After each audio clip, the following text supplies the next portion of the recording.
Hello, y'all. How's it going? It is Friday, July 17th, and that means it is time for Viewer Levels, the stream that we do every week, every Friday.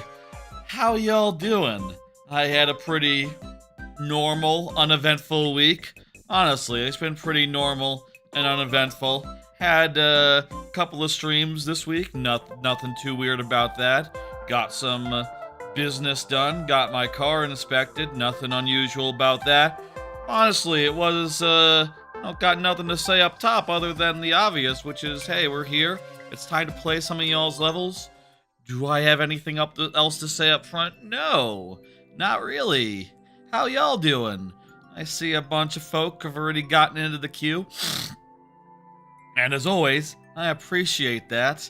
How y'all doing? Let's, how about we just get things rolling? How about we don't fuck around here up top? How about we just relax and, start this going? Get into these levels. Hell yeah. I'll say, I think this is going to be a slightly, the last couple streams have been pretty packed of things to talk about, things to discuss, things I wanted to do. This week, I think it's going to be a relatively calm, relatively uneventful. I'd be surprised if we went 5-6 hours like the last few weeks, and I would expect to go just a more normal, like 3 or 4. One of these weeks, we're going to have a actually short week, where it's like 2 hours long. I don't know if that's this week. I did end up with a, there are some things to talk about this week, it turns out, but, yeah, let's just get into things and see where the night takes us, and, we'll see how long this runs. We'll see how long we go tonight. Viewer Levels proper begins now. Let's go. Let me explain how this works for those who are new or who otherwise need a reminder. Let's see. Okay, so if your level is... If you are here when your level comes up, I will give it the full time of day, which outside the lightning round means 12 minutes plus 5 last tries. If that's not enough, if you are not here, I will still play your level. I'll still do it, but it will be in very nearly but not quite sudden death, wherein I only have 2 tries to beat the level, refreshing at checkpoints. That is my way of compromising between prioritizing those who are present, which is important, and playing more levels, which is fun. And that about sums it up. Rock Party submitted this one first. Rock Party is here on account of submitting it first, and I'm sure Rock Party would oblige us with throwing Pikmin at my face or something of that sort if he pleased to. Important thing is we have all the time in the world to play this level here, and yeah, I'll say to introduce this level real fast. Rock Party has been submitting this level for the better part of 8 months since the start of the year, since like a little bit before the start of the year. So we have been doing attempts on Hisses and Honey for the last 8 months. Before that, we spent like 10 months on Roddy Pipers, and eventually did clear it. And one day, I hope that we could do the same with this one. Does this one have a? This one has a slightly lower clear rate, so it's you know, relatively harder. Let's do it. Let's go. That's enough saying what's up. And now, we have 12 minutes of a level we've seen a million times, so I guess we can continue saying, what's up, how you doing? How's the audio, how's the image? Good and good. Normal, nothing's unusual, so, you know, I know how it sounds and how it looks. Good. In both cases, on both counts. Yes. Seriously, how you doing? How's it been your week? Hope it's been nice. Mine was plenty good. No problems.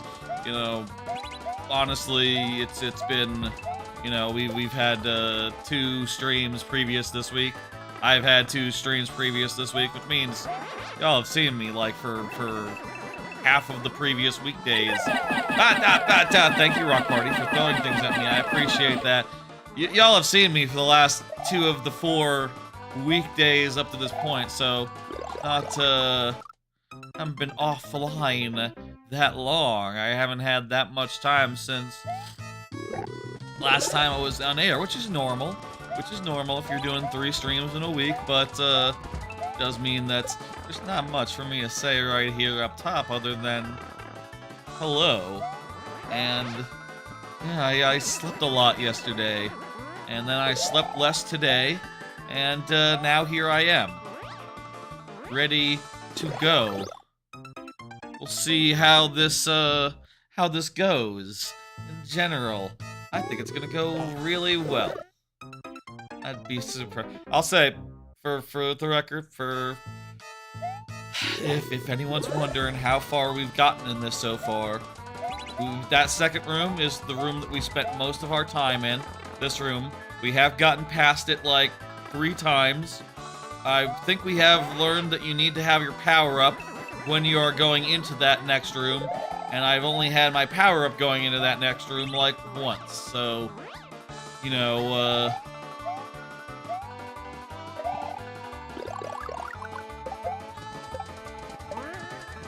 it's difficult, is the point. Oh! But again, I'll say, like, when we get into this room, we can't do anything with the little Mario, it turns out. The problem is, we need the power-up to be able to deal with the enemies in the subsequent room, and we need the Fire Flower... Well, we need the Fire Flower to be able to kill those enemies, and also, without the Fire Flower, we can't keep a power-up, because we will land on these spiny shells, and if you're wondering about that star, we did find out last time we made to that room with a power-up. We did find out that, well, it turns out that if you get that star, you can't jump off a Bullet Bill, so you will die. So it's not, the goal is not to get that star and get into the door. That's impossible. I'm pretty sure. I'm fairly certain. I'm fairly certain it's impossible. Not 100% sure. But, you know, we'll do what we can to make progress. Revival Cheatin', thanks for the vote of confidence, the such and so forth. Hello, Ultimate Mario Builder, Countess Timpani, 06i, Rock Party. Bunch of folks have submitted so far, and that is always lovely. Please, get your levels in. It's always good to get them in early. I will say, for the lightning round, let's say 7:30. Let's say that's like an hour and a half from now. We'll say 7:40. Exactly an hour and a half from now, pretty much. We'll give it this first segment where we do 12 minutes a level more time. I think last time, on account of wanting to get through a bunch of talking points before we went to lightning round, I think this first segment went as long as it ever has, like 3 hours of last stream, where with timer and everything. Wow. No, not again. This time we're doing an hour and a half, and then we're heading into lightning round, and you know, things will pick up from there and go faster, and that'll ramp us into an ending soon enough. We want to talk about anything? We want to do the first card here? I'm down for the first card. I can talk about what the first card is. Sure, let's do it. Here's a card. Have you all heard about diarrhea lettuce? This is like the big news of the world right now. I mean, it's that and the fact that apparently the Northeast is like burning down and covered in smoke. Hope that's starting to clear up. I don't know, like, y'all thinking that's going to be better in a few weeks? I do want to go to Cedar Point next month and I'm good to start planning that, right? I don't need to worry about the forest fires and the smog and all that. That's gonna be long gone, right? I don't know how smog works, but point is, the more national story of the two is diarrhea lettuce. There's a big outbreak of some sort of parasite in the lettuce supply, as well as other fresh vegetables, and as a result, it's no longer safe to eat uncooked vegetables here in America anymore. Wow, that's shit. It's not good. I will say I did go to Taco Bell earlier this week, and the thought of diarrhea lettuce weighed very heavily on my mind as I ordered my soft shell tacos and my crunch wrap. But you know, look, when you're hungry at midnight after a stream, what else is open? Whataburger? You know, they also use lettuce at and tomatoes and stuff at burger joints. You know this. So yeah, there's not it's fucked if you do, fucked if you don't, isn't it? I like getting out after a stream sometimes. I've been going out to eat a little bit, and there's no other places open after a stream other than Whataburger and Taco Bell. Unless you're talking like, I think actually McDonald's might be open pretty late.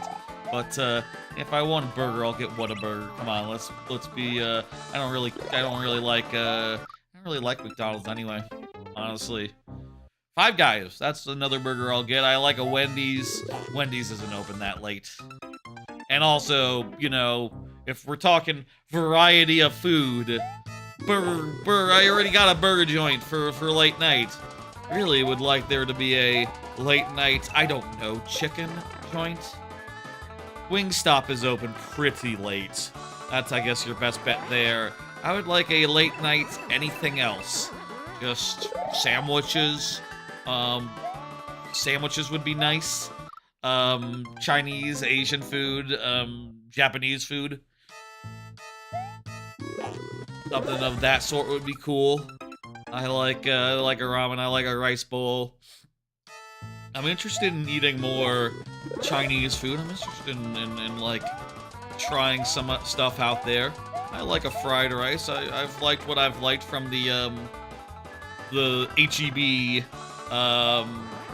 you know, Chinese hot food area. They have an area where you can get like a fried rice or a, what's it called, a chop suey, where it's what is it called, where it has the noodles and the where it has the noodles.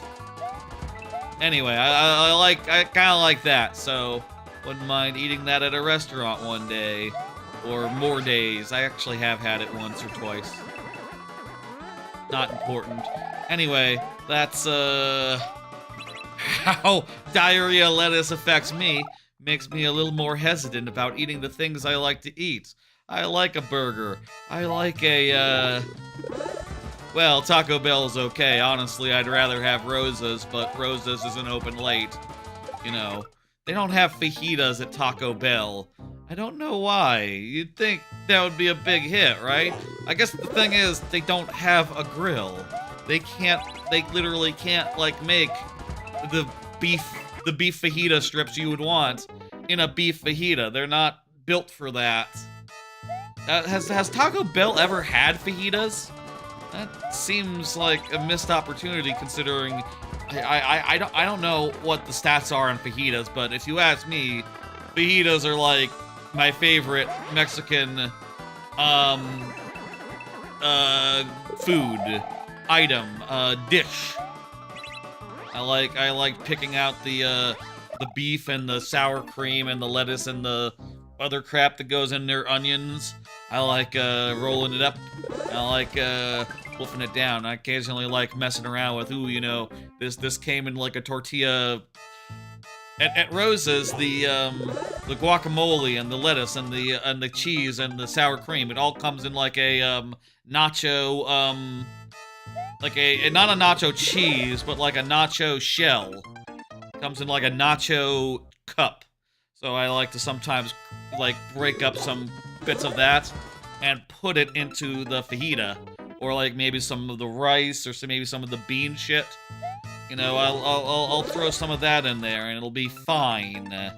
You know, it will be unremarkable, honestly, but still worth a go. You know. Anyway, I will say I do right now live in fear of the diarrhea. You know, of just like, how can you know? There is no way. All you can do is just eat your lettuce, eat your eat your soft shell choco, your burger, your etc., and just hope for the best. Hope for the best that there's none of the diarrhea stuff in there. I've heard it's explosive, so I assume. Yes, that's right, it's explosive. I assume that if you got the lettuce, cooked vegetables are fine. Yeah, but they don't cook at Taco Bell, nor do they cook the lettuce on a burger. You know, that's all stuff that you don't see ever. That's how you do lettuce. Who's ever cooked lettuce? I've never seen a cooked lettuce. I can't even imagine a cooked lettuce. I feel like you just burn it. I don't know that much about lettuce, honestly, though. You know, I would bet that, fuck. Well, no matter. We couldn't get there anyway. Anyway, that's all fucked up. I'm scared. I'm scared of the shits. I'm scared of, eating some of that, bad lettuce. Being, you know, in a state, getting into a condition, being stuck in the bathroom. I don't like being stuck in the bathroom. No one does. And, yeah. I'll say the one thing I'll say about this is that I do think it is nice and funny that this has given everyone an excuse to be able to talk about diarrhea a little more openly. You know, a gentleman typically does not shit and tell, you know? Whenever I've had diarrhea in the past, it's not like I came on stream and was like, oh, guys, yeah, you won't believe what happened in the bathroom yesterday. Oh my god. The gentleman does not shit and tell. But with this terrible Donald Trump lettuce, it you know, sort of gives us an excuse to enjoy the comedy of how funny diarrhea is. It's a pretty funny condition, explosive though it may be at times. It is a pretty amusing thing when you're not you know, over a toilet bowl, you know, stuck, trapped in the toilet. You can't leave. That's nasty, and you know, it's funny when you're not in it, and currently I'm not, and you know, fucking let's hope that continues as I continue to eat burgers now and again, as well as maybe some I'll try to avoid uncooked. I feel like it's harder than it sounds. I had a gyro for the first time in forever yesterday, and I don't know that they cook all the vegetables on that either. I didn't care for. It's not really my thing, I think, a gyro. That white sauce, it's kind of weird, very tangy. I don't know about gyros. Thank you, Rock Party, for the level. We couldn't do it, as often happens with that there stage. What a surprise, what a surprise. Let's go ahead and hit dismiss, and feel free to get back in there. Next up is 06I, who is here and is just advising that yes, cooked vegetables are fine. PSA for y'all. If y'all want to avoid Donald Trump's special shits, do eat only cooked vegetables. But like, what are you gonna do? You're gonna take apart your burger and put your lettuce on the grill, just flip it over, make it all nice and a little bit charred? That's not how lettuce works. Same with the tomato. think a tomato might actually benefit a little bit from that. There's such a thing as like sun-dried tomatoes, right? Like that's a valid thing to eat. I don't know. I'll say for my part, I am just, you know, letting RFK take the wheel a little bit, you know, just going getting burger, eating it, and just going like, okay, well, I guess we'll find out if I got RFK's special parasite that he's not tracking and that he's basically given up on dealing with when time will tell, I suppose. It is also very funny and true and accurate that we can all blame all of this stuff that's been going on the president and his terrible health policies, and also his lunatic his lunatic chief of medical stuff, the guy with the brain worm who killed a bear once. That fucker. It is very funny to blame him for everything, for all these shits, all these very special shits, and I'm sorry if anyone has any of if anyone has been dealing with it. I'm very sorry. That sucks. I've been there. Not due to RFK specifically, you know. I've never been able to blame my diarrhea on RFK or Donald Trump. Ever. Previous times. Again, a gentleman does not shit and tell. But, I wouldn't mind. I guess I say I wouldn't mind. Wouldn't be that unusual. They say it's explosive, and that sounds bad. You don't want it to be explosive. That's what you don't want in diarrhea. You want it to be just... Well, you also don't want it to be just like a slow trickle. You know, you don't want it to be like, squirt, squirt.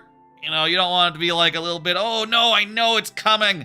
I know it's coming. Come on. At least if it's explosive, it's over fast. So long as you can anticipate and get to a toilet in time.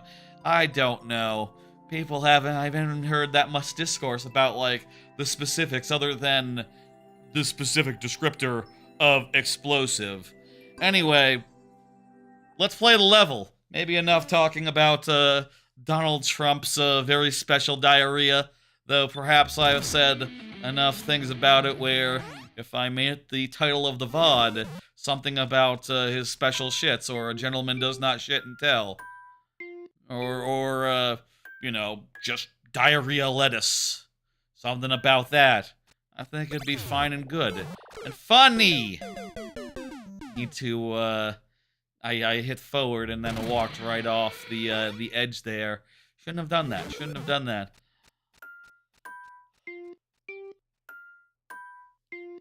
Dungeon music is playing. That's nice.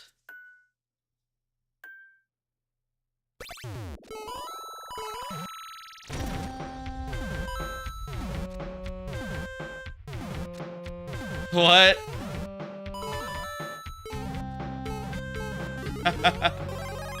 There's a ground pound every couple seconds, so we gotta stay off the ground, or else we'll get we'll get stun locked. Seriously, stun locked. It's like a rhythm game, a little bit fairly rhythm gamey.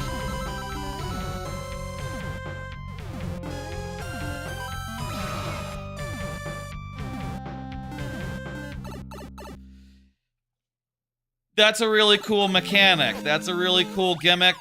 Let's see where the second half takes us. Oh, there's some art down here. I don't think the art is important. Just the thumbnail, just the thumbnail. We go through the door, is where we go next.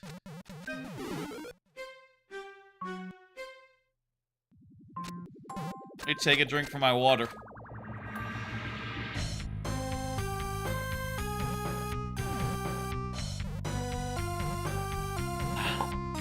Ah, good shit. The water, not the diarrhea story. Did they say how long it takes to come down with the screaming shits, with the explosive such and such. Oh god. Here in the second half, there's donut blocks. So if we get stunned on the wrong block, we will fall to our death. Oh lord. That's very fun design. Also, there's this bit where we can't fucking jump. Great.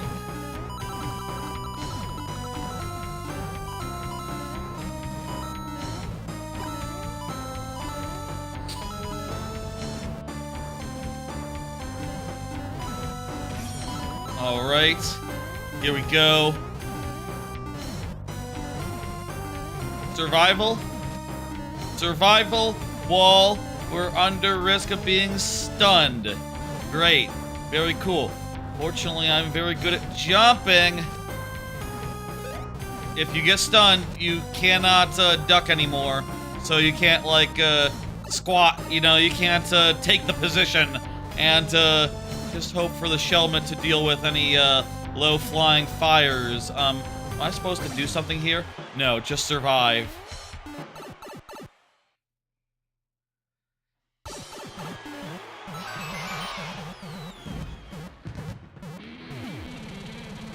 Yeah, those guys were positioned every screen or two because there's apparently no way to make those guys global, I guess is the reason why there were so many of them, which is fine and good.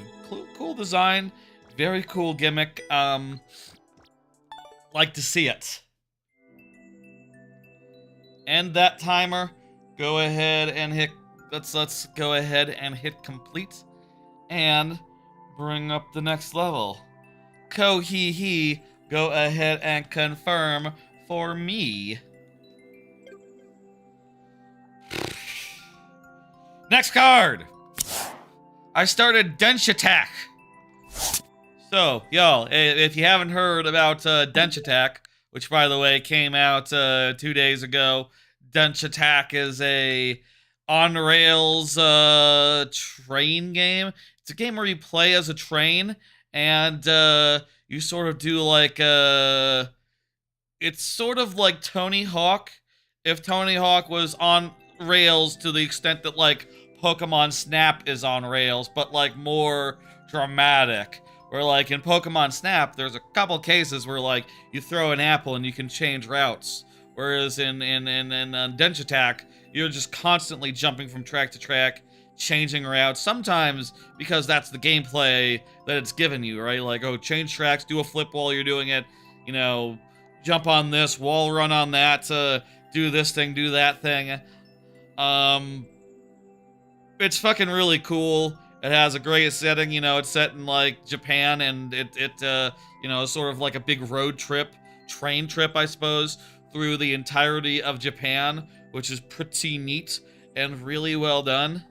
And, you know, has a lot of beautiful visuals that are cel-shaded. Very Dreamcast, I would say, is the point of reference. Did I take any video or screenshot during the stream? Yes, I did. There's what it looks like. You're just constantly, like, doing flip tricks, going from rail to rail, a little bit of Tony Hawk balancing stuff. And it's all for points, and you're trying to also get certain objectives done along the way, like do X or Y or Z or you name it. You know, there's like side things to do, much in the way of like, you know, deal with Snorlax or take a picture of Pikachu. You know, there's like cool side stuff. It's a very fast-paced, action-y game, but also very, very cool and good, and I would recommend it to anyone who likes video games. So far, that would be my first impressions. I played a little bit more off stream since the Wednesday stream. That was launch night, so I played a little bit, a couple hours worth on the on that stream, and I got through the first 4 worlds. I kind of only wanted to go through the first 2 and then like stop, but I ended up having a motivation to go through the 3rd because it was about to give me something, and then the 4th was just really quick. I'll say it's a good sign when you're playing a game for the first time and you say, okay, 2 worlds for me, and then maybe that's it for tonight.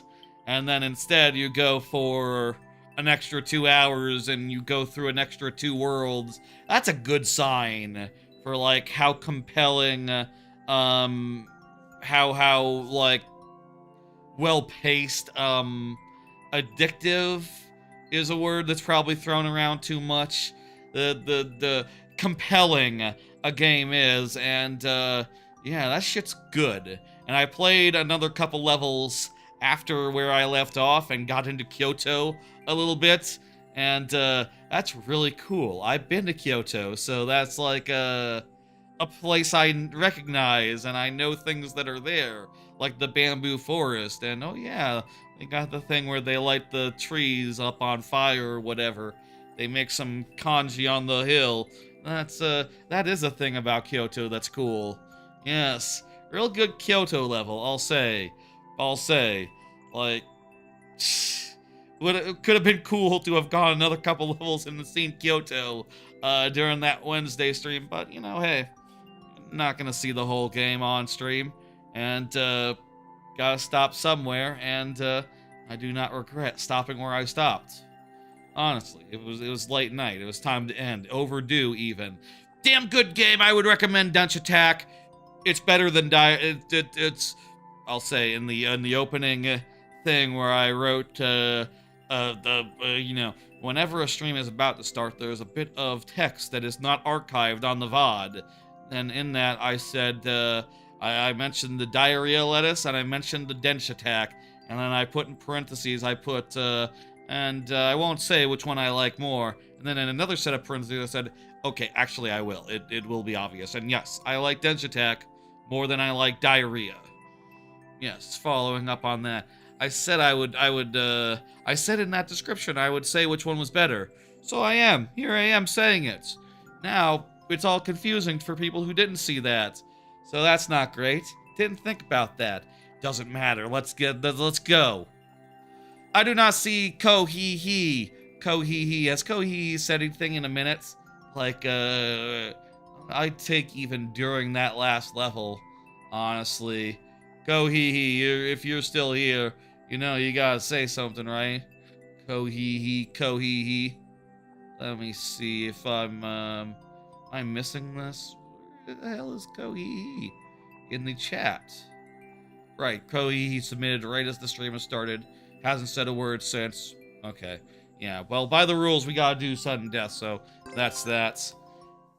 I'll say, by the way, these off-topic tangents and things of that nature, they are also, just intentionally so, a great time for people to confirm that they are here. And Ko-hee-hee did not do that, so we have 2 tries.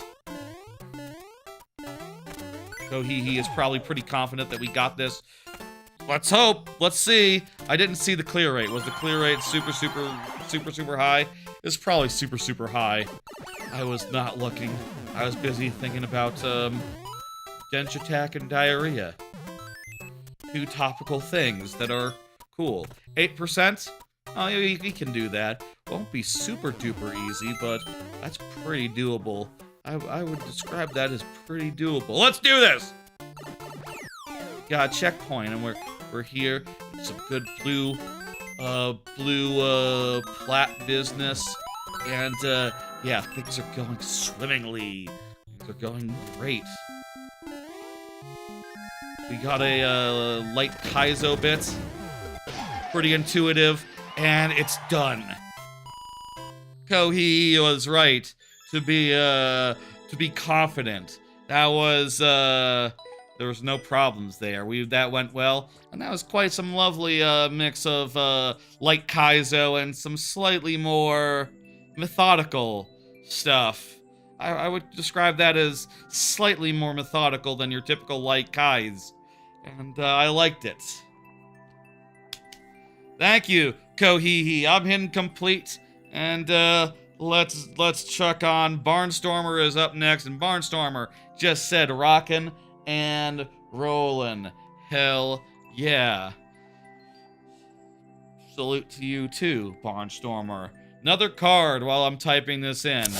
Just to say about another recent release, I really need to play more of it. I've only played a little bit of Rhythm Heaven in the last week. I will say it's not because Rhythm Heaven Groove is a bad game or nothing, just that by its goddamn nature, like I said last week, I said the same thing last week, by its nature, it's a game that you have to focus on. You cannot play it while watching TV.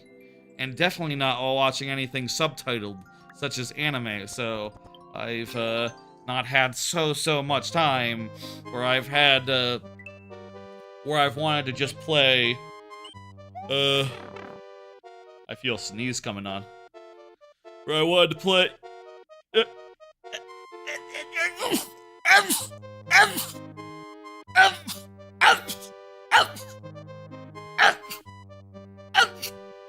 I feel a bunch of sneezes coming on, to be more specific. I haven't had that much time to just set aside and do a bunch of Rhythm Heaven Groove, and as a result, I've only played like one world, one cup, one whatever you call it, since the last stream. So I've only seen like the first round of Remix 2s, you know, the first round of like, I've only done World 7 since the last time I was on stream, or the last, well, yeah, I did it last night, and also since the last Friday, it's been like a week, and I've done one world of that. I'd like to do more, but it's kind of hard to find the time and put it aside for the thing. I will say I did do the second, I did get an amazing on the remix on one of the not one of the remixes, on one of the levels. Actually, I think I got 2 amazings, actually, in World 7, in Lesson 7. So I was able to do the second round of, I was able to do the second round. I was able to do the second round of, like, the rhythm game one, and it does get more interesting when you have a heal that you can use when you're not, doing attack. That is better. Not, you know, anything I'd write home about. I'd still say it's not my favorite of the, what the game has to offer, but it's definitely better. I'll say it's, definitely better. I wish, I'm kind of a little bit, I don't like it as much when when it is just the same thing. This is Serenade of Water, is this level, so we're learning the Serenade of Water.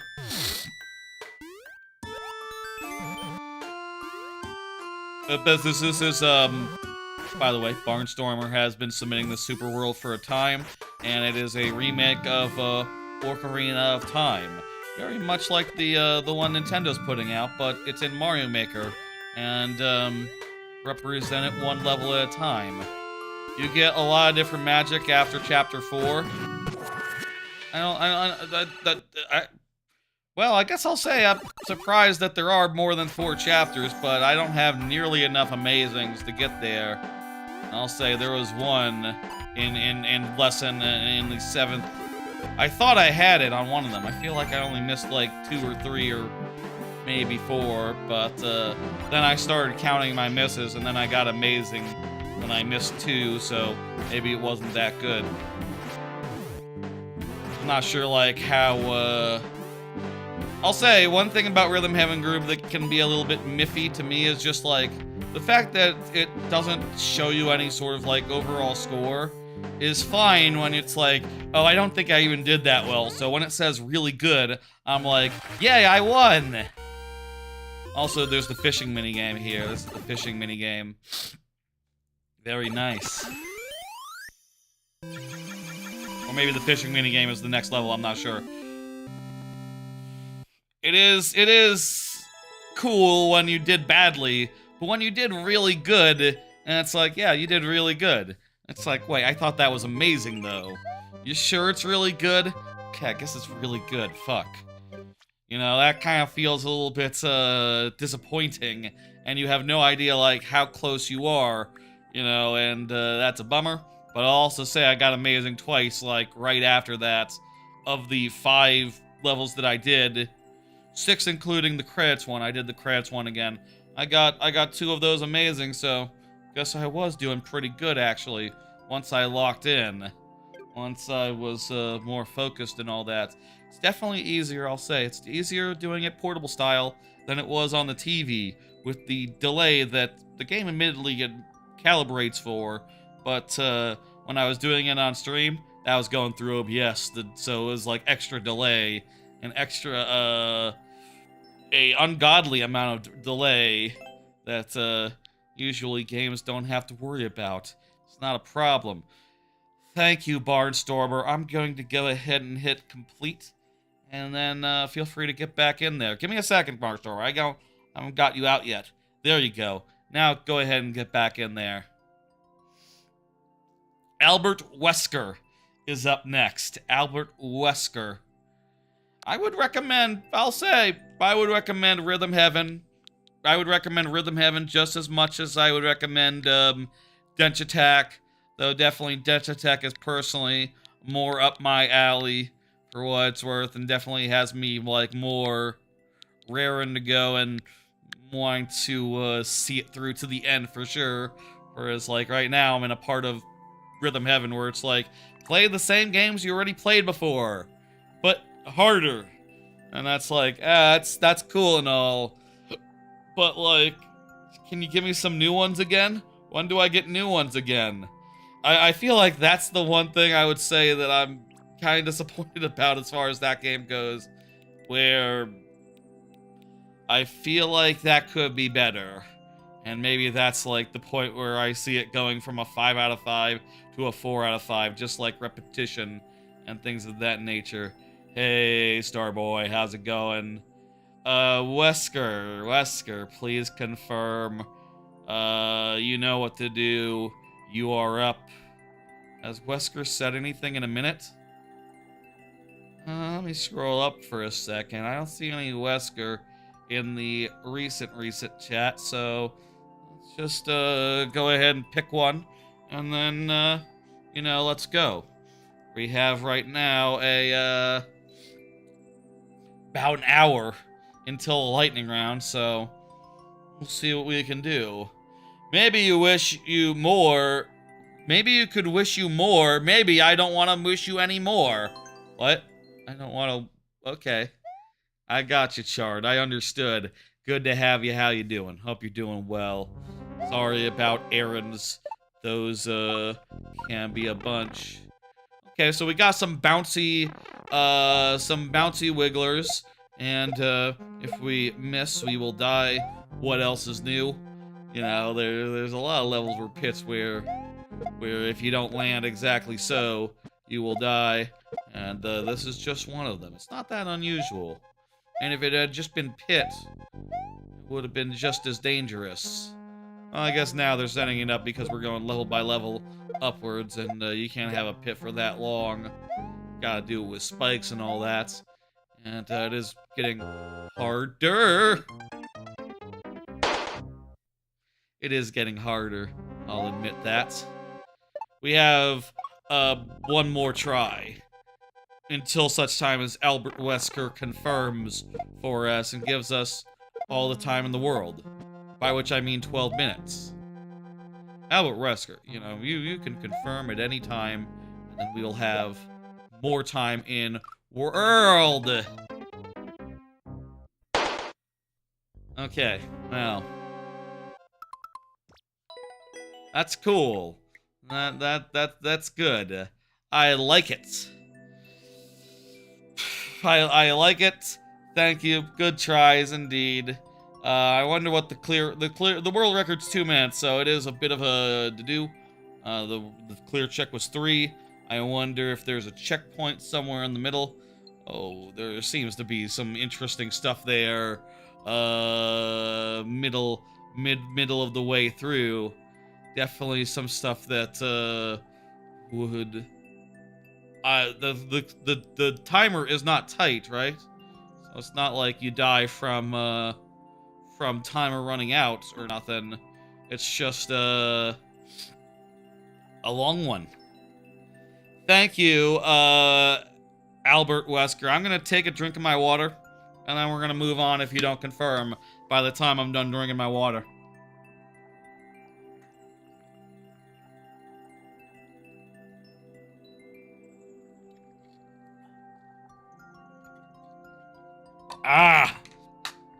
No, Wesker!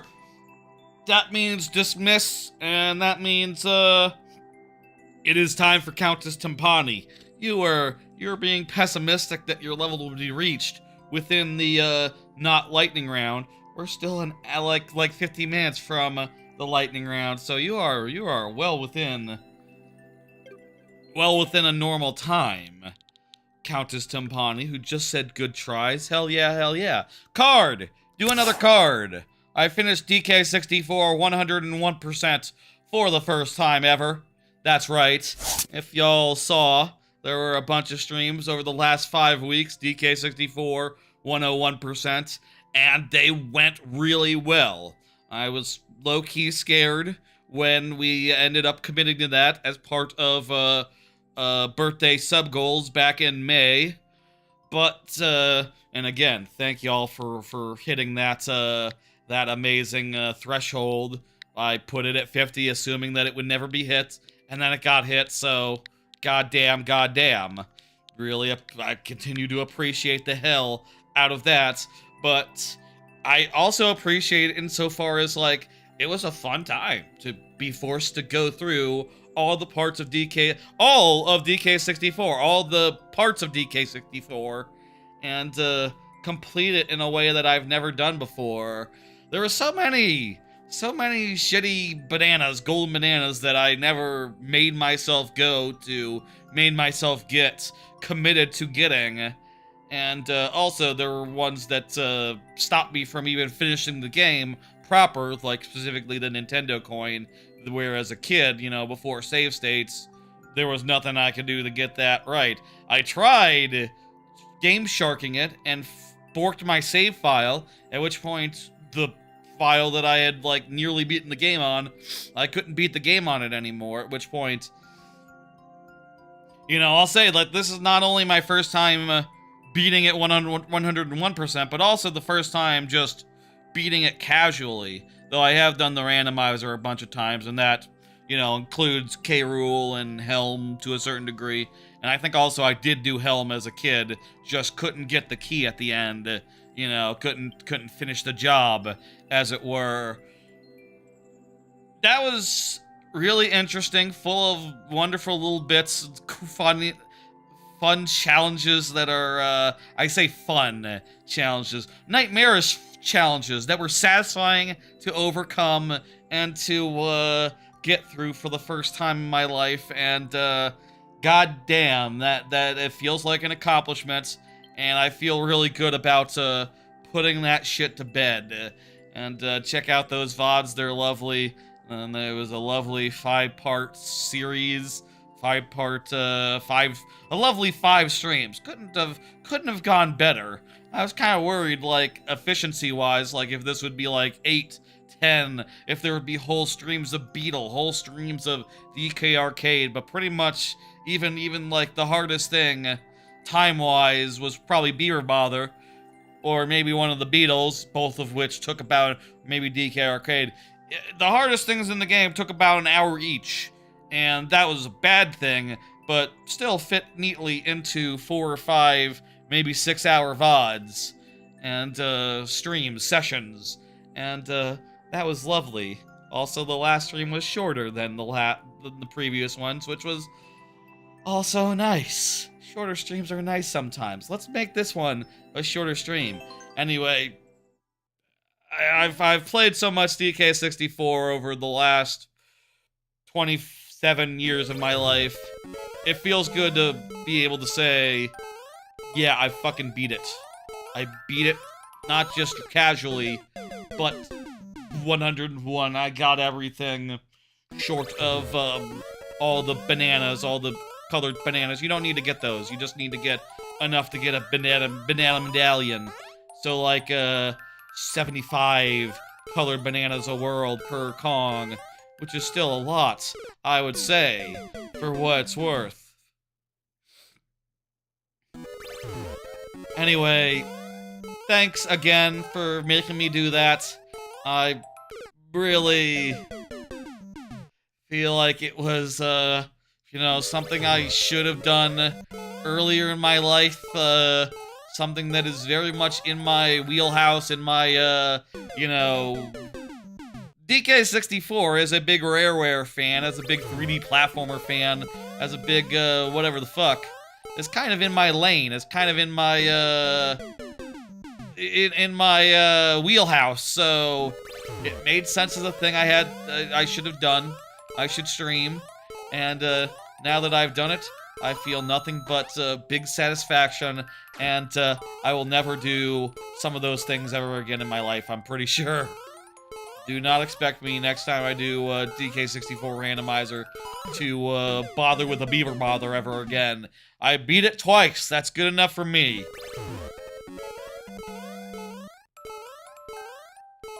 I'm done bothering beavers.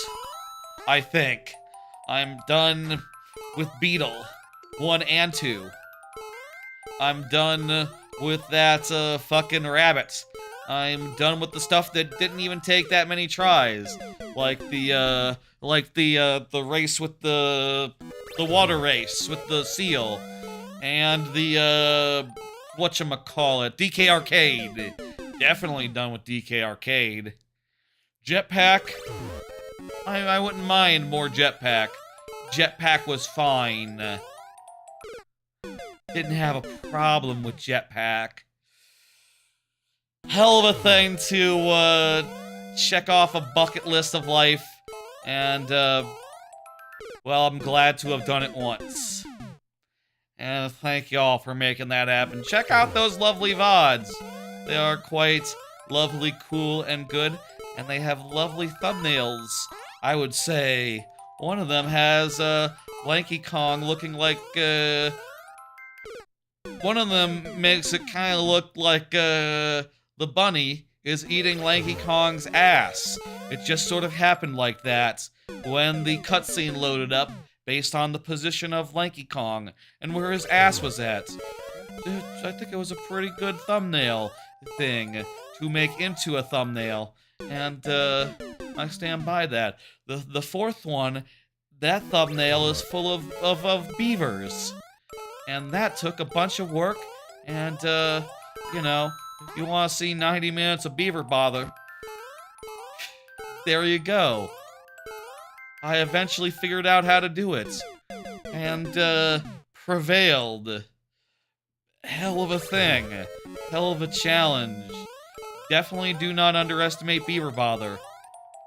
The first beaver bother that we got to in that 101%, the easier beaver bother, that was first tried.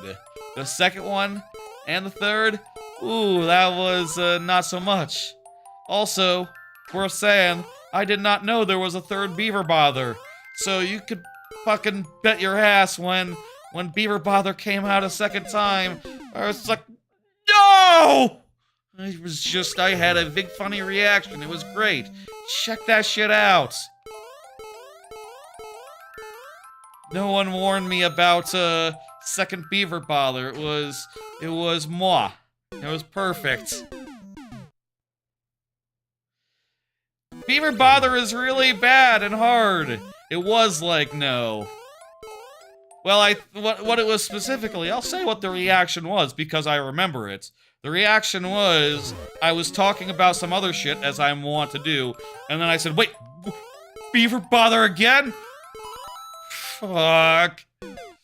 It was like that. It was like a delayed reaction and a quick shift to, oh god, we're back. We have not escaped. Dread, and I'll say it took less time the second time, but it still took some time. Check out that VOD. Seriously, it's good stuff. Beaver Bother's a hard fucking minigame. And, you do not underestimate Beaver Bother. I'll say, after that stream where I ran into Beaver Bother, the first time we ran into Beaver Bother, I first tried it, so I put in the VOD title there, I put, like, unbothered by Beaver Bother. And then later I got to the tougher Beaver Bothers, and I said, like, okay, well, this is my fault for hubris. So I'm gonna have to go back and change the title. The timer is 60 seconds, so I would guess probably, yeah, probably is a tight, fairly tight timer if I had to, guess, but we'll see if this run goes the distance. You have 2 seconds of leeway, says, Timpani. Ooh, that's not good. I've definitely been stopped up more than that many times, but, I also just died, so, okay. No diffy.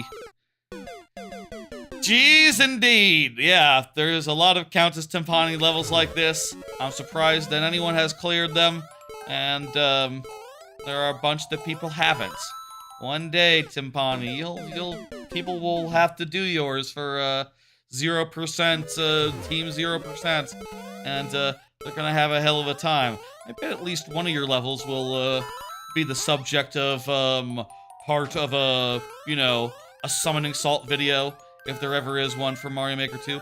Maybe Mario Maker 2 levels will stay online forever, and just transition smoothly into Mario Maker 3 levels, at which point, you know, maybe it'll be the same server and everything, so, we won't have to, you know, go through that everyone clear this crap right now. Someone did get to 0 out of 12,000 on one of your levels. Dang. Yeah, no, it's, I think, yeah, I think these levels have them in them. I think these levels have them in them. Y'all see that, video a few weeks ago for the Summoning Salt on 0% Mario Maker 1? Really good video. Really good video there.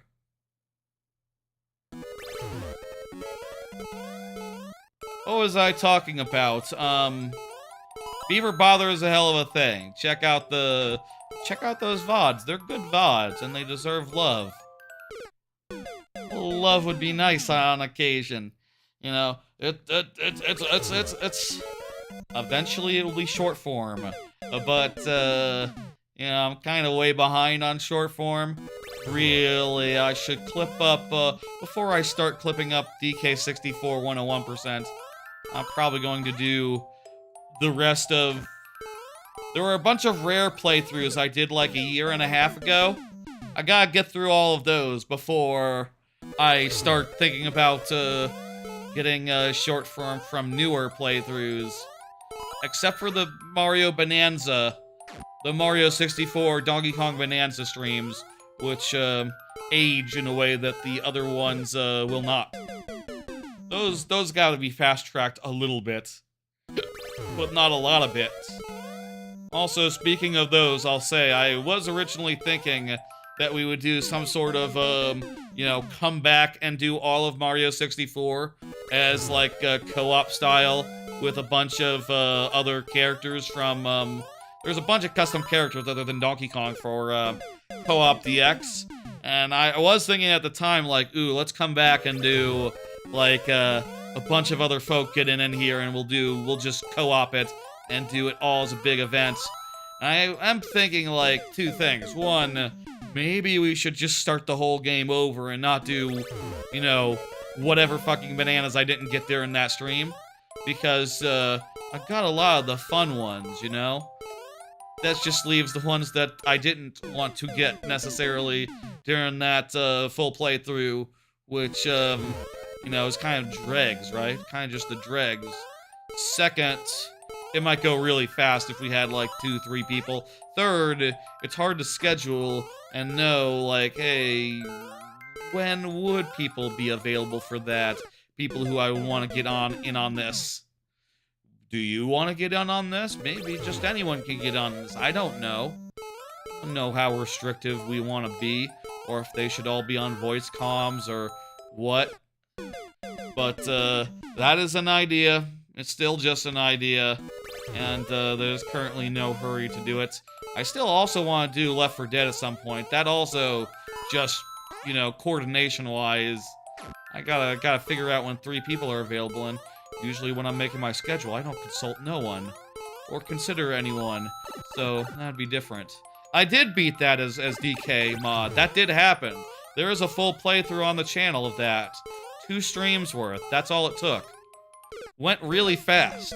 and it was fun as shit. That mod's really good. And, well, frankly, there's a bunch of other cool character mods that it would be cool to, mess around with. And I'd love to do another stream of that sometime with more people and such. I think that'd be rad, but, currently no plans. Y'all start, we should do some sort of, I should contact the people who would want to be in such a thing and be like, hey, look, let's start thinking about times. Let's start thinking about, like, when next month could everyone do such a thing? And then let's plan something around that and get that on paper and get that, squared away so we know it's coming. And, yeah, I'll say as an adult, I feel like it's harder and harder to find time where everyone can do something.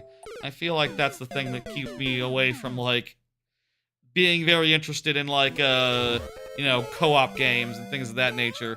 And you know, friend slop and things of that nature. It's hard to coordinate such things as an adult with adults' friends who are adult age.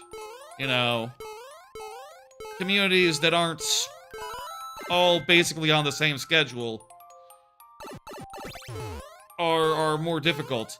I feel like all that crap skews young. All the friend slop and things of that nature. That and streamer groups that are more established and, you know, more just literally a single group. You know, rather than something more improvised and one-off, like anything I put together would be. Why do I don't know, I wouldn't mind having more collaborative streams now and again. It's just that, I like what we got now, honestly, I do. I like this, I like these streams, we have a good time. What else is there to say? You wish you had a PC and a reliable internet? I think everyone should have a PC. Especially kids these days. I feel like a iPad is no substitute for a PC. And, kids, you gotta learn that. You gotta learn your PC good. It's very important in life to, know the hardware and software that I know and learned as a kid and all that. How many rooms are there? So many. We know there's no leeway, so we're wasting our time now since we've definitely lost more than 2 seconds, but it's hard to imagine there's that many more seconds of level left.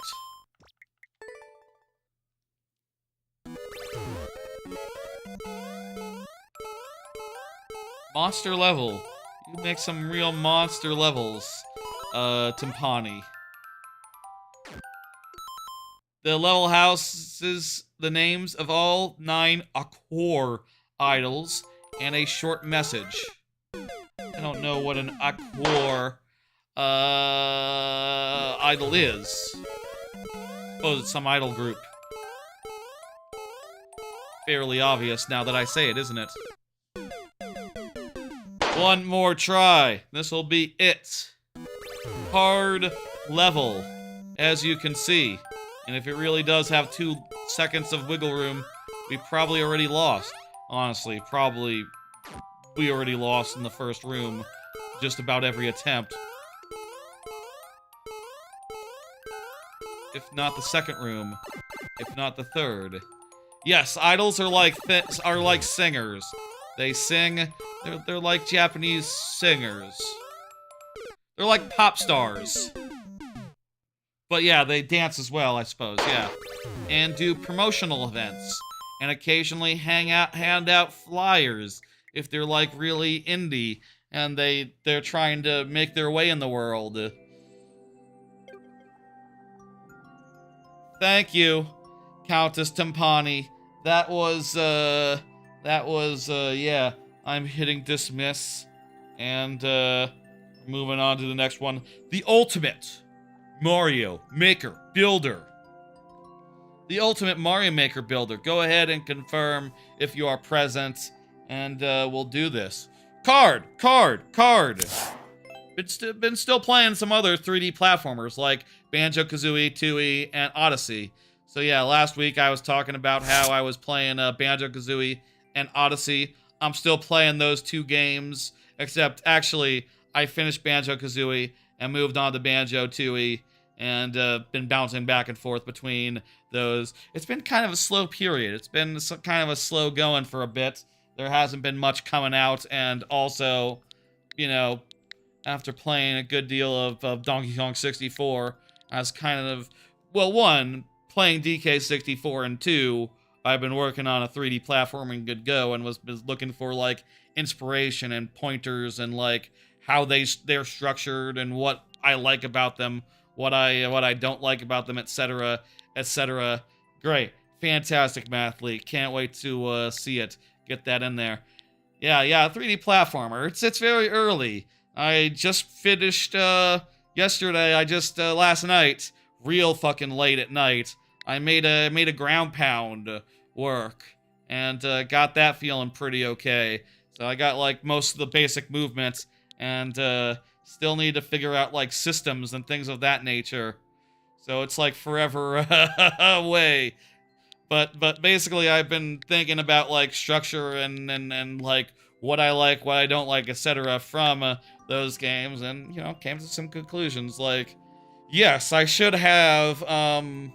I've put together some ideas. Like, yeah, I should probably look more to like Odyssey in like how it's structured with its like immense amount of density, collection density, and also has a bunch of side rooms that are like you know, I like in Bonanza especially where each side room has like three they're bananas, 3 bananas. I like that especially. I'll say, by the way, I do want to go play some Bonanza again after I finish Odyssey, after I do 500 moons in Odyssey. I've gotten like 400 so far. So I want to do Bonanza Bonanza next, and that is next on my list.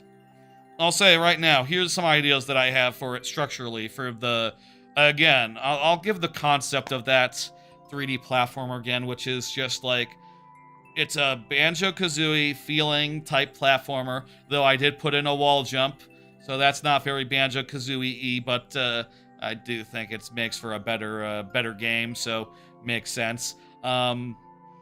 It's a Banjo-Kazooie type platformer where you're running around and you're being exploring and stuff. But also, it's going to have Kirby 64 style ability combinations, and I want to make that pretty cool and have a lot of gameplay variety there. A big thing I believe is that a thing that basically any game in that genre, in that format needs is like a Astrobot level of just, here's just a million little ideas, or like Odyssey with its capture system. I guess Bonanza actually doesn't have anything quite as elaborate. You know, there's not like a million different little gameplay mods in each individual level, but you know what I mean. Like, that's just sort of a good way of injecting variety and etc. etc. And another idea that I have, I've been talking about this a bit. An idea I've had for a while is like, make the hub a data center. Make the villain someone running a data center, and then you can have the collectibles, the major collectibles, be like water and electricity or something. And the idea that I have is like, well, it's very funny if the water collectible is just called jugs. Yes, I am talking. That's right. Mario Builder has yet to show himself, by the way, so we're still in sudden death. So Mario Builder, we're technically, in a way, waiting on you. It's very funny to me, the idea of a collectible called Jugs. And also, it occurs to me that, like, can I do anything for the other collectible? If the other collectible is power, then what if it's canisters of fuel? Then it could be, like, jugs and cans are your two collectibles, which... is that funny? Is that good? Is that too much? Should it just be like jugs and batteries or something? Maybe batteries are like the notes, like the smaller collectible. And also, I think that it would be good, smart if like the bonus areas had one collectible, and the main areas had a different one, so you're required to do a little of both. I don't know. All very early, all very like, you know, I'm just putting ideas together as I'm thinking about them. One more idea that came out of playing Banjo-Tooie. I'll say one more idea that came out of Banjo-Tooie, and then we'll start this level.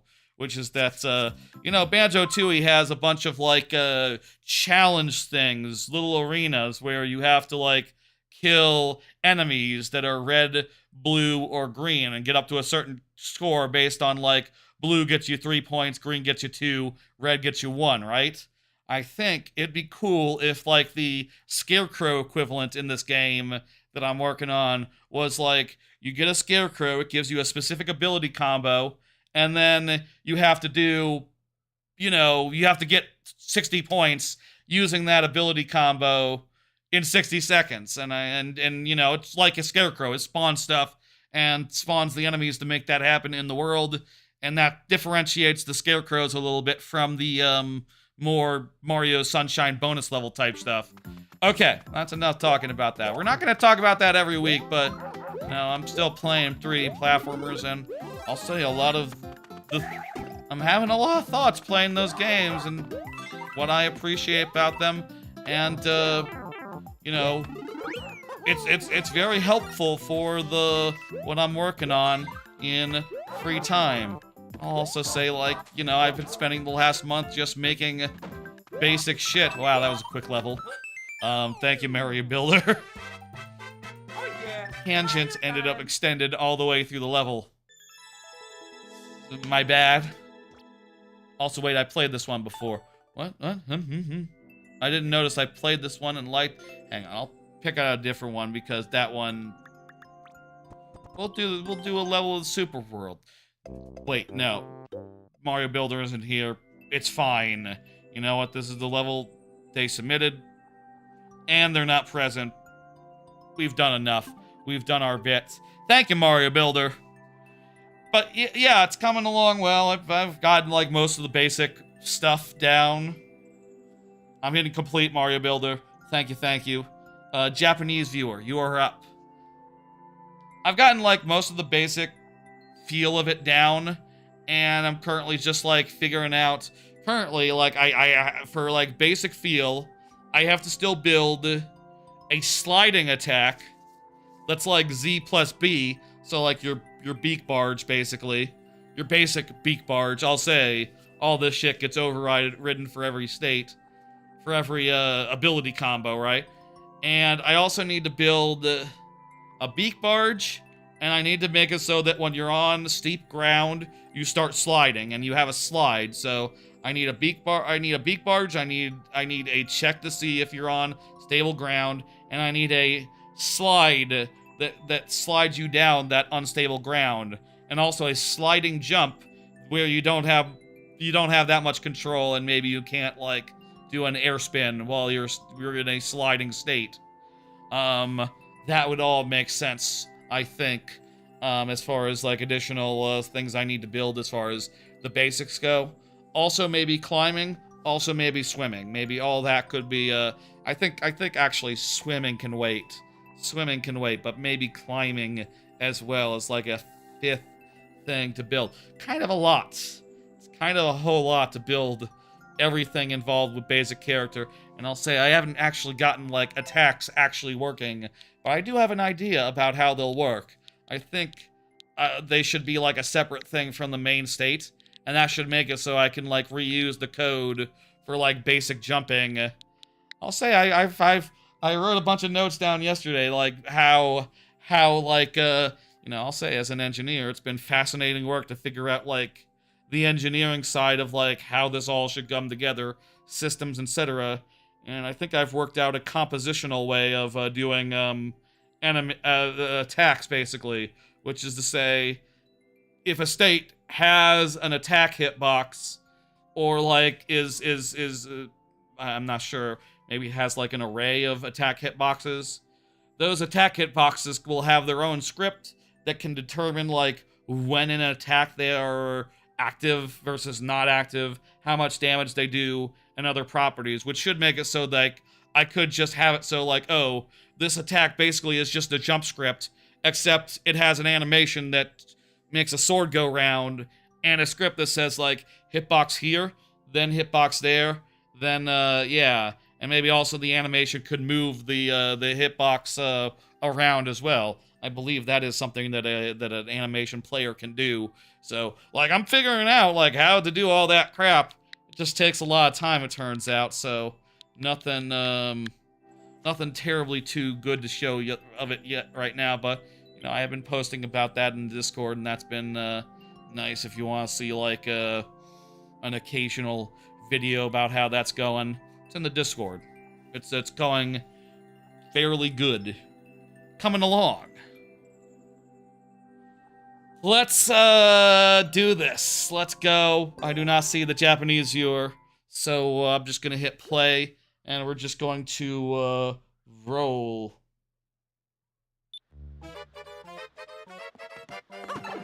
Alright, this is a level we played a bunch of times.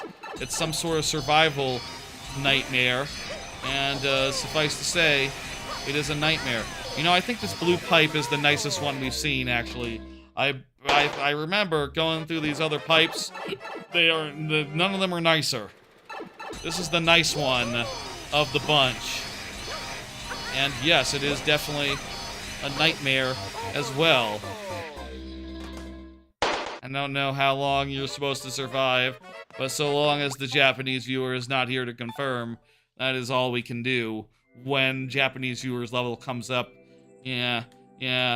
Thank you. I do believe now YouTube chat does translate for, just translate chat messages. I sometimes see this when a level includes, like, or like when someone says a foreign word, and the thing chooses to translate it for some reason when it's coming from Twitch to YouTube.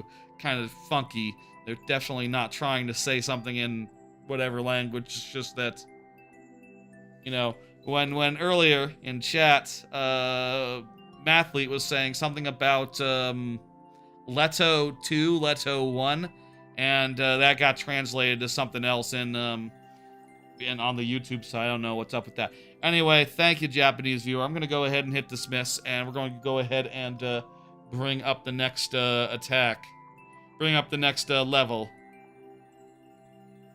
Yeah, and I think that, like, projectiles also same way. Just have a spawner and have the spawners have their own script and make it so that a state, you know, keeps track of all its spawners somehow, and I think that'll be nice and good. That's right. It does go in order. Who's next? Numbalore. Numbalore, go ahead and yeah, you have time to re-upload. You can replace whenever you're good.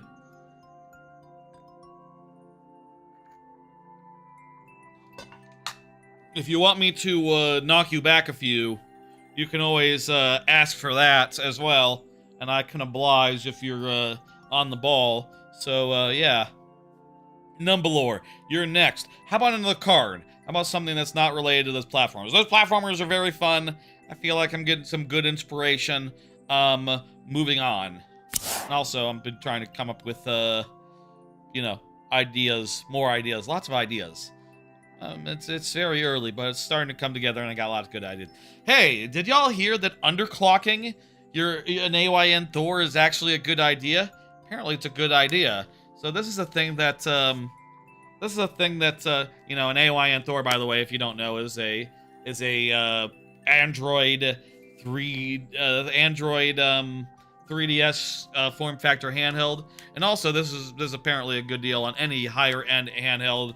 I guess basically the idea is that they are very powerful, but that in a lot of cases ends up with you wasting resources and spending more clocks on CPU stuff than you need to.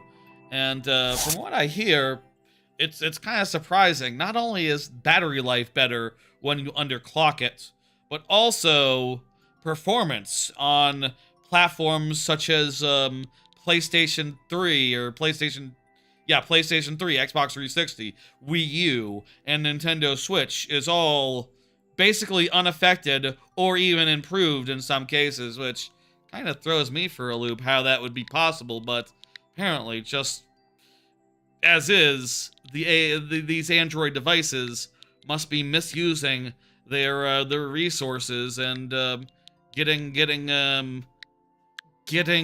to using too much clocks more than they need to. For something like 2D or something like N64 quality, I can understand how that'd be, but it's surprising that it is the case with Nintendo Switch as well. I will say, I have been testing. I've unclocked it. I used the I first tried the pulse, but which promises like automatic throttling, but that seemed to have a number of issues, so I sort of gave up on that and then switched to let me see, what is it called? I'm looking now. Cluster Tune. So I got Cluster Tune running on this, and I put it on a large underclock, and that seems to be pretty good. I've been playing, like I said, Banjo-Tooie, and that is fine.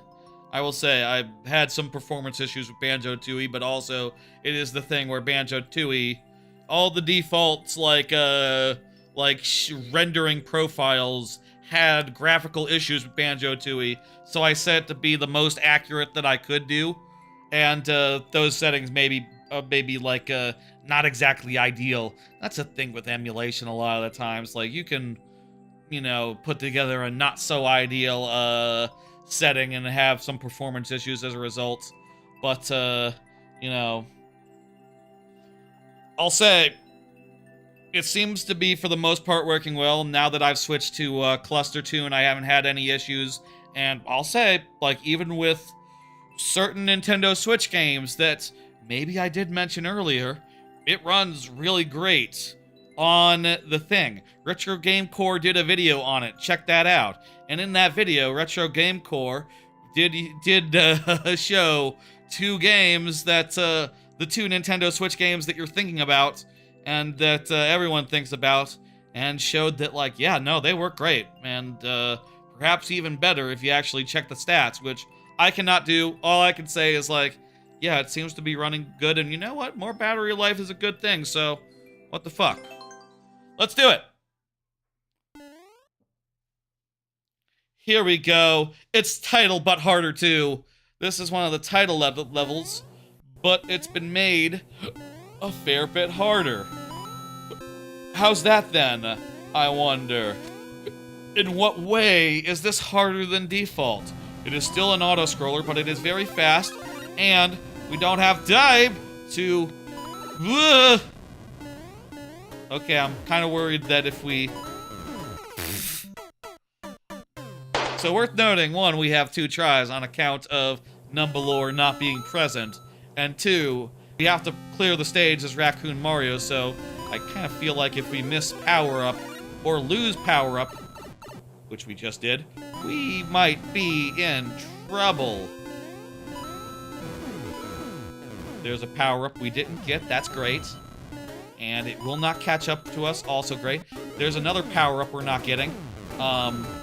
Beautiful. And we made it to the end, but we didn't get the power-ups. Also, we did hit the blocks for the power-ups, so they spawned. I think they're gone. Even if we go around... Well, here's a flight thing. Are we still good? What about that pipe? Can I get to that pipe? No. Maybe we can fly through the second half of the level. Maybe we could do this. Is this first clear? I think we might have this. This wasn't as fucked as we thought. I think we did it. First clear. Hell yeah. All right. I'm happy with that. I thought that was done, But turns out this is actually it was nice about it. I thought the power-ups, us missing that was you know, but no, we're good. Good shit. Good shit. It's about 7:30, so I'll say at this point, the lightning round is nearly here, but it is not quite here. So let's try to get through some of these. I got like 2 more AYN Thor cards coming up, so you know, let's get through the next 2 cards and then do lightning round and do all that. I mean, we'll see how this works out. But 06I is up next. And 06I just said hello. I just said thermal throttling. Dawson, thank you for the follow. Appreciate that. Next card. Thank you, Dawson. Thanks for getting in the queue and all that. You do list. Check the list. You don't. The position thing has been bugged for a while. It doesn't really give you the correct results. There you go. July 24th to August 27th, that's what you want to spread as the Roblox Blackout Days. I've never played Roblox, but if anyone has, I guess there's like a protest going on or something. I guess that's what the idea is. Sure. People should do that, I guess. I don't know. Is protest like... The Roblox people have been doing evil stuff for a while. It's hard to know what exactly, in this case, the thing is against. Updates? Oh, are they doing like a bunch of evil updates right now? Man, they've... That doesn't surprise me. Next card! Hey, did y'all hear about this cool thing? Let's talk about this cool thing. Did you know that Link to the Past now has a 2-screen version? Let me show you this real fucking quickly. Real fucking quickly. Look at this shit. Also, by the way, yeah, 06I is already confirmed, so... Look at this. Hang on, let me make myself bigger so you can see it better. Look at this. It is hard to see because of brightness. Lower the brightness. How about there? It is a 2-screen version of Link to the Past where basically they've done stuff where they've made it so that there's the bottom screen has like a map on it with other quality of life things such as inventory and gear, things like that, as well as quality of life features like being able to equip 2 different items at once. And I think it is real fucking rad and real fucking exciting that people are making 2 screens mods of games that are not dual screen games now, expressly mainly for the purpose of supporting handhelds like this, you know, Android handhelds such as the AYN Thor. And I'll say I've been saying for a while since this thing came out that, like, man, I kind of wish that a lot of games that are out right now and on it, I kind of wish that a lot of games did have that support. I kind of wish that there were custom versions of them that did support the second screen more for map and inventory and other things of that nature where it makes sense. Mind you, there are a lot of, like, other games where it doesn't, and, like, you know, on the DS and Wii U, it's not like there weren't plenty of games that just were like, I don't know, just leave it blank. I got nothing for you. Sorry. And for those, like, obviously, yeah, no, it's fine. I'll just play them on the top screen. But, like, no, like, having a map on the bottom screen is fucking good. You know, having like, hints or things of that nature. There's a lot of stuff you could do there. And I hope that we start seeing a lot more of these. I hope we start seeing, like, you know... I guess there's already Ocarina of Time and Majora's Mask, and even Wind Waker and Twilight Princess have had Wii U versions. Honestly, I wouldn't mind, like, ports of the original N64 versions to have that sort of dual screen support. I wouldn't mind, like, you know, other games also getting the same treatment, like Minish Cap or, you know, you name it. And not even games that aren't Zelda. I think it is really rad. If certain Switch games, if it was possible to get like Mario Odyssey, but you had a map permanently on the bottom screen, or like you know, Breath of the Wild. Obviously, there's the Wii U version of Breath of the Wild already. Tears of the Kingdom. Bonanza is right out because Switch 2 is too tough for the for Android devices right now to emulate, but give it time, it'll get there.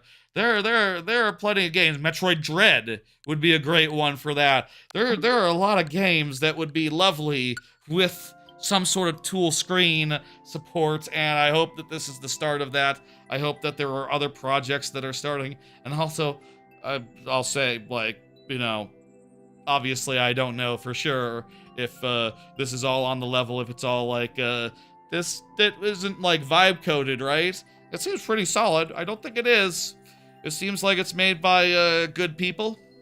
I haven't looked into it that much other than to see that it exists and to try it out and see that it works and go, oh crap, that's cool. It's cool. I'll say it's exciting, and I'm excited to see more stuff like that in the future. Let's do this. I have to defeat 10 Spinies and then get to the end. And we have 40 seconds, so this is a quick level. Maybe I should try waiting a second so I don't fall to my death before the second Spiny appears. Yes, that would be a good idea. Here we go. We're waiting for that Spiny. Oh, also we can jump on the spines, the spikes. So that's probably what we need to do.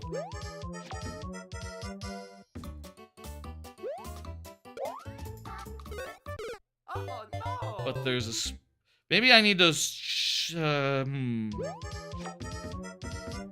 to figure out, like, which spikes I should jump on. There we go. Whoop! Okay, you really have to delay. Okay, you can't just, you can't kill too many.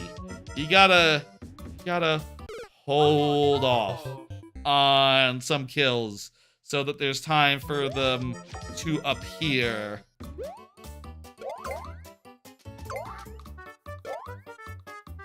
You really gotta do exactly what I just said and not blatantly disregard. You gotta buy some time.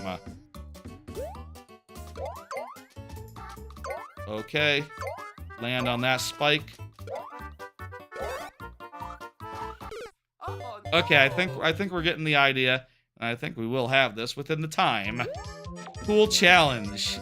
Oh, no. Let's do this.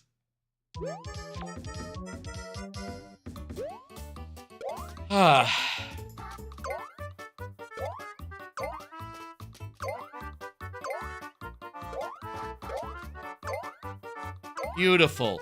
Beautiful. This is the run. Wait, no! Need to buy that one more time to spawn spikes. That was looking pretty run-like. That was looking pretty good.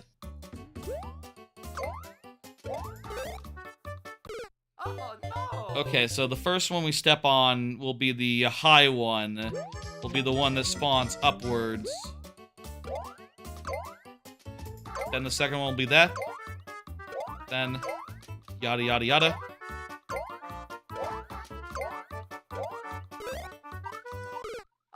Okay. Gotta be careful because some spikes, when they get too high, we can't get them anymore. And that also makes the ones that are farther away more difficult. Breathe. Relax. What was the clear rate? Was this a pretty high clear rate? Oh, no. Probably pretty high clear rate. Probably not impossibly high.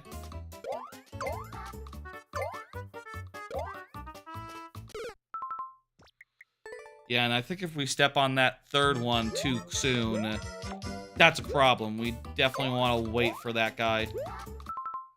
It was sub 1%? Oh, okay. And it takes 35 seconds to get... Yeah, this is a hard one. I can't confirm this one's hard.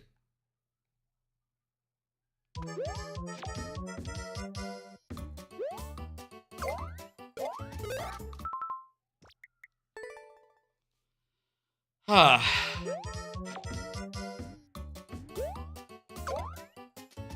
Oh, I was hoping to land on the lower spine, the one that went down.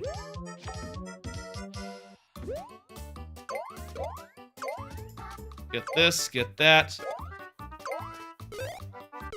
Oh, no. Yeah, even... we want to go on the little one to the left first. And then go on the spiny.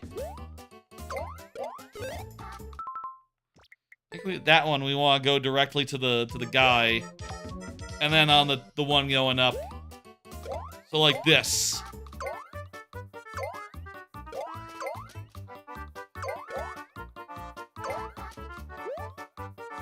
If we miss one, that's right out as well.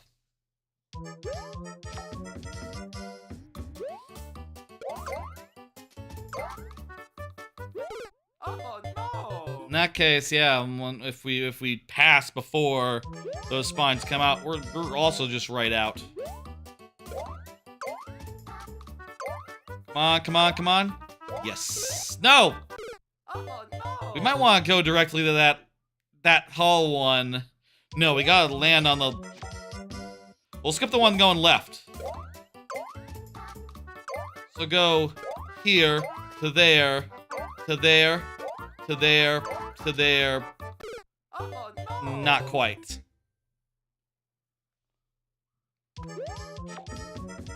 We're figuring it out. We're figuring it out one spiny at a time. Oh, no. If I can jump on 1, 2. If I can jump on 2 on the dude and then 2 of their spikes, I think I'm in good shape. So the dude and then a spike, a dude, spike, spike, Jesus. Oh, no. Hey, Dawson. Keep an eye on the list. It's goes slowly, but I will say the lightning round is soon to start, so the time per level is going to go up dramatically pretty soon. In fact, really, we should be starting it after this level.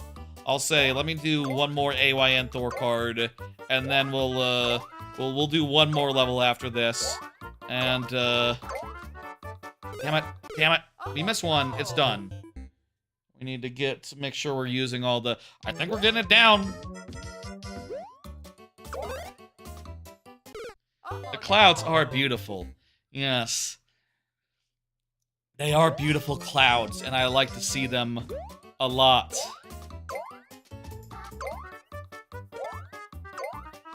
One, two. Get that one. And then get these 3. Fuck. Oh, no. I thought I had... need to do that slightly slower so that these guys have more time to spawn.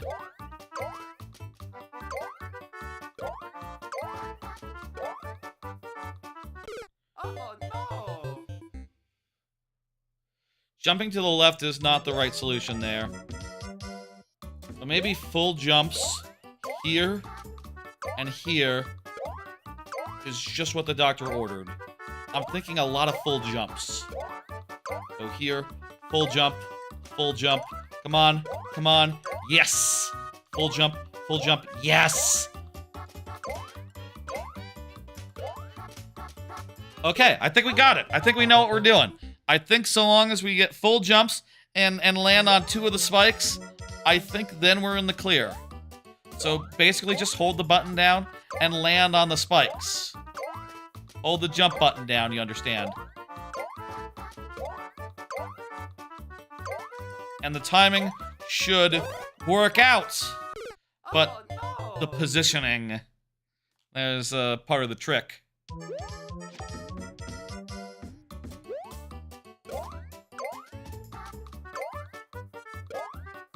I'm just holding down the jump button now, and it seems to be pretty solid.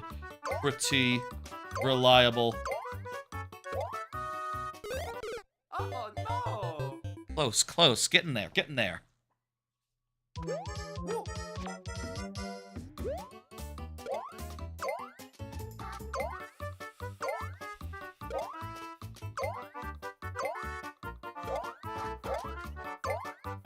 Okay, that timing was all weird.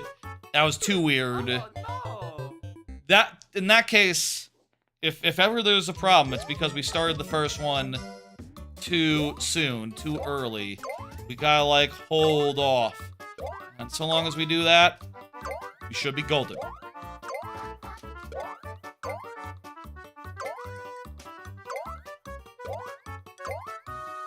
This looks perfect. Ooh. Oh, one more. Last one. That's it. Clear condition. Yes! Good shit. Yeah, hold jump is the key. Holding jump and, you know, doing full jumps, basically. And doing 2 spikes per spiny is pretty perfectly designed, honestly, once you get the knack of it. It just works out beautifully. Perfectly. Yeah. Yeah. Lovely. Let me go ahead and hit, end timer and complete. And, Star Blast Sam is up next. Star Blast Sam.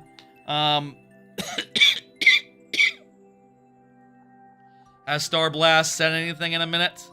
Star Blast, go ahead and say something, and we'll get you up real nice and quick. We're doing one more card before the lightning round because this is sort of a related topic to the AYN Thor stuff, and that Link to the Past, dual screen Link to the Past, as I previously showed for a second, which is, hey, I decided to upgrade my document cam setup. That arrives tomorrow. Hopefully it'll be better than the previous document cam setup. So yeah, I've been thinking that my current document cam setup is a little bit lacking. It's you know, it's an overhead cam that I got off Amazon, one of the cheaper options, and I have done only a few streams of it.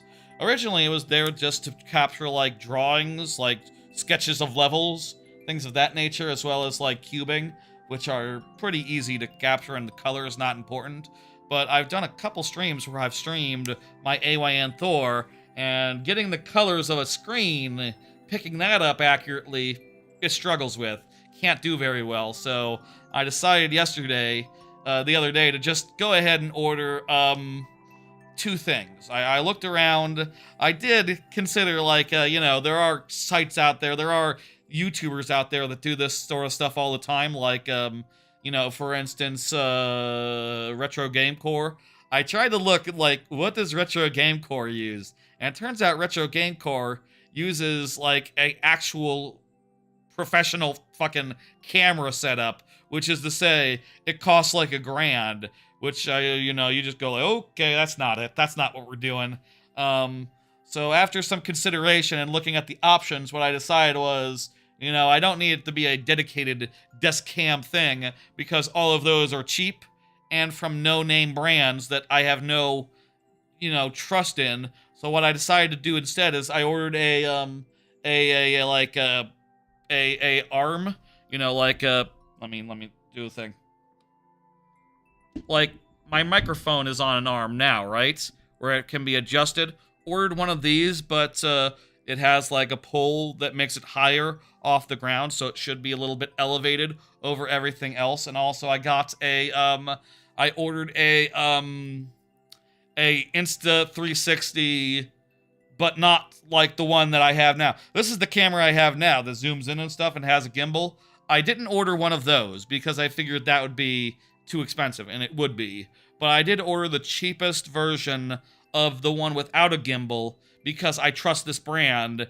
And, you know, I'll say, like, when I switched from the Lynx, the like, when I switched from, like, you know, what's the camera, the mainstream camera, Logitech. When I switched from Logitech to Insta360, like, I feel like the color balance and the color in general just improved so dramatically just from having a better brand of camera that, like, I kind of trust Insta360 to do it right. Mind you, we did see earlier, like, if I put my thing up to the thing and make it big, it doesn't quite capture 100% of the color super duper accurately, but it does a better job than my current desk cam situation, so I hope that this actually works out to be better than the what I got currently, and we will see. We will see when that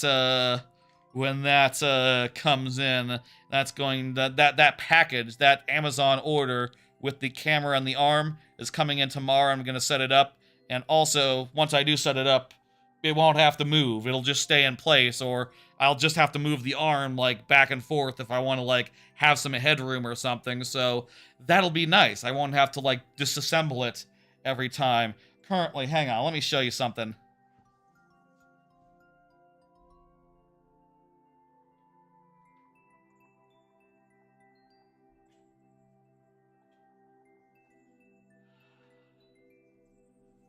Currently, to get the desk cam to be, like, stable and its base to be in place, I used rubber bands to put a hammer on the end of it, so it's sort of weighed down the base so it can be stable and reach out, like, higher than it's really meant to and more stably.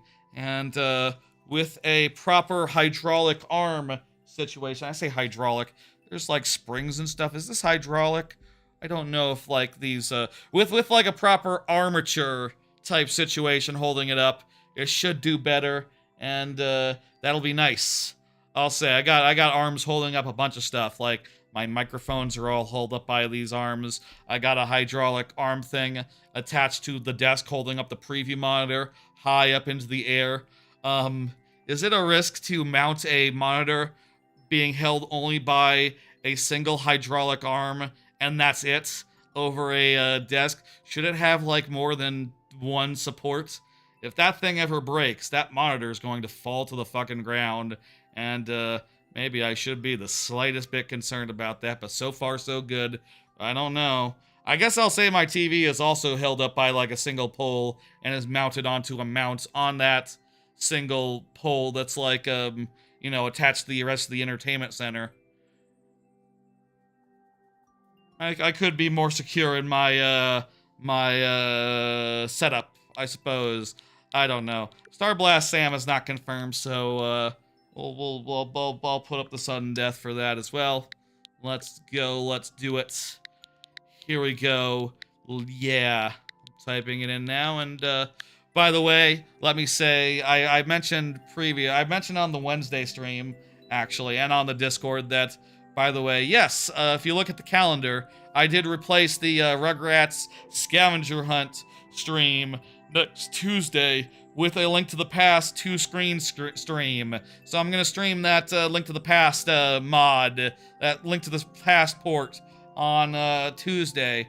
And I'll say, my intention right now is just to play as much of that as I can in a single session. I want to go the distance. I want to go for hours. I want to go for all day. If I can finish that in one go, I will. And maybe y'all would like to come by and watch some nice Away and Thor content. We can see, like, how good having a map and having the inventory on that touchscreen really is, like, across the course of an entire playthrough. And I think that'll be interesting. I hope that'll be interesting.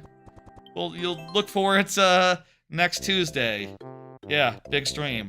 Also, Sunday will also be a big stream, I think, because some of those, I'll be doing the DK challenge. I'll be doing the DK challenge on Sunday, so I hear some of those are really, really hard, so we'll see. We can do them all. Let's play Star Blast Sam's level, and we have 2 lives, but it's a 1-1, so how hard can it be? So far, modestly. That seems to be the answer! This looks like modestly. difficult. I've seen more difficult levels tonight in general, but sure is a lot going on for a 1-1. Gotta jump that. Still, a lot of power-ups, a lot of slack. I think we still got this. If not this run, if not this life, then the next.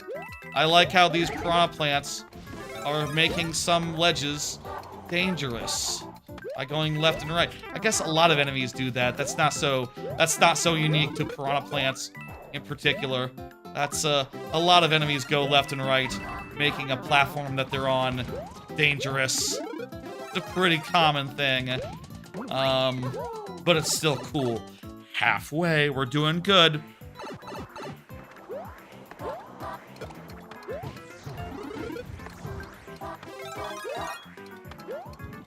This is a fairly hard 1-1, but doable. Definitely doable. I like that double-ended fire thingy. That is cool. This is cool. I am having fun. This is some good crap. I appreciate this. And I think we're done. Nice. Oh. I was gonna say, I liked having that POW there to get through that boss fight, but there's another one. Which is no problem at all. It's pretty easy, and done? Maybe. Yes. Well, that was fairly hard for a 1-1, but we did do it in one go, so done. Nice. Fantastic. Thank you, Star Blast Sam. Thank you, thank you, thank you. Hidden complete. Yep. Almond Shear is up next. Almond Shear, go ahead and confirm.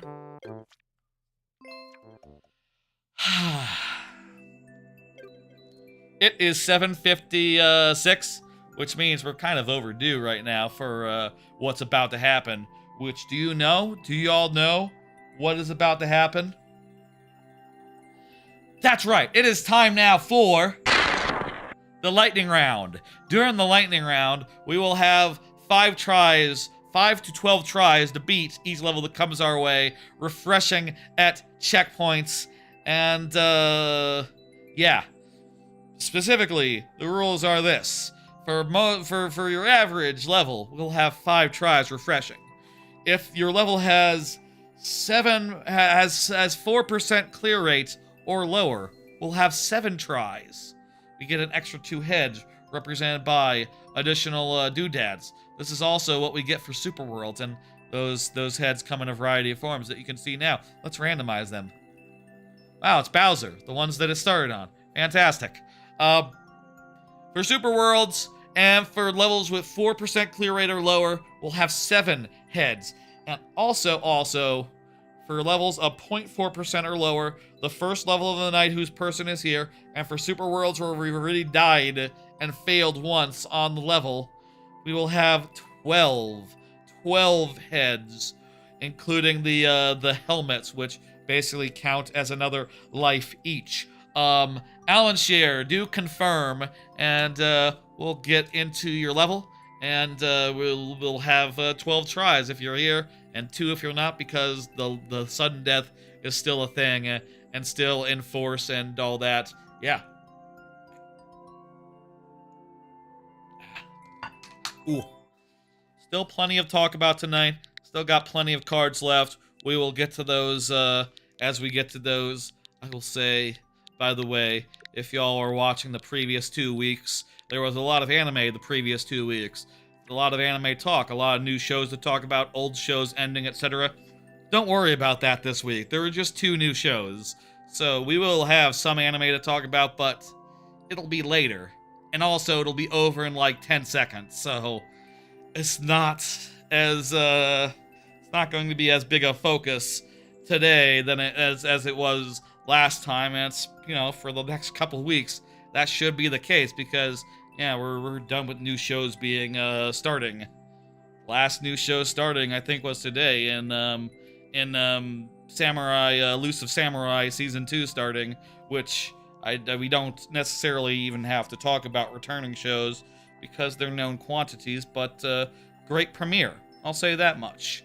Anyway, do not see Almond Shear, so sudden death it is. Let's roll. This is just something that you can play. This is just something you can play. So, let's play it. And, okay. Well, that's not off. We're not off to such a great start here.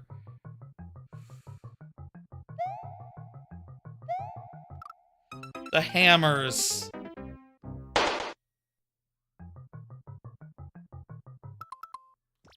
That is something that you can play. That's confirmed. Almond Shear not confirming means that we only get 2 tries. The clear rate is pretty damn good. We would only get 5, so we'd only get 3 more. But I suspect we get past those first 10 seconds. It's probably pretty doable. It's probably pretty free based on that clear rate. And also, yeah, it's 30 seconds long total. 30, 40 seconds long in total. So yeah, there's not that much after that, even. Well, there's a bit. There's a whole full-length level's worth. Thank you, Almond Shear. Get that. Feel free if you come back to get that back in there, and we'll have another shot at it. If, you know, I'll say, during the lightning round, during this in general, the end is never the end. You can always submit again, and, you know, we'll play it when it comes up. Barnstormer is up next, and Barnstormer did lightning bolts when the lightning round started. Hell yeah, confirmed for present. Let me talk about the next card as I enter in this code. I finished The Office. Finished rewatching / watching The Office. Like I said, I've been saying the last few weeks. For the last few weeks, I've been in seasons 8 and 9, which were not good, and also I never saw before, so that was interesting to see these seasons. You know, what can I say that hasn't been said? They're bad. The romance, like, goes to bad places. The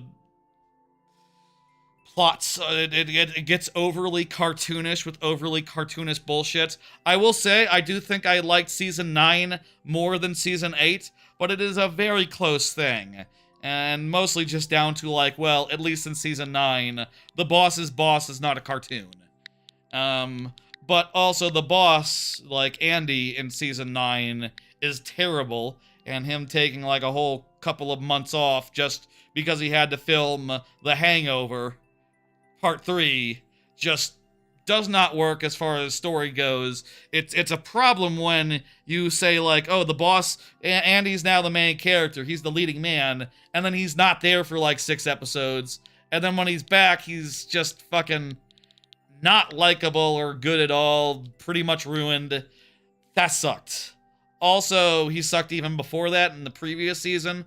Also, a lot of things sucked all over that whole final couple seasons. I'll say I didn't hate it all. I kind of liked a lot of the business trip going down to Florida, though the actual part where they opened the store full of terrible products was just cartoonish and bizarre, and I kind of hated that episode. I think that's my least favorite, the one where they open the store and try to sell triangular devices. That was just, like, so dumb. Like, even Kevin should be like, this is ridiculous. I cannot buy into this. Like, even Kevin would not be able to take that seriously, and he's not even there. It's the serious characters who are there doing the stuff on that crap. Anyway, I didn't mind. There's some parts I didn't mind. Like, I didn't mind seeing everyone go off to their ends. You know, like Jim getting a happy ending. I thought that was nice. The seeing what everyone did after a year after The Office ended. Sure, you gotta do that. The finale was fine. All I can say about The Office finale is, at least they didn't go to jail. Not all of them. They didn't go to jail. They weren't arrested for being mean people. And I think that's as far as sitcoms go, that means you're batting like you're mid. You're in the middle tiers then. You're not in the low tiers, and yeah, it was a fine conclusion. A perfectly adequate conclusion that shows you a little bit about what everyone happened. 2 more thoughts, and then we'll start this level. 1, I hated to see all the Jim Pam drama. Actually, I got a handful of thoughts. 1, the Jim Pam stuff was bad, where like they were having marital troubles and all that. That was really stupid, especially when you consider like, okay, so they're having marital troubles because Jim wants to do something with his life. And it's like, wait a minute. This is exactly the same except in reverse when Pam went to art school like several seasons ago, and it was basically this. And even if you can say like, well, Jim didn't consult her on it, remember like a couple seasons after art school when Pam also joined the Michael Scott Paper Company? She did not ask Jim. And that is probably a riskier, well, I don't know if it's a riskier thing than starting a business with, well, it's kind of, they're kind of a comparable situation to the Philadelphia storyline. No? It's just contradictory with previous established, like, how this goes for them. Like, literally, Pam has done the exact same thing, and Jim was cool with it. And they worked around it, and, you know, they both understand on some level they don't want to do this for the rest of their life. And for Pam to just turn around and be like, no, you have to do this for the rest of your life, all of a sudden, was just so out of character for me, especially as a way to introduce the cameraman as a big major character for some drama. Like, that was bad drama, and also they shouldn't have gone so meta with the camera crew and all that. That was bad. Maroon, between Maroon and Teal. Yes. That was some bad shit. I didn't care for that. I will say I don't mind that Jim got a happy ending, though I will say I did watch some videos. I've been watching a bunch of Office videos, and I do think there is something to be said about, like, The Office not being about that, you know? Not being about happy endings, but just about the fact that office life is barren and not a place to find meaning. You know, Jim getting a fantasy job where he can hang out with athletes is like, okay, that's great wish fulfillment, but it is true that if you look at it and consider it, it is kind of, like, seems contrary to the point of The Office, and The Office being kind of a sad place where no one can really find meaning. Like, and I saw some video essays basically saying that, to that extent. Yes, the UK Office was more about that, and more about the futility of it, yes. Like, when Jim got a promotion, that was the perfect time to tell some stories like that. But instead, they just did nothing with that, and then that arc, like, ended immediately. Really, Jim should have been in charge for, like, instead of Andy, first off. And second off, he should have basically became the Michael Scott role. Choosing Andy just because of The Hangover Part 1 and 2 was a mistake, and, you know, hey, look at them now. Now, Jim is the bigger movie star, so go figure how that all worked out. Jim really should have been the new Michael, or, you know, it should have been about him becoming the manager and realizing that that also does not give you fulfillment. You know, I think if there's any message there, is like, The Office, a lot of it is about, like, Jim struggling with the fact that selling paper as a salesman is a meaningless, as a soulless existence. And I think if there's anything to realize from the rest of The Office and seeing, like, Michael Scott, is that, you know what? Being the middle manager, like, if Jim did really, really well and got promoted and became a middle manager, which is probably about as best as he could hope for, beyond founding his own company where he gets to hang out with sports athletes. Being a middle manager is also completely unfulfilling. Look at Michael Scott. Until he found meaning elsewhere in his life was empty.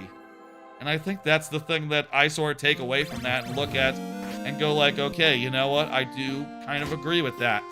Like, when I think about it, I think that just about any role that you have in an office, from lowly peon, which is what I've always been in my work life, to even middle manager or above, all of those roles probably feel equally soulless. All those roles are probably equally like, you know, no one's having a good time out there. No one's finding meaning in their work. And I think a lot of people are struggling with that in general. Am I supposed to dig up this fish on the thing? No, I don't know that I... Well, maybe I can. This is probably not what I'm supposed to do. Also, it doesn't look like these bombs affect the fish necessarily, even if they can hit the even if they can hit the even if they can hit the block. You know, that is the thing I'm choosing to take away from The Office, of like, yeah, you know, corporate life is a soul mind-numbing job, and even, you know, Michael Scott, with all his power and all his cushiness of position, you know, even he is underpaid, even he, like, is mistreated by those above him, even he is being slowly crushed to death in a job that cannot offer, you know, the kind of fulfillment that he wants out of life. And I think it's a very sad thing. And yet, I think Michael Scott's end of you know, getting with Holly and moving is lovely and beautiful, and that, I think, is an ending that doesn't necessarily, like, undercut that message, that, like, cynicism.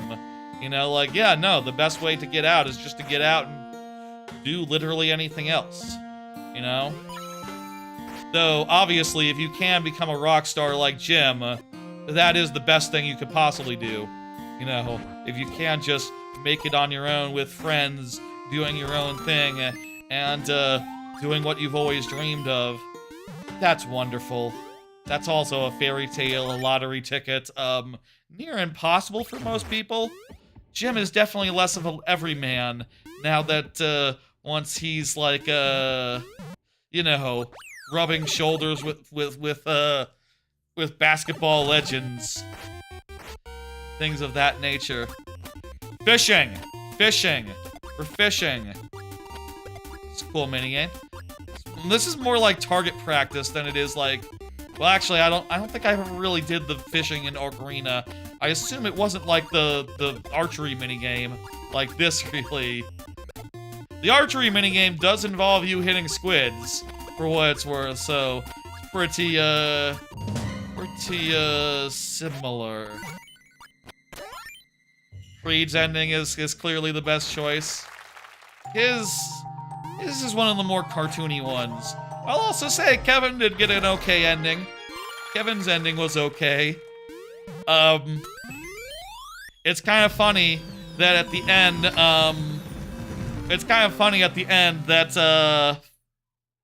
you know, what's his name? Oscar is like, I'm gonna run for senator because, you know, whatever.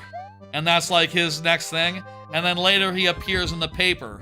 You know, the spin-off show.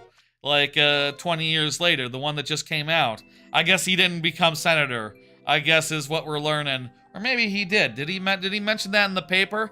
Did he become senator and then become an accountant at a minor paper, like, years later?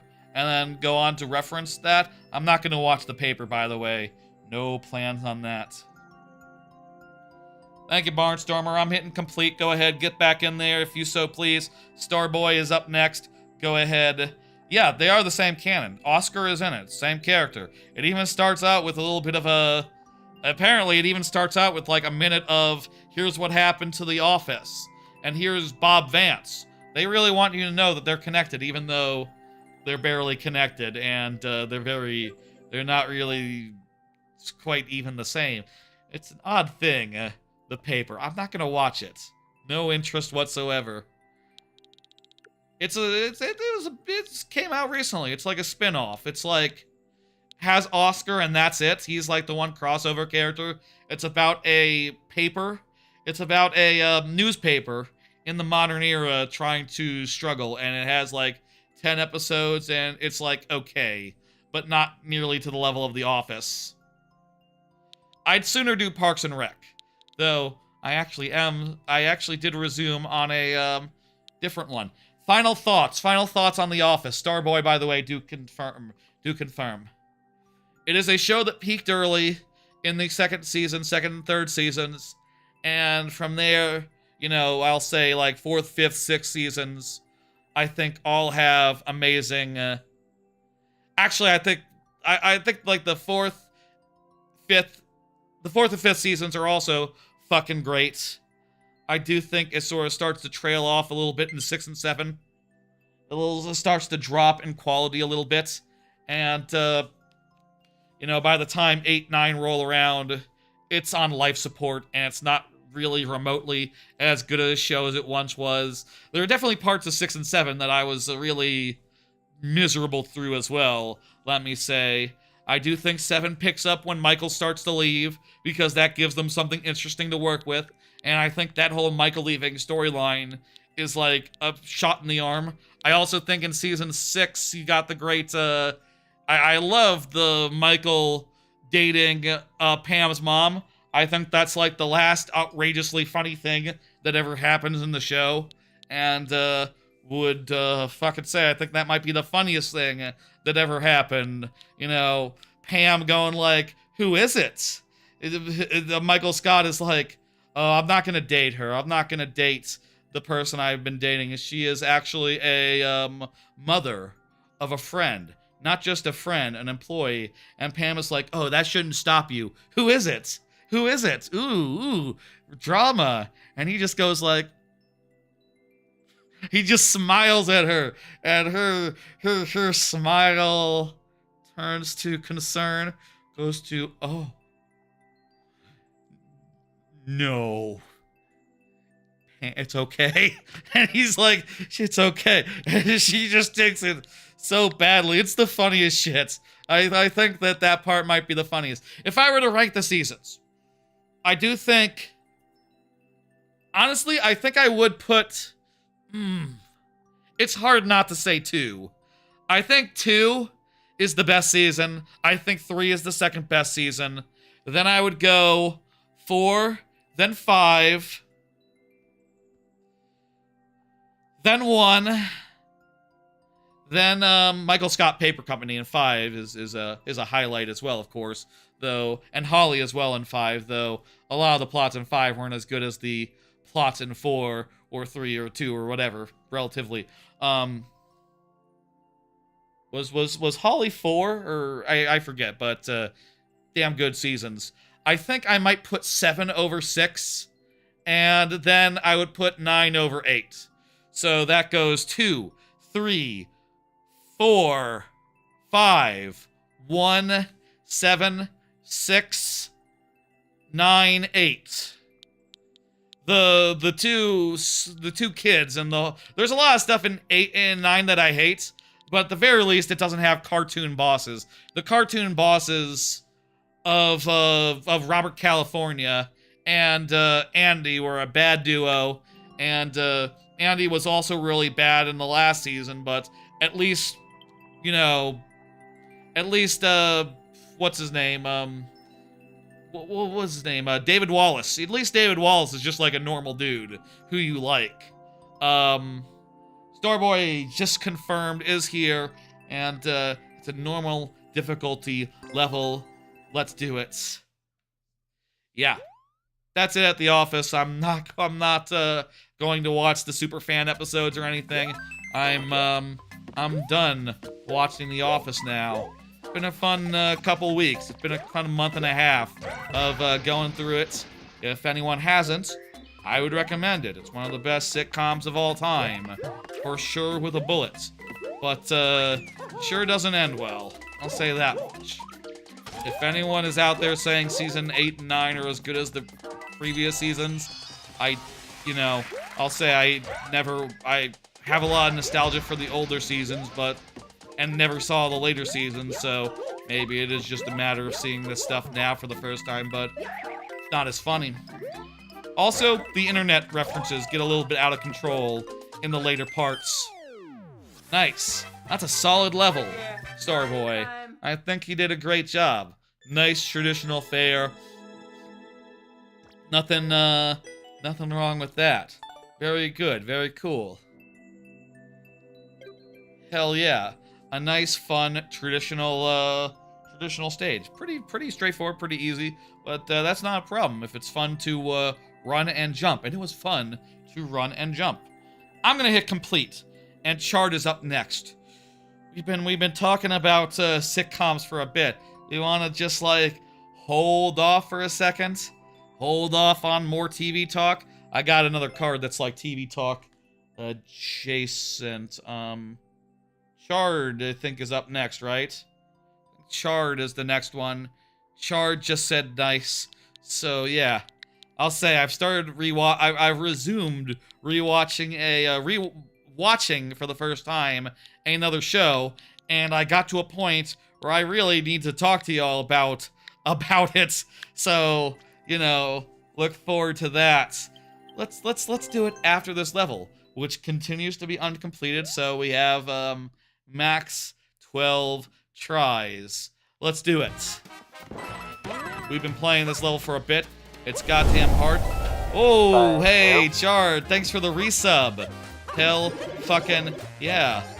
Thank you, damn it. As a Twitch subscriber, you know you get the ability to refresh our heads once a stream, or to skip the line if you so please. And I imagine because it's the most economical thing, you get less heads if you just skip the line. You only get 3, whereas refresh will get you a full 12. Wow, that's a hell of a deal.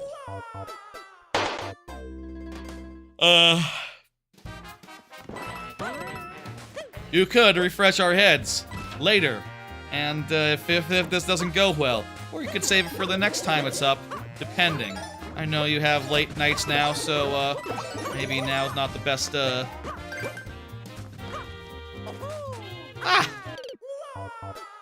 Should have waited for the guy to come back.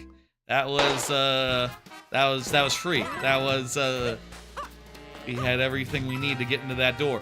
We've gotten like I've gotten this room pretty down packed. Yeah. And the next room isn't that hard either. We need to be regular Mario so we can activate the dude. Oh no! Gotta go under the spikes and then jump up onto the thing above. And once we do that, we should be pretty home free. At least ready to do the part that we struggled on for the last couple of times. Oh no! Yeah, once we missed the first thing, I think we're cooked. The thwomp is going to destroy the blocks, so we can't get into them.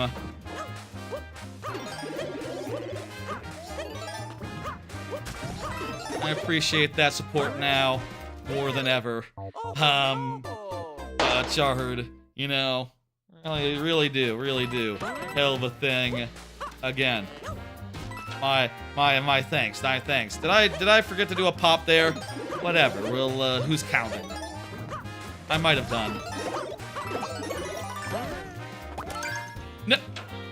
I can go back through the door, it's fine. Then I can jump. And yeah, depower. Here we go.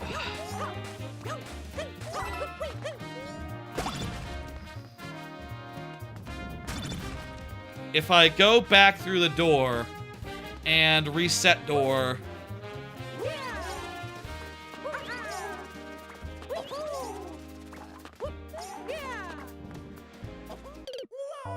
I need to get onto the wall real mighty fast and then jump off the wall if I can reset that. Difficult thing, but it's possible to save a run at that point. Possible. Didn't say easy.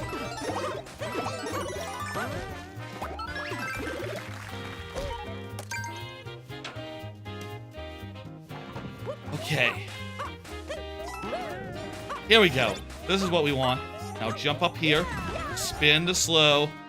Okay, this is the part that we've been struggling with right after this guy goes through.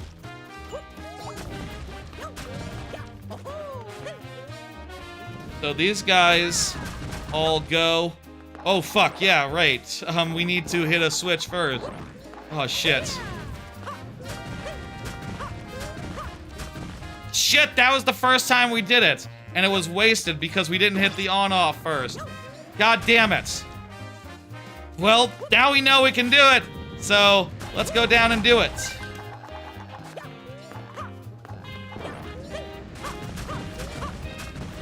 That was close. My God, I can't believe we wasted the first time we actually did that. That could have been it. As far as I know, it's all easy after that point.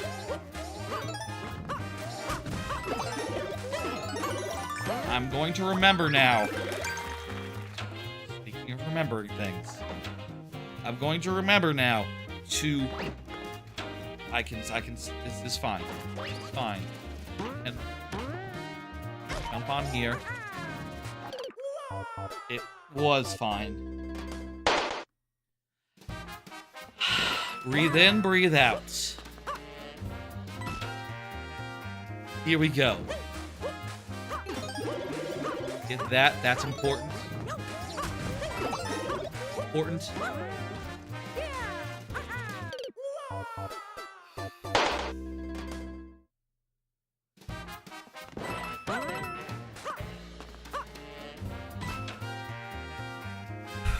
Relaxing. Here we go. 1, 2, 3. Oh no! Hey, Char, do you want to use your refresh now or later? I know that you've been having a lot of late nights, so a lot of early mornings, so maybe you want to do it now before it's too late at night. Activate sub incentive. Yes. Okay. Cool. Instant refresh right here. And a level such as this one, that instant refresh does also include helmets. Let's go. Another 12 tries. Let's do it. This is something you get once a stream for being a sub.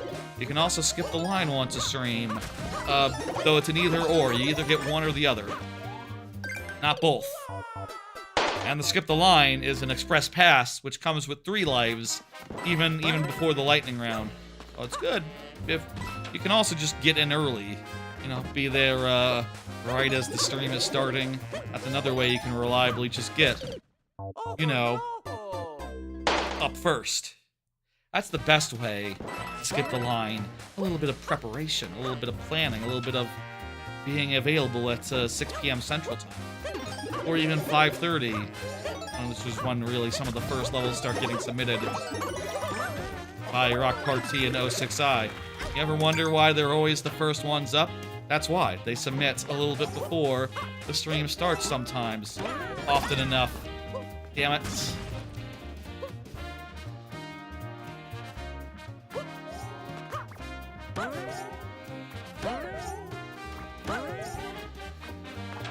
Ooh, okay, we gotta reset. We gotta reset. We're good.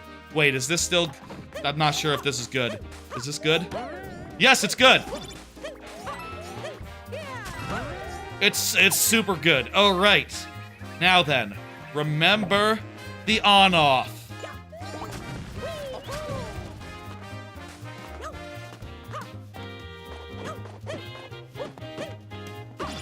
All right.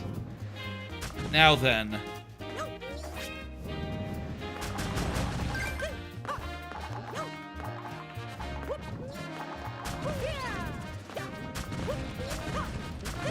Yeah! That's what we needed. And now we've done it. What is through here? First time for everything. Oh, it's more of this. Jumping over some guys. Tell me we didn't have to ride that guy. We did have to ride that guy, though. That was definitely a guy to ride. Okay. Learning.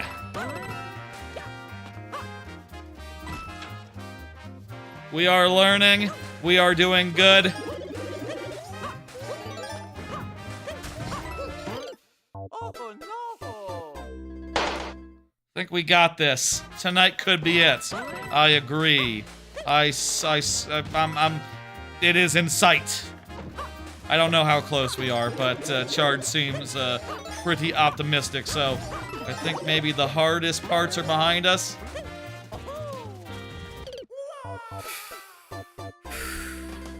Hey, Numblor. Get another level in there. Very nice. Very good. We did your first level. Might forget how it went.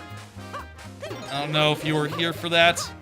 If not, we got fewer tries, but, you know, it might not have been a problem, given the type of level. Right, I need to... Fuck! Hello, a boy that's okay. How are you? Hope you're okay.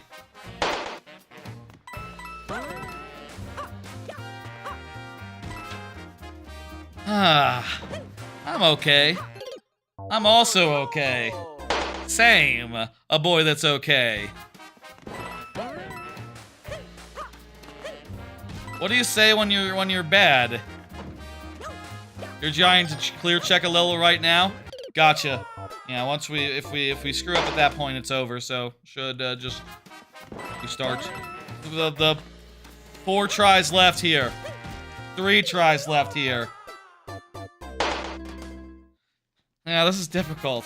This might be not the time. Let's focus.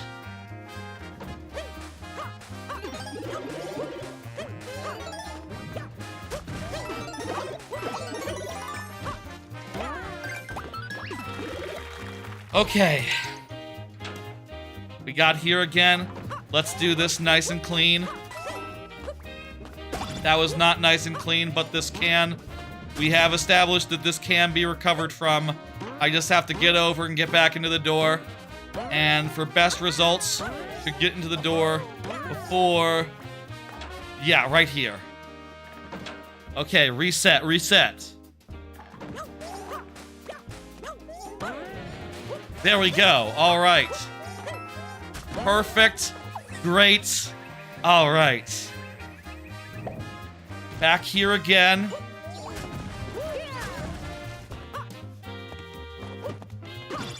Get that on off. Carefully now.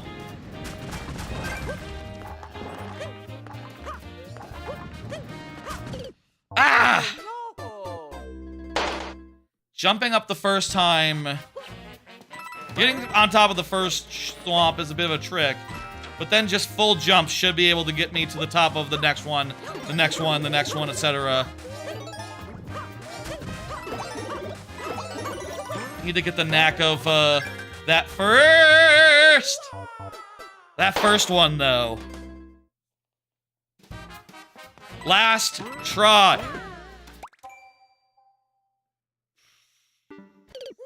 I gotta count that. That was indeed a try. We're very close. We're very close. That's not true, right, Mathlete? You're saying that Mario Maker 3 was confirmed. February... What is the meme with February 30th, 29th? Oh, there's not 28...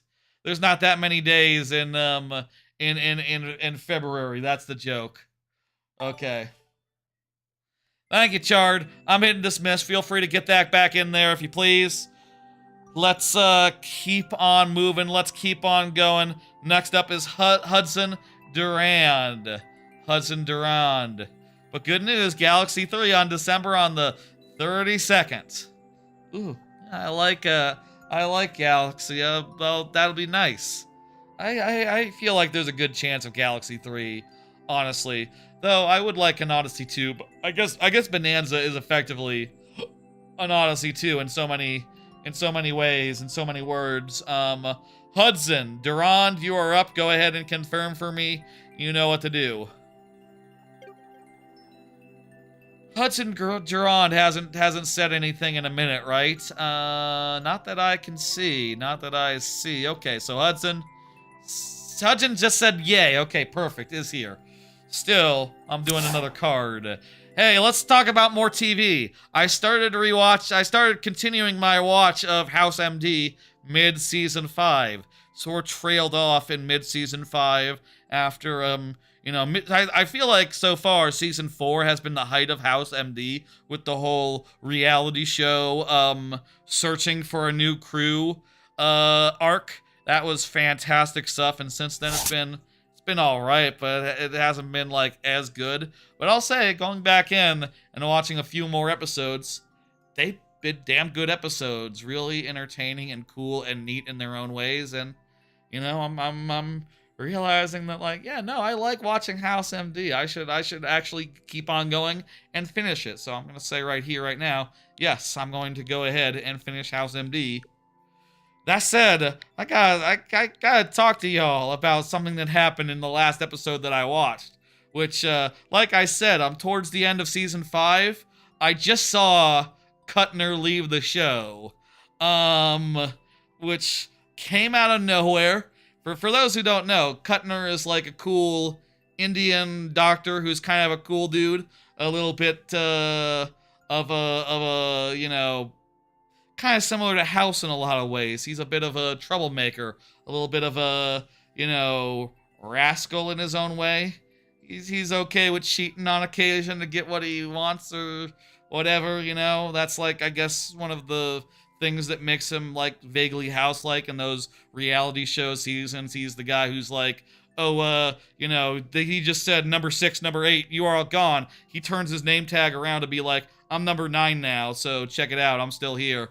No, you sent someone else home, which is very funny and also immediately earns him House's respect. Also, him being pretty fucking smart. But yeah, the way that he goes out is randomly after a real good episode where he had some real choice bits. He just is found in his apartment with a gunshot in his head, self-inflicted, and you're like, oh shit. What the fuck happened there? Hey, he was kind of cool and happy the last few episodes. And, what the fuck? I had to stop. And that sort of overshadowed the whole rest of the episode because I had to stop and look at Wikipedia and find out that, like, oh, I see what happened. The actor was offered a job in the Obama White House, so there you go. That's what happened. He just had to leave the show. And they are so in love with just, like, killing characters off when they need to leave. When the actor is done with their run. And, that's what they did. They just killed him for no reason. There's no answer. And, They went on to say, like, yes, it was a suicide. No, they never figured it out. Sometimes a mystery is a mystery, and there's no answers. But I'll say, there is an answer. I do know what happened. I did figure it out. It was quite obvious. He got another job. It was sort of like that episode of Buffy the Vampire Slayer, where, like, Buffy is in a dream, and in the dream they say, you gotta leave the show right now. And you're in a TV show, watch out. It was like that with Kuttner. Obama was in his dreams saying, you gotta leave the show. You gotta leave the show. You just think you're a surgeon on apprentice to the lackey of one of the best surgeons in the world. You just think that.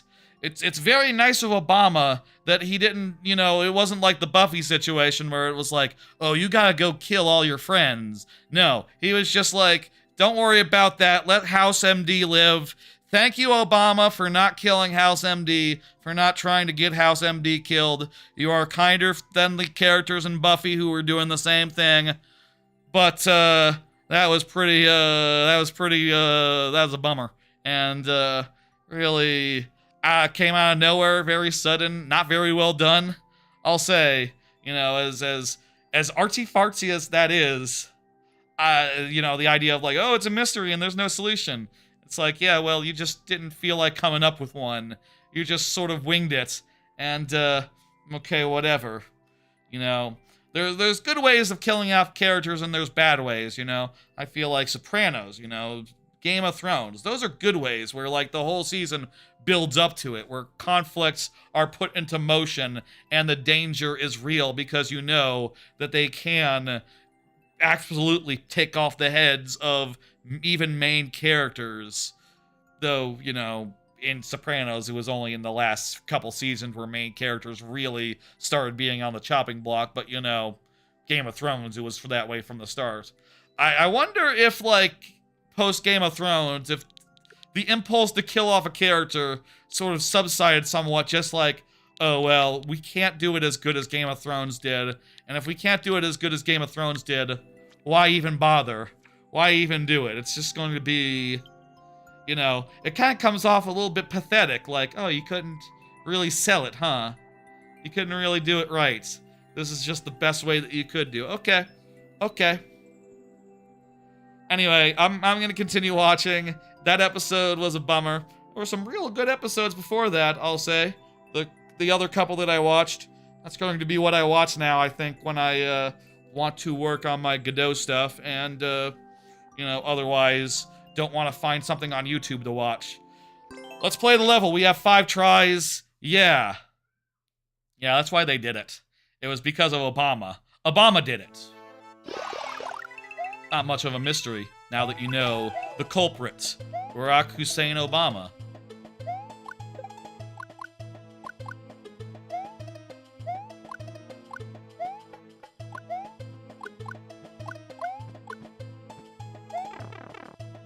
Auto-scroller, pretty straightforward, a little bit slow, and we have to deal with the fire and also the hammers coming from the right side. See what we can do. Let's try to keep our fire so that we can deal with the Hammer Brothers as nicely as possible. That's the thing I'm going to be watching a bunch of. Maybe I'll talk about it as we go.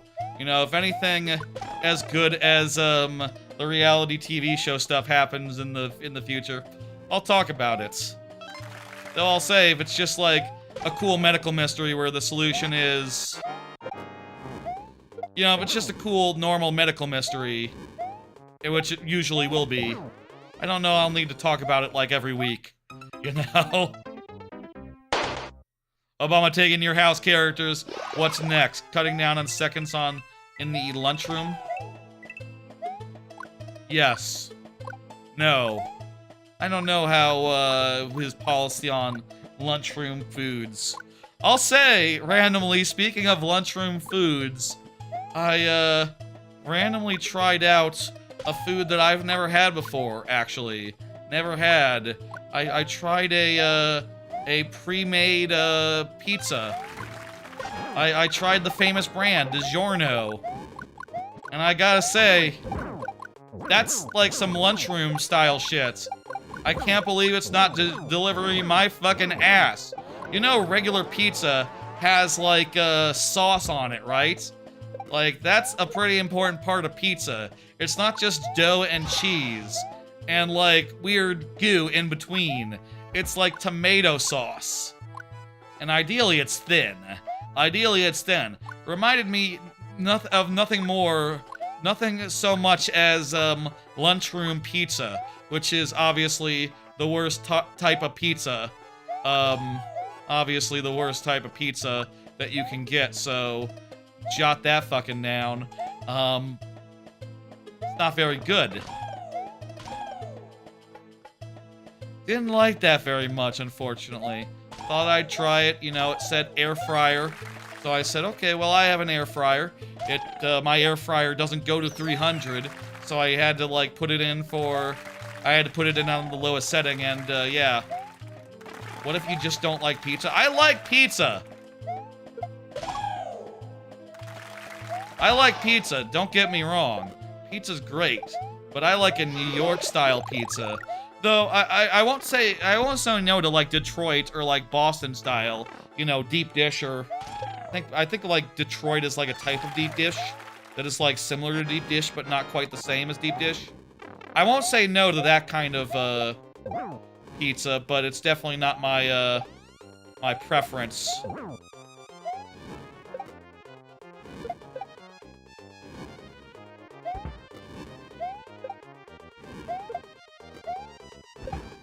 geez, that was a close one.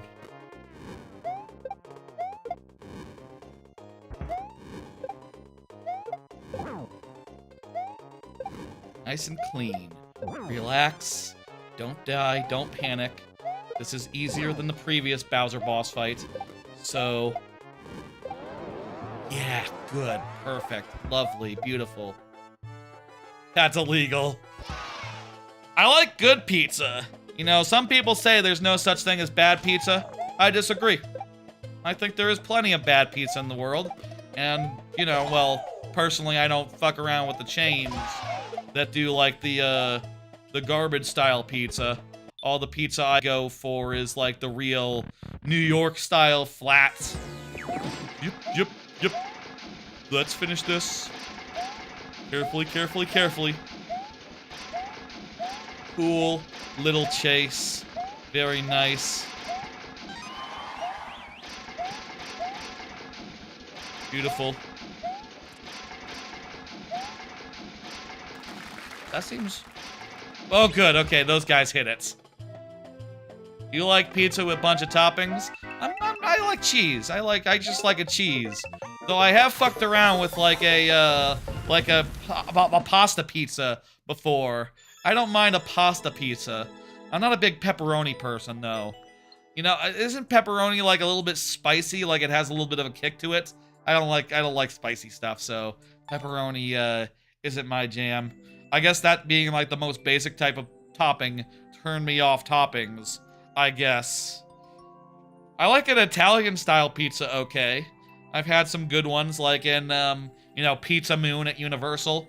And, I had a good Italian-style pizza in, the restaurant of Fuji-Q Highlands, Hotel in Japan, near Fuji, Mount Fuji. The theme park around Mount Fuji, Fuji-Q Highlands. Great, the pizza there was a good dinner at the little restaurant that they have. You usually get the house special, but no fish. I like a no fish or no fresh. I'm not sure which one you meant there. Probably no fish, so no anchovies. I don't know about anchovies. I probably should fuck around with toppings some point other than pepperoni. That one's not for me, but there's probably a topping for me other than cheese. But I'm kind of happy with my cheese pizzas and my big ass slices, so that's all good. Let me hit complete, Hudson. We did beat that. Nice and good. Countess Timpani is up next. Tomato sauce and cheese is all you need. I agree. Any other meal, I think that you need some meat. And right now, it is, in fact, the safest to eat things with meat because on account of, you know, uncooked vegetables, you know. Cooked meat is very safe right now. I guess all the ingredients of a pizza are cooked. You have no risk of diarrhea diarrhea lettuce in a pizza. They'll never put like uncooked lettuce on top of your pizza. And even, I assume, like the onions, the peppers, olives, things of that nature, shrooms, tomatoes, all that stuff's been cooked as it goes on the pizza, right? So it's safe from diarrhea, from Trump's special diarrhea lettuce. It's safe, right? Pizza's good, and you don't have to worry about diarrhea when you eat it. It's a good thing. It's a good thing. Yeah, it's cooked. I should get one of those, I should go buy one of those pizza places that makes the fancy Italian ones where you sort of tell the person what you put on it and make a weird custom one with a bunch of weird toppings. That sounds nice. I did like the Pizza Moon one, and the Pizza Moon one has a bunch of weird toppings as well. Maybe I should look up what I got at Pizza Moon and get that at the local, like, what is the restaurant was called, like, Fire Fusion or something. Good luck. Yeah, we're gonna probably need it for this one. This one's Countess Timpani's special. And, yeah. I'll say again so far. So far, I'm doing pretty good. I've had some Taco Bell. I've had some Whataburger. Both of those. I think the Whataburger had less lettuce than usual. I feel like there has been somewhat of a response in terms of, like, well, just take the lettuce off the thing. If the lettuce has diarrhea in it, well, that's not what it is. It has, it's not that it has diarrhea, it's that it can give you diarrhea, explosive diarrhea. Just take it off. So far, though, I haven't had any trouble, so that's nice. They say in some states you should not be eating the Taco Bell. That must be a rough thing to hear as Taco Bell, to be like, if the government is saying to not partake in our food. That's rough, man. I hope they're probably doing fine. They're probably still doing more business than your average local Mexican chain or your average local Mexican restaurant. They're probably just fine.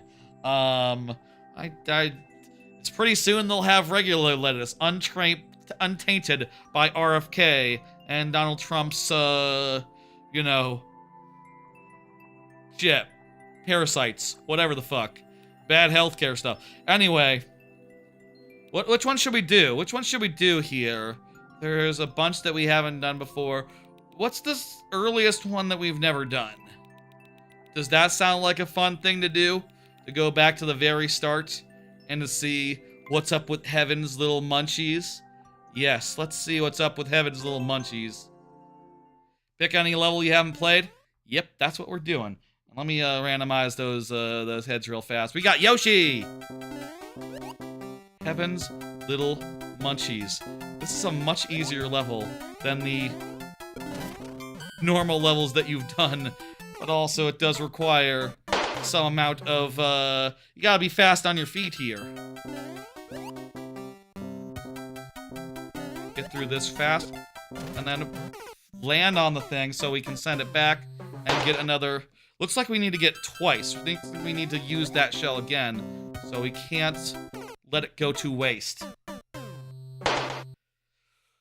Nice, cool level. This is, you know, a lot of your levels are hard, Timpani, but they're like, you know, stylistically designed to be this way. This is like a normal level, Timpani.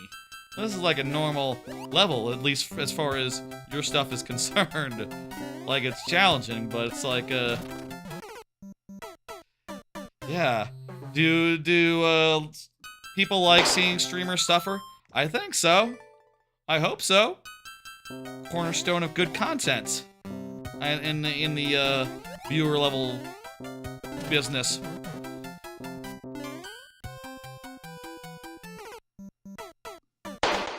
Yeah, it looks like we'll have to use that at least one more time.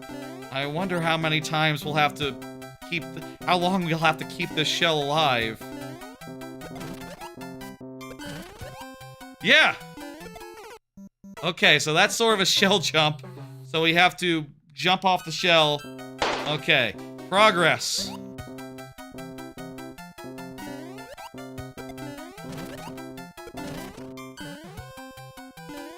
And no, you cannot just jump over.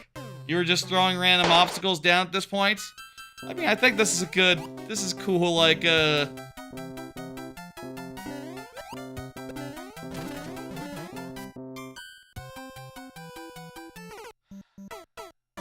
They're making like piano sounds. I'm hearing piano sounds from the Munchers. What, are they supposed to be like making a chomp, chomp, chomp sound as well? I think we want to go to the other side. It's kind of hard to jump on it from that position, but time might be of, come on, go here.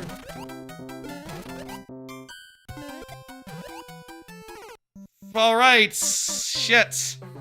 Well, fuck. Thank you. Thank you for the level. Countess Timpani. That was cool. That's different from your more normal stuff, and I kind of liked seeing that. Once you went so hard, you stopped. You went so hard, you're the reason someone stopped doing viewer levels. Nice. Well, not so nice, but hey, you know, with my format, that's not really a big terrible risk. I mean, there's been levels we've been seeing for months, and I roll with the punches. I'm fine. I know, you know, this too will end, is the thing you just gotta say in your heart of hearts of like, yeah, you know, keep at it. Eventually, maybe we'll get it. And if not, it's not like there's not a million levels I haven't finished. It's not like there's a million levels that no one's finished yet. Mathlete is up next. Mathlete is going to check on the pizza timer. Very cool. If there's good pre-made pizza, I guess that'd be cool. I don't know it. Hey, by the way, also, I did watch more SGDQ this week. Before, last week, you know, last stream, last Friday, I did talk about seeing Odyssey TTYD, Meat Boy 3D, Silksong 2E, Impossible Layer, Tears of the Kingdom Dread, and Mario Maker 2 before the last viewer level stream. And now, like a week later, I've seen, upwards of like 7 more runs that I got all the way through and could recommend on some level. Well, maybe not all of them, honestly. Wasn't, I actually did mean to switch out Mouse PI for Mass Effect 3. I did technically get through the end of Mass Effect 3. I didn't love that run either, nor did I love the Mouse PI run. But I will say, Windswept, which was right after the Friday stream we're at last week, fucking hell of a run. I feel like that run's really underappreciated. Windswept is a hell of a game, and man, it moved fast, and it was a fun run to watch. That, I haven't posted on Reddit in like 5 years. Part of me is considering going to that speedrun Reddit and being like, the Windswept run really should be shouted out. Really should be up there. It's real fucking juicy and a fantastic run to see. It was at 3 a.m. I understand that people other than me were not awake, but still. Mario 64, the TAS of that on Saturday was phenomenal. Holy shit. That TAS is amazing. And I love that they're doing now, like, they're uploading, like, explainer videos, like, explaining all the glitches, like, level by level. Apparently there's going to be 12 of them, breaking down, like, every single glitch in the run. Just trick by trick by trick. Fantastic stuff. I also did enjoy Wind Waker Randomizer, which is always good. What the Golf is a fantastic comedy golf game that I recommend people check out. And I played on the iPhone ages ago and really loved the hell out of. That was a fun run. The 3 UFO 50 runs were all fantastic. I think they were Rail Heist, Wagner, and Mortal 2. That game has some amazing games in it, UFO 50 does. And those first two are two of the best of them, so fascinating runs to watch. I really loved the hell out of that. Balatro was also, like, the last thing I watched that was incredible. Oh my god, that Balatro run was incredible. Like, I didn't understand a lot of, like, how the cards go together and make the things go to not a number, but god damn does it go hard, and it goes, like, apparently it is one of the most close runs, the hardest run of like Balatro and not a number that dude has done. They apparently rig it just a little bit, but not all the way, so there's a lot of random chance to deal with, which is great for drama's sake, and it is like high drama, that Balatro run. Holy fucking shit. I did not do anything when watching that run. I just got up yesterday and put that on, and then I just sort of was locked on. I didn't play a game. I didn't do anything else. I was just watching Balatro for an hour, full focus on, like, holy shit. As And then I tried to watch Mouse PI and I didn't like it much, and then I watched, like, Mass Effect 3 out in the background, which I meant to replace Mouse PI on this list with Mass Effect 3, so yeah. You remember one time at SGDQ, someone brought a giant poster of the Yoshi's Island bonus goal, because when you're speedrunning the game, you actually don't want to get a bonus. But yeah, bonuses are bad for time. That sounds like a joke they would make. A lot of good stuff, very fun runs, and I was happy to see that. I'm sure there's still runs that I haven't seen that were excellent. Honestly, I wouldn't mind suggestions if anyone knows, like, hey, go watch this, go watch that. I tend to go for the things that I know already. So when I see them broken, I'm like, holy shit, I never thought this could be possible. And like the less I care about, the less interested I am, etc., etc. But if there were cool runs elsewhere that I didn't see and I'm not weren't on that list there, let me know. I don't know. I could still go for another run or two if they were really good. All right, let me Stace Carnival by Mathlete, 9%. That means we get 5 tries. This isn't going to be any trouble at all. Let's do it. SGDQ is rad. I will say I did, yep. You know, I'll say, like, conditions being what they are, I can't, donate as much as I usually do. But I did donate, like, 25 bucks. And also, every death is a life. That's how it works. That's how attempts works. And we refresh when we get to a checkpoint. And there's different rules for, like, the percentage. Super Worlds. I'll repeat the. There's no way this helmet, the level doesn't get helmets. It really doesn't seem hard. The clear rate was above 4%. Yeah, it does seem high for what it is. Like, it sure seems like fairly difficult. It also seems like there's not power-ups per se. This is a funny fluke. We have lost all but one of our lives. What the hell? The clear rate was not bad. Clear rate is not bad. Let's do our best with this last life.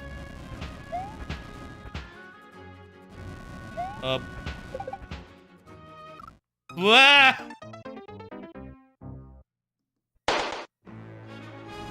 So yeah, that's how it works. For a level with a clear rate above 4%, we only get 5.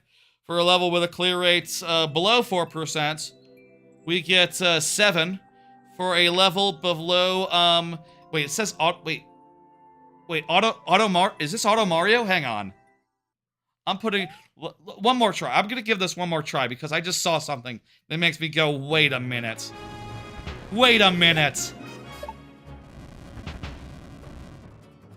It's Auto Mario! One free try on the house. One free try on the house here. The key is to put down the controller. The winning move is not to play. Oh my god! It did look, the clear rate did look weirdly high for a level with this much shit going on, but it turns out it's because 4% of people can read and see Auto Mario. And go from there. 4% of people can read, apparently. That's not, literacy sure has taken a plunge, huh? Literacy sure is a struggle these days. People are struggling with it. 4% is a little bit low. It was like 6%. I also sometimes don't read, process the things I'm looking at. It was like 6-7%. Literacy is doing fine. Maybe not, I don't know. Best ask experts and such. Now change the tags when you beat the technical. Ha! An older version of this level had 1 out of 185 clears. Tag change would be evil. Yeah, no, you wouldn't be able to get this without that clue.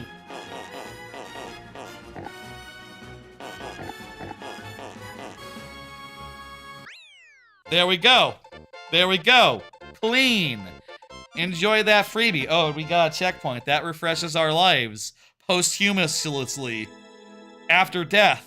Alright. See, look, it worked out. We actually do have lives remaining now. On account of the checkpoint.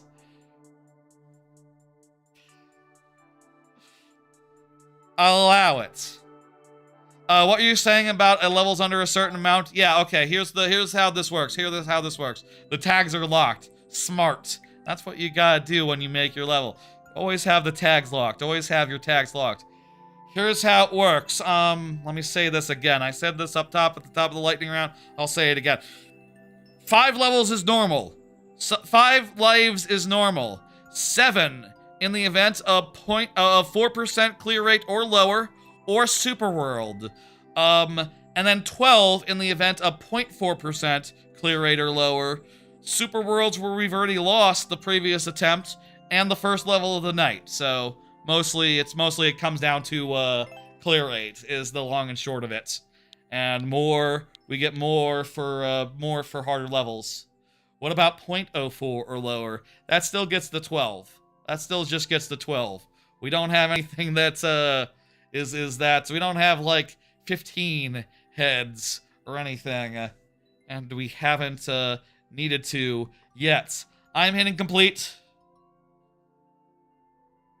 Rock Party is up next. Rock Party, go ahead and confirm you know what to do. How about another card? When y'all see an AI disclosure, does that just kill interest for you? I'll say, I think that is going to be the case for me a lot of the time. You know, like 80% of the time, I feel like there have already been games that have been big that have had AI disclosures to them where you see them and it's like, oh, I don't want to play you anymore. Or you get the impression that some people are playing them and having a great time being like, wait, no, it's just fine. I'm just like, I'm good. The passion is not. I'm not, ow. I suddenly lose interest. I'll say, like, I had, like, the saddest version of that the other day, where, like, I was checking up to see how that Futurama, hit and run mod was going, you know, where you, if it's auto, so if you duck during one of the platform rides, you could potentially change the prompt plant or change shop AI and make it kill you. Yeah, so I did not touch the controller. That's how I got through that. Just no inputs whatsoever. What was I saying? I'll say I was looking at the, checking in on the Futurama hit and run mod, and I saw the AI disclosure. Apparently the AI generated, like, placeholder voices for, like, you know, because they didn't have access to the voice actors and couldn't just deal with just not having Philip J. Fry voice in the mod, and I was just like, oh, come on. You were so close. Shaking my head with just hearing that the Futurama Simpsons Hit and Run mod is tainted in that way. That's just sad. It's just so sad to have a project or something that you look at and it's like, oh, on the surface, I'm interested in this, and then, yeah, they disclose some AI, and it's like, oh. Well, that just really kills my interest altogether, doesn't it? Just it's either hide the AI or disclose it, and no one interested in it. Yeah, you know, I hope that anyone who's not disclosing AI is just not using AI, you know, or the reverse, the opposite, you know. You see now, and this is a great trend, I'll say, you see now videos of, like, here's a remix that someone has made, and they make sure after the name of the remix, like, oh, you know, Animal Crossing style music, to say dash no AI used, because they know, like, if they don't say that, you're gonna think, is this fucking AI? I don't want to click it if it's fucking AI. If you got, like, some AI slop Animal Crossing remixes, that's bullshit. Fuck you. Fuck that. But if it's a real person doing it, it's like, ooh, okay, you know what? I could go with some instrumental Animal Crossing style melodies. I hope no one's lying about that. I hope that no one's putting no AI, but is secretly like, yes AI, you know? What's so bad about it? Like, what if it is made by an AI instead of the human? I don't know. It's just kills my interest. I prefer handmade stuff. You know, first off, there are the environmental and energy and water consumption concerns there. That is an issue, but also, like, I think there's a certain soullessness to it. You know, I do believe that if you're making content, it should have soul, and it should have a human touch, and it should have the feeling of authenticity that you can't get from AI, you can't get from a machine. You know, another pet peeve that I have, I was watching an Office video about like the most hated characters of The Office, and the dude was just like, now these are not my own opinions, but, and you just gotta stop it and go there and go like, dude, if you're making a top 10 list of characters or something, why not have an opinion? You should have an opinion. Have an opinion. You gotta have an opinion, right? There's those already made, so there's nothing you can do about the water now. That's fair. But also, like, no, I'd rather listen to things made by human. Like, I am not interested in just music that is churned out by algorithm. You know, I'd rather listen to something that has a heart, has soul. And I do believe that, you know, there's something human about that. You know, you shouldn't support it because you don't want to encourage people to make more. Yeah, totally. Also, like, I do believe this, like, soulless slop is overrunning all these platforms, and I hate that. You know, especially as someone who makes some content.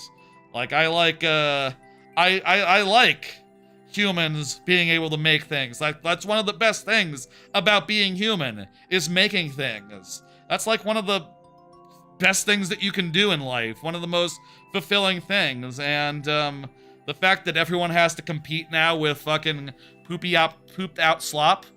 I'll say there was a time in early AI stuff where it was like, oh, you know, it was like a vocalizer, right? You put in some funny lyrics and it pooped out like a funny video of like a badly auto-tuned piece of shit.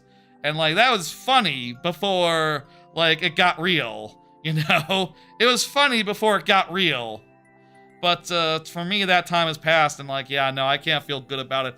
Also, having like faced AI layoffs, like, yeah, no, I think the more people get laid off due to pivot to AI, the more people are gonna feel sour about AI. I'll say, as an engineer, I am definitely like not interested in anything AI related, and you know, I'll say one of the best things about being in between things is no one can tell me I have to use AI now.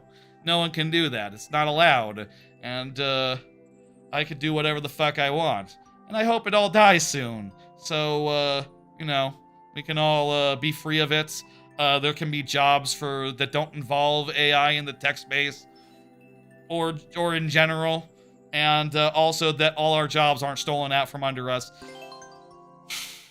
That shit sours me really quick nowadays, and, you know, part of me does still look at that Futurama mod and go like, man, I bet 90% of that is pretty cool and good, but I can't stomach it right now.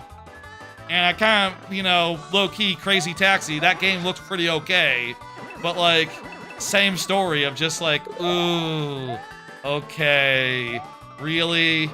You had to? That's a goddamn shame right there.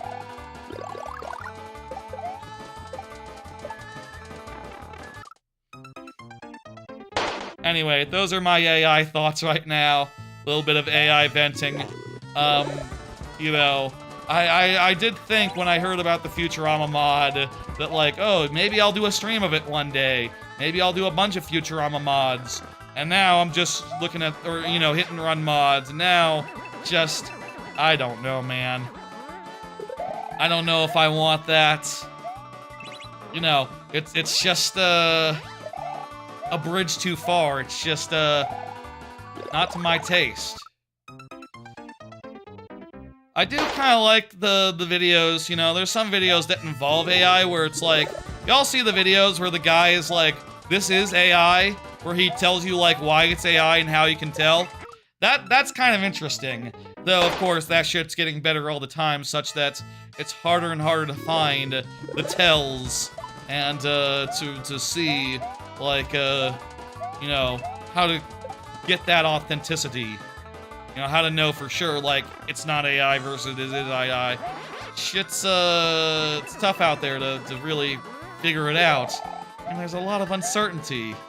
You know, I'll say again, like, when I look on YouTube and I see videos I am always on edge and always watchful for like, is this slop? Yeah, it was fun when AI was a joke. I remember like when we all just generated images of like Star Fox with a bagel, and we all laughed because they looked terrible, but were sort of almost right. You know, it was sort of a Mad Lib style thing, and then the shine of that really wore off quickly. You know, that time was kind of fun, and it has become very real. And power bills are going up, and water is running low in some places where a bunch of data centers are. Again, you don't want to be near data centers. You know, other than Diarrhea Lettuce, they're like the villain of the day. You know, they're like today's villains. I'll say, there's definitely some anti-AI stuff in Dench Attack a little bit, in its like post-apocalyptic world, and I think that's going to become increasingly common. We're going to see a lot of data centers and like tech billionaire villains in the next 5 years as like, you know, plots of indie games catch up. I'll say again, the indie 3D platformer I've you know been working on for the last month. Yeah, I think the hub is going to be a data center. I think that's going to be your Gruntilda's castle. You know, an evil data center. Why not? Makes perfect sense. Villain of the day. And also, I'll say again, I do think it is very fun, the idea of like, oh, the major collectibles will be like jugs of water and cans of gasoline. And then you can say, the collectibles are jugs and cans. Is that too much? Is it too much of a crude joke, having jugs and cans? Should it be some sort of dick joke instead? Is there any sort of dick joke that, sort of could be entendre for like batteries or some sort of power supply? I can't think of any off the top of my head. But hey, you know, brainstorming. Hey, we get it here again! This is our second time. Have to avoid... shit. Do we want to go forward there? Video. Check the replay. Analysis. Do we want to go faster to go under the star? I think I did pull back a little bit. And also, I think if I were to pull back a little bit more... If I were to pull back a little more, I don't know that I could get onto the bullet bill. I don't think I could get onto the bullet bill if I pulled back a little bit more. Once free AI starts making explicit content, it's GG. Oh, it already has. That was a whole thing a couple months ago with XAI. That was a whole fucking thing. That run was cooked. Still terrifying. Yeah, AI is a terrifying thing. I will say, you know, right now, at the very least, the price of AI is shooting up. It is starting to outpace the actual cost of engineers and things of that nature, of actual manpower. And hopefully that trend will lead to a reversal of this whole situation. It looks like, you know, those big AI companies are delaying their IPOs because it's not looking good out there right now. They're all looking to cash out, but it's also looking like it won't be time. It's going to be hard for them to cash out, so that's fun and good. You know, they can't crash yet because they haven't given us they haven't like passed the buck on to us yet. So, you know, hopefully very soon that'll happen, and hopefully it happen in a way where we still have our 401ks and, you know, such and so forth, where we don't end up being the bag holder for the entire fucking AI industry. It's gonna get a bailout, and then we will be, so fucking whatever. Also, the thing is, all the companies that just spent so much money on AI, they all just spent so much money on AI, they can't afford people anymore, even if they wanted to switch back. So those layoffs are gonna be, yeah, it's gonna be a while until they can afford to hire back engineers such as myself again. So that's fun, that's good. I can manage for a bit, or maybe I can make it on my own. That'd be nice. I would love it if my Godot project could turn into something that gives me money. Or this stream, the YouTube. Either or. That would be lovely. But, we'll fucking see. I can hang out, I can hold on for a time. You know, I can hold on long enough. XAI was famously making, adult images. You don't need to generate adult images. There's plenty on the internet already. There's plenty of porno, plenty of, hentai, all sorts of stuff, and it's all pretty much freely available. And, well, I don't know about, like, you know, they're starting to do content ID laws. I do not like, I personally do not like the idea of telling a explicit site my identity. I just don't like to do that. That's not how you do. That's not how you do. You don't, you go in, you don't say your name, you go in and, come on out without, you know, without disclosing anything about yourself or who you are, and, your network does know that you did it, though, so, you know, whatever. It's not like it's a bad thing. Everyone does it, and it's cool and good, and, lawmakers are weird about it. Dawson, you're up. Dawson is up. Has Dawson said anything in a minute? Let me, scroll up. Yeah, also I'll say, like, personally, the fact that, like, AI, the pivot to AI led to series of layoffs that eventually hit me, yeah, that I don't like very much. I do blame AI. AI and, you know, the president are the two things that I blame for all the layoffs going on, including the ones that hit me, so that's not good. That's not great, and, I have sort of a personal, beef with AI, you know? I have sort of a personal beef with AI, in addition to all the other reasons that people don't not like AI. You know, in addition to, obviously, like, it runs your bills up, it's, you know, looking to make you a bag holder, it's slop that is soulless. So many reasons, so many reasons. Anyway, Dawson is here, fantastic. Let's take a breather in between the AI, topic. I think, yeah, next up is anime. We'll do another level, and then we'll get into anime talk. This tangent has gone on long enough. We'll space it out just a bit. But, yeah. But does this slop taste good? No, not really. I like humanity in my content these days. And I will say, if you're making just like regular human slop, and, if you're making regular human slop, and, it is indiscernible from AI, honestly, I kind of just don't want that either. I want some humanity in the stuff I'm consuming these days, and AI is a big part of that, and has contributed to. Here we go. Whoa, whoa, whoa, whoa, whoa, whoa, whoa. Let's do this. What are we doing? Whoa, I tried to stop there, and that was weird. Okay, so I can get under there. Is this a tight timer? I wonder if this is a tight timer, or if this is something where we have all the time in the world.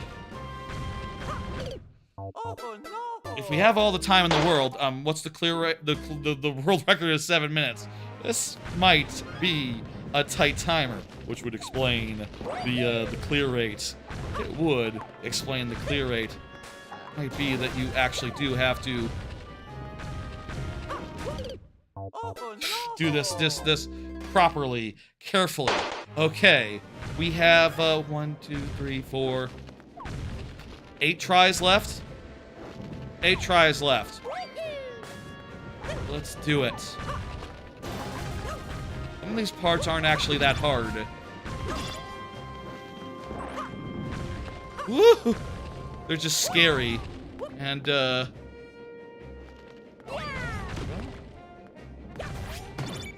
are very scary, to be clear.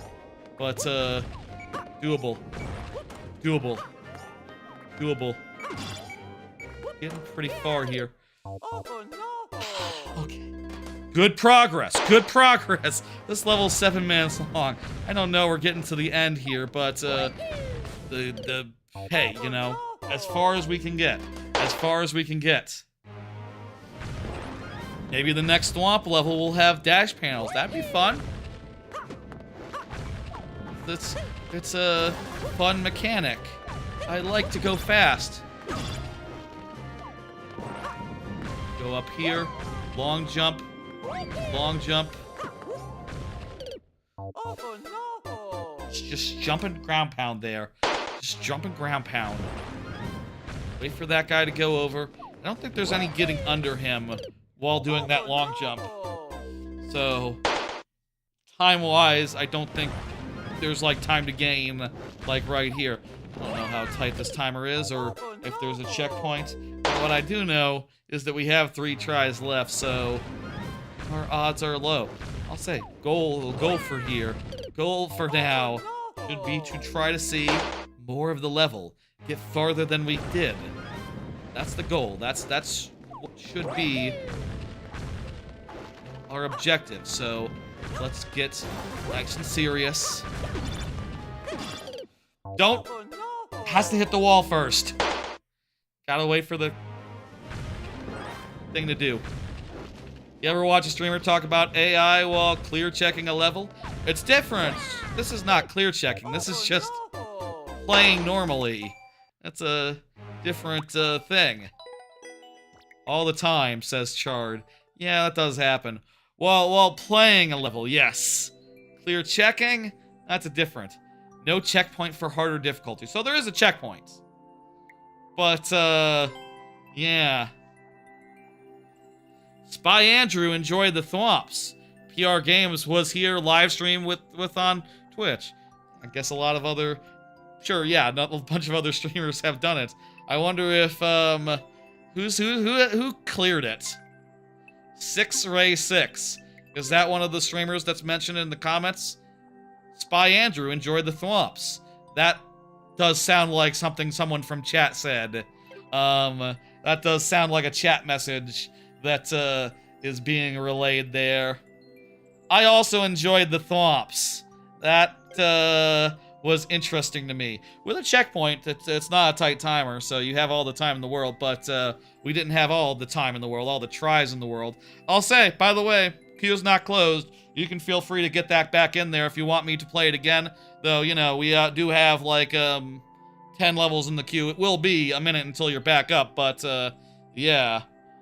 It will be another, you know, 9 levels, but if you want to get back in there now, it's a great time to. And, yeah, didn't I just click someone? What the hell? I thought I clicked... Was it 06I? I feel like we accidentally passed through someone. Fucking hell. It's hard to know. Might have accidentally hit the button that dismisses it early. But... 06I? That doesn't seem right, but... No, hang on. No, we have 9. It says 9. That's how many we had. That's the right number. Okay, good. Yeah, that is the next one. Okay, good. Because I remember we had 10 in there, and then we dismissed the last one, and now we have 9. So yeah, that all adds up. That's correct. Okay, okay. I was concerned. Hey, let's do all the anime all at once. There's only 3 cards here, so this will go right quick. But let's just do it all at once. Let's just get it over with. There have been 2 new shows, and also I dropped a handful of them this week. Where the hell is my remote? Here it is. Found it. Yes. Good. Next time you're in Thwompside, check the comments. Very nice. Yeah, I will. So, when I have a lot of anime, oftentimes I do a lot of anime to talk about. Oftentimes I do it, 3 cards at a time. So we get through it faster, and it doesn't take like 10 hours. And today we only have 3 cards, but let's just do it right here, right now. Let's just get it over with, and then we won't have to deal with it. Hello, Aki Setsuna. Hey, thank you for the raid. How are you doing, Aki Setsuna? Slightly derailing the thought that I had. Let me give you a shout out there. There you go. Playing some Jackbox Party Packs. Hell yeah, hell yeah. It's been a while since I played Jackbox. I didn't play the last few, but Jackbox is a great series. What I was about to do is I'm doing the part of the stream where I talk about the anime I've been watching, so I'm about to pull 3 cards and talk about 2 anime that I saw and a couple that I dropped. Real fucking quick. I'm just getting it out of the way rather than spreading it over the next few levels. And then this is viewer levels, by the way. We're mostly doing viewer levels here, but right now it's just a little bit of anime time. Here we go. Without further ado, I watched the first episode of Hana Ori-san Still Wants to Fight in the Next Life. I watched the first episode of Though I Am an Adept Villainess, and also I dropped a bunch of shows. See the image. Yeah, we'll have some images real fast. First off, Hana Ori, it's Hana Ori, not Hanori, Still Wants to Fight in the Next Life, is a very fun show about, it's sort of a reverse isekai, where the hero is reincarnated as a cute young girl, and the villain, the demon lord, is reincarnated as a shut-in gamer dude. And eventually, she comes and tries to fight him, and he's just like, no, I'm not doing anything threatening anymore in this peaceful world. And he ends up getting a job as her teacher, her homeroom teacher, and thus hilarity ensues. It seems pretty fun. It has a very fun core concept of just like this that's great, boy. You got your clear check done, and fantastic. Of just this like unhinged, heroine being like, I'm gonna fucking get you. I'm gonna fucking get you. And that just being a fun dynamic with the dude being like, okay, well, I am your homeroom teacher, so please behave. And everyone else, like, not knowing what to make of that. And within the first episode, after it gets through its initial setup, it just very quickly gets on to introducing, like, a whole fucking ensemble of characters who all seem pretty cool and fun. Really nice pacing. The characters are all very fun, and, yeah, I think it's a great time so far. That's a keeper. That's a winner. And the last new show of the season, not counting returning shows like Elusive Samurai Season 2 that premiered today, came back today. Though I Am an Inept Villainess is about a heroine who had a weak body who got body swapped with a villainess. The villainess was sort of, Buffy the Vampire Slayer? I feel like there's been multiple Buffy the Vampire Slayer comparisons today, but that episode where like Faith switches bodies on Buffy and tries to take her life? This is like that, and it backfires on the villainess, it seems like. And the heroine manages to get away by being a weird piece of work character who has just, spent her life trying to cope and struggle with the fact that she had a very frail body before, and being in a strong, healthy body is kind of a nice change of pace for her. And also, like, she is kind of like, real weirdly friendly with animals to the point where it's very hard to get an animal to kill her, apparently. As, like, they would want to for a villainess, apparently.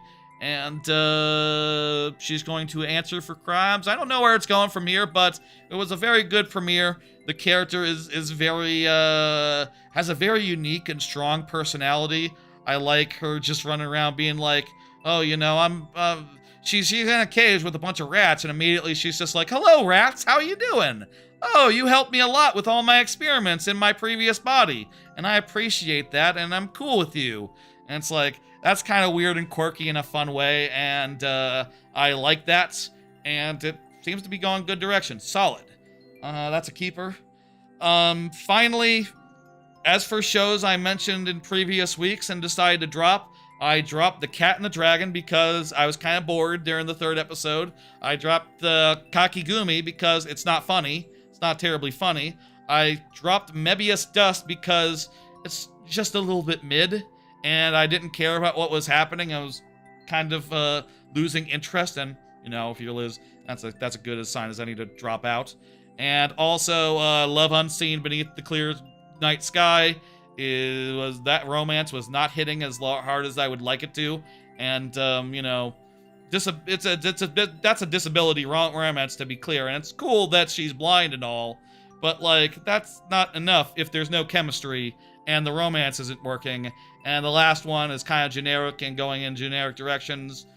Even if well done, I don't think it hangs, and I went ahead and dropped it as well to get to a nice, I think I got like 38 shows that I'm watching, 37 shows.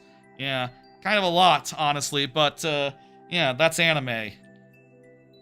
And now there's nothing more anime-wise to talk about other than, oh, I could show the whole lineup that I am committing to, but let's play this next level. Let's get going. That's enough of that.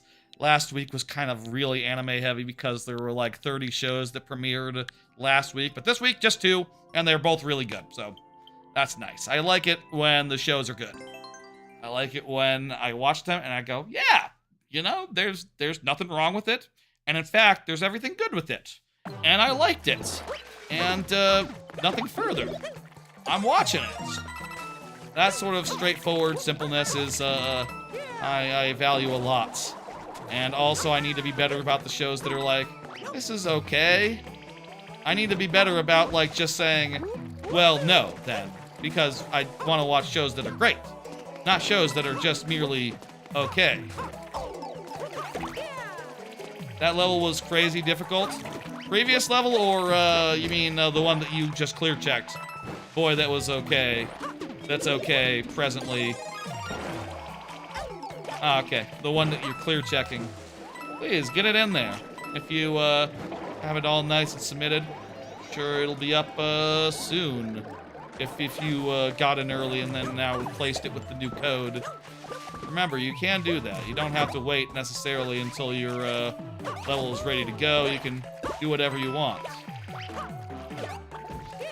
This is a nice, clean, traditional level. We've been faring very good.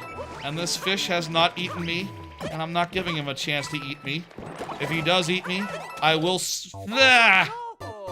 If he does eat me, I will say they're eating my flesh. I do plan on saying that whenever one of them does get a good bite of me, but so far so good. We're too good for that. Mysterious wind.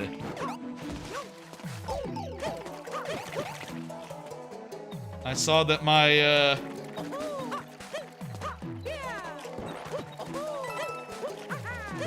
there's a Game of Thrones podcast that I like that and I saw that they named their latest episode Mysterious Wind, and that gives I feel like that gives me a little bit more leeway. It's still funny. It seems like it's still funny to say Deltarune voice lines. If it's their episode title, then it's still in vogue and it's still humorous. I should still do it on occasion. Not that, like, what other people think is funny is my guiding star, but, like, I think it's funny, too, is the thing. I'm amused by Mysterious Wind. I know where that comes from.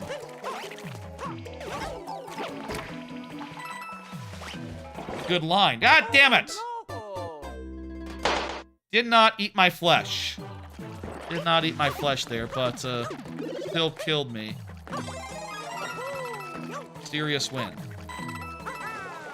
Ugh. I will say, the practice of people naming podcast episodes definitely is like a big you know, inspiration, etc. for the way that I do the VOD titles. One of the reasons I do it is because, yeah, basically same idea. You do a whole, it's like with a podcast episode. You want to have a unique name at the end of it that positively identifies this particular VOD. At least I do. I basically name it in the same way they would name one of them. Just something funny that was said. That's all that's important. That's all you need to know. I think we're doing pretty good, but I also think that we have one life left, so that's not pretty good.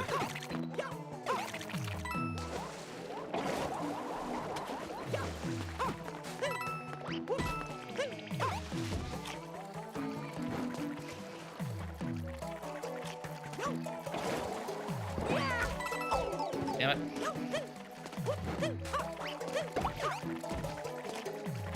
I want to get this guy first so that I can get down cleanly.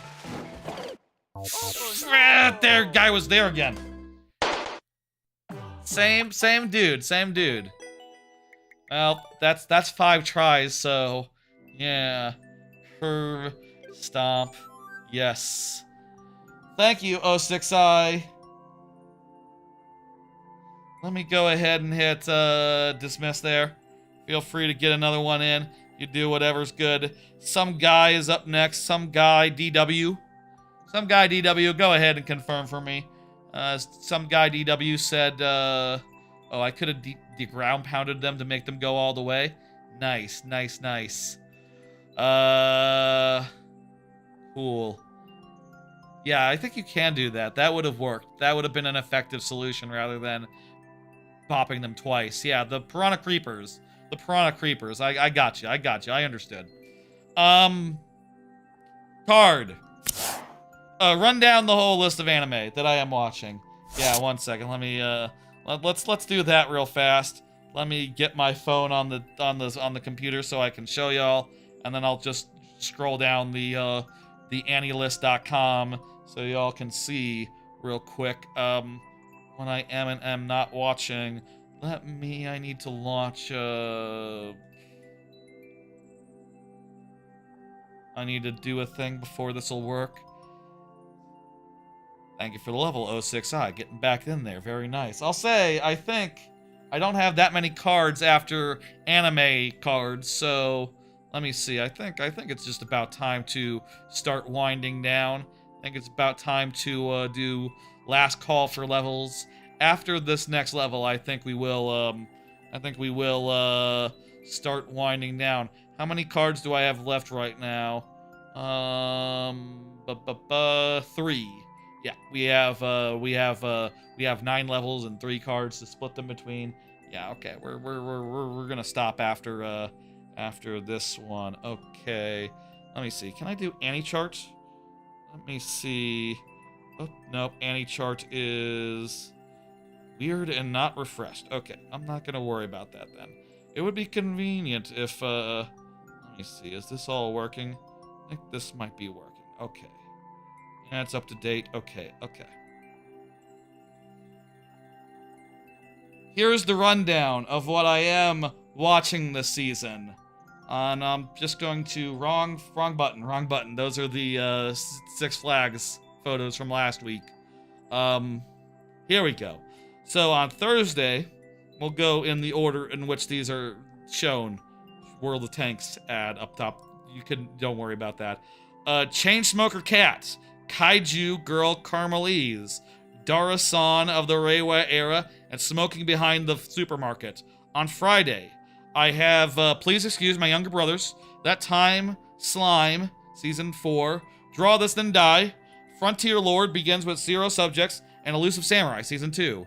On Saturday, there's Rich Girl Caretaker, Jagduar, Black Torch, Magaluminaire, Hana Ori-san, Grow Up Show, Demons of the Shadow Realm, and Ascendance of a Bookworm. On Sunday, there's Classroom of the Black Cat and a Witch, You and I Are Polar Opposites, Season 2, Sparks of Tomorrow, Ironwork Jan, Though I Am an Inept Villainess, Goodbye Laura, and 100 Girlfriends, Season 3. Monday has Skeleton Knight and Another World, Livid Lady, Forsaken Saintess and Her Foodie Road Trip, Oh Boy, I Was Wrong About Her, and The World is Dancing. Tuesday has The Ghost in the Shell, Red River, Victoria of Many Faces, Young Ladies Don't Play Fighting Games, and I Want to Love You Until Your Dying Day. And get those out of there. That's nothing. And finally, Wednesday has Heroine Saints, Gnome on All Works Made, Hanakimi Season 2, Clevites Season 2, and I'm sticking with Bumpkin. I don't know how you watch that many shows at once. Hey, you just, every day there's something new to watch. I like just being able to get up in the morning and go like, I have some shows to watch right now. I can go watch some shows that are brand new that I've never seen, and there's enough of them for like an hour or two. On Saturday, it gets especially busy. Holy shit. Highlights. The highlights would be, let's see, highlights per day. Karma Kaiju Girl Carmelise is like the highlight of Thursday. Friday, I think the highlight is Draw This Then Die and Elusive Samurai Season 2. Yes, I believe that is correct. The highlights of Saturday are Jaguar. Hana Ori might be a highlight, honestly. Hana Ori might be up there. Demons of the Shadow Realm, and maybe Grow Up Show is like marginally standout-ish. Sunday, there's You and I are Polar Opposites is definitely a standout, as is Iron Walk Jan. I think has a lot of potential, and that manga is apparently very famous. That had a fantastic second episode. And Goodbye Laura and 100 Girlfriends. 100 Girlfriends just probably will be one of the best shows of the year at this rate. Fucking good shit, as always. Monday, the highlight, I think, would be Forsaken Saintress and her foodie road trip and The World is Dancing. Tuesday is kind of just has a bunch of highlights. Ghost in the Shell, Young Ladies Don't Play Fighting Games, and I Want to Love You Until Your Dying Day are all in that highlight type area. And then, yeah, Heroine, Saint, All Works Made, and Clevitis, highlights of Wednesday. Yeah. That's a quick rundown. I don't think, did some guy just confirm while I was doing that quick rundown? I don't think they did. So, we got sudden death on deck, and now that was a bit, so there's no excuse for it. Let's go. After this, we'll be going to Last Call, where I'll play some of my own levels to show y'all some of what I can do and discuss things from that angle. And yeah. Here we go. Hanakimi, is that the anime for Hanazaki no Kimichi Hei? I think that is the case. That's the show where the girl is cross-dressing as a boy in the all-boys school, and it sort of was like the progenitor to that. So it's like one of the earliest. The manga was like one of the earliest ones of those, and then yeah, it's pretty good. It ended in a great place the last episode, so I'm very curious where it's going. It was a manga first, then live action. Oh, it was live action in between anime. I know it took forever to get adapted, so I guess that makes sense. Let's do the Super World, and we are doing sudden death, so yeah. And like I said, we'll be doing a Super World. We'll be doing Last Call after this, so a chance for everyone to get in any last levels they want to submit. That's very soon.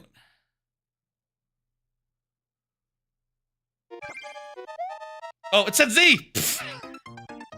That wasted the first try there.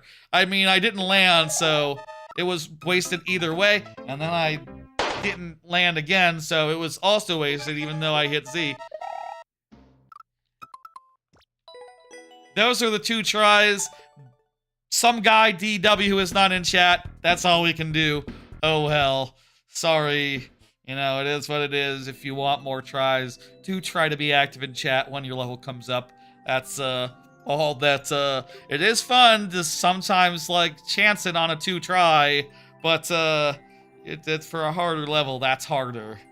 I'm hitting dismiss, and now we'll get up the last, we'll get up, the next level real fast. It is Number Lore. Go ahead and confirm for me anytime within the next, bit. But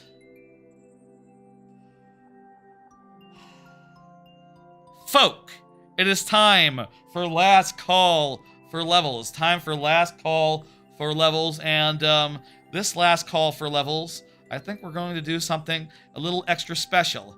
Hang on a second. Let me do this again. If anyone was here last week, you might remember we did something extra special that stream, and indeed, I'm going to do it again. For Last Call, I like to play some of my own levels, but I've done so many of these. I've done basically all of them, the levels that I have in Mario Maker 2 so many times, so instead, I got my Wii U here. It's plugged into the wall, and there it is. Does this volume sound right? I have it louder than last week. Last week, I don't think it was loud enough. It was definitely a little bit low. last week. There's like a volume differential between Mario Maker 2 and Mario Maker 1, so I have to crank the volume a little bit. So, I did 4 worlds of a super world back in Mario Maker 1, and last week I showed off the first world. So this time I'm going to show off the second one. Oh, that's cool, Aki Setsuma. You went to Japan for a year. You couldn't stand enough for anime, so you watched J-dramas and things like that. Huh, that's cool. I've been to Japan twice, but only for like a month tops, and it was a real fun like 2 to 3 weeks both of those times. But hell yeah, I did the first world. Here's the second. So each of these worlds was themed after a certain game and a certain theme, and trying to make the idea was to make a existing theme into something new. In this case, to turn lava theme into something of a like national park type theme. It's Igneous Park is the name of this world. And I'll say this level might seem familiar because I did remake it in Mario Maker 2, but that's the only one where that's the case. The rest of them never made the transition. So yeah, let's check it out and see what the deal is. So yeah, it's like trees and lava, and that's going to be the case for most of these, except for one level that is sort of a divergence from. I do like in the Super World I did in Mario Maker 2, where all the levels have their own theming and they just sort of stick to a broad theme. But I also think this was cool to like flesh out a theme and make it work for multiple levels, like here with water and like bridges and things of that nature. You're gonna see a bit of it in all the other levels. Also, the red coins are all optional, so you know that's cool as well. They should have had 10 coins. Big, one of the bigger things, I think, for me, added in Mario Maker 3 or 2. So here, it's built where you can use the vines if you don't have the boots, but if you do have the boots, it is really fun and good to boot over all the piranha plant, all the jumping piranha plants and things of that nature. Very fun. Yeah, I made it into an M. So it's like a secret M, was the idea. There was no way to do like the same thing as a 50 coin back then, but basically that was the equivalent of a 50 coin. This level is based around having these water geysers, basically, where geysers are shooting up from the ground, and once you step on some of them, or automatic in some cases, they just rush upwards. You sort of have these watchtowers as well, like Firewatch. I think Firewatch had just come out at the time. Probably was an influence for like the theming here, as far as that goes.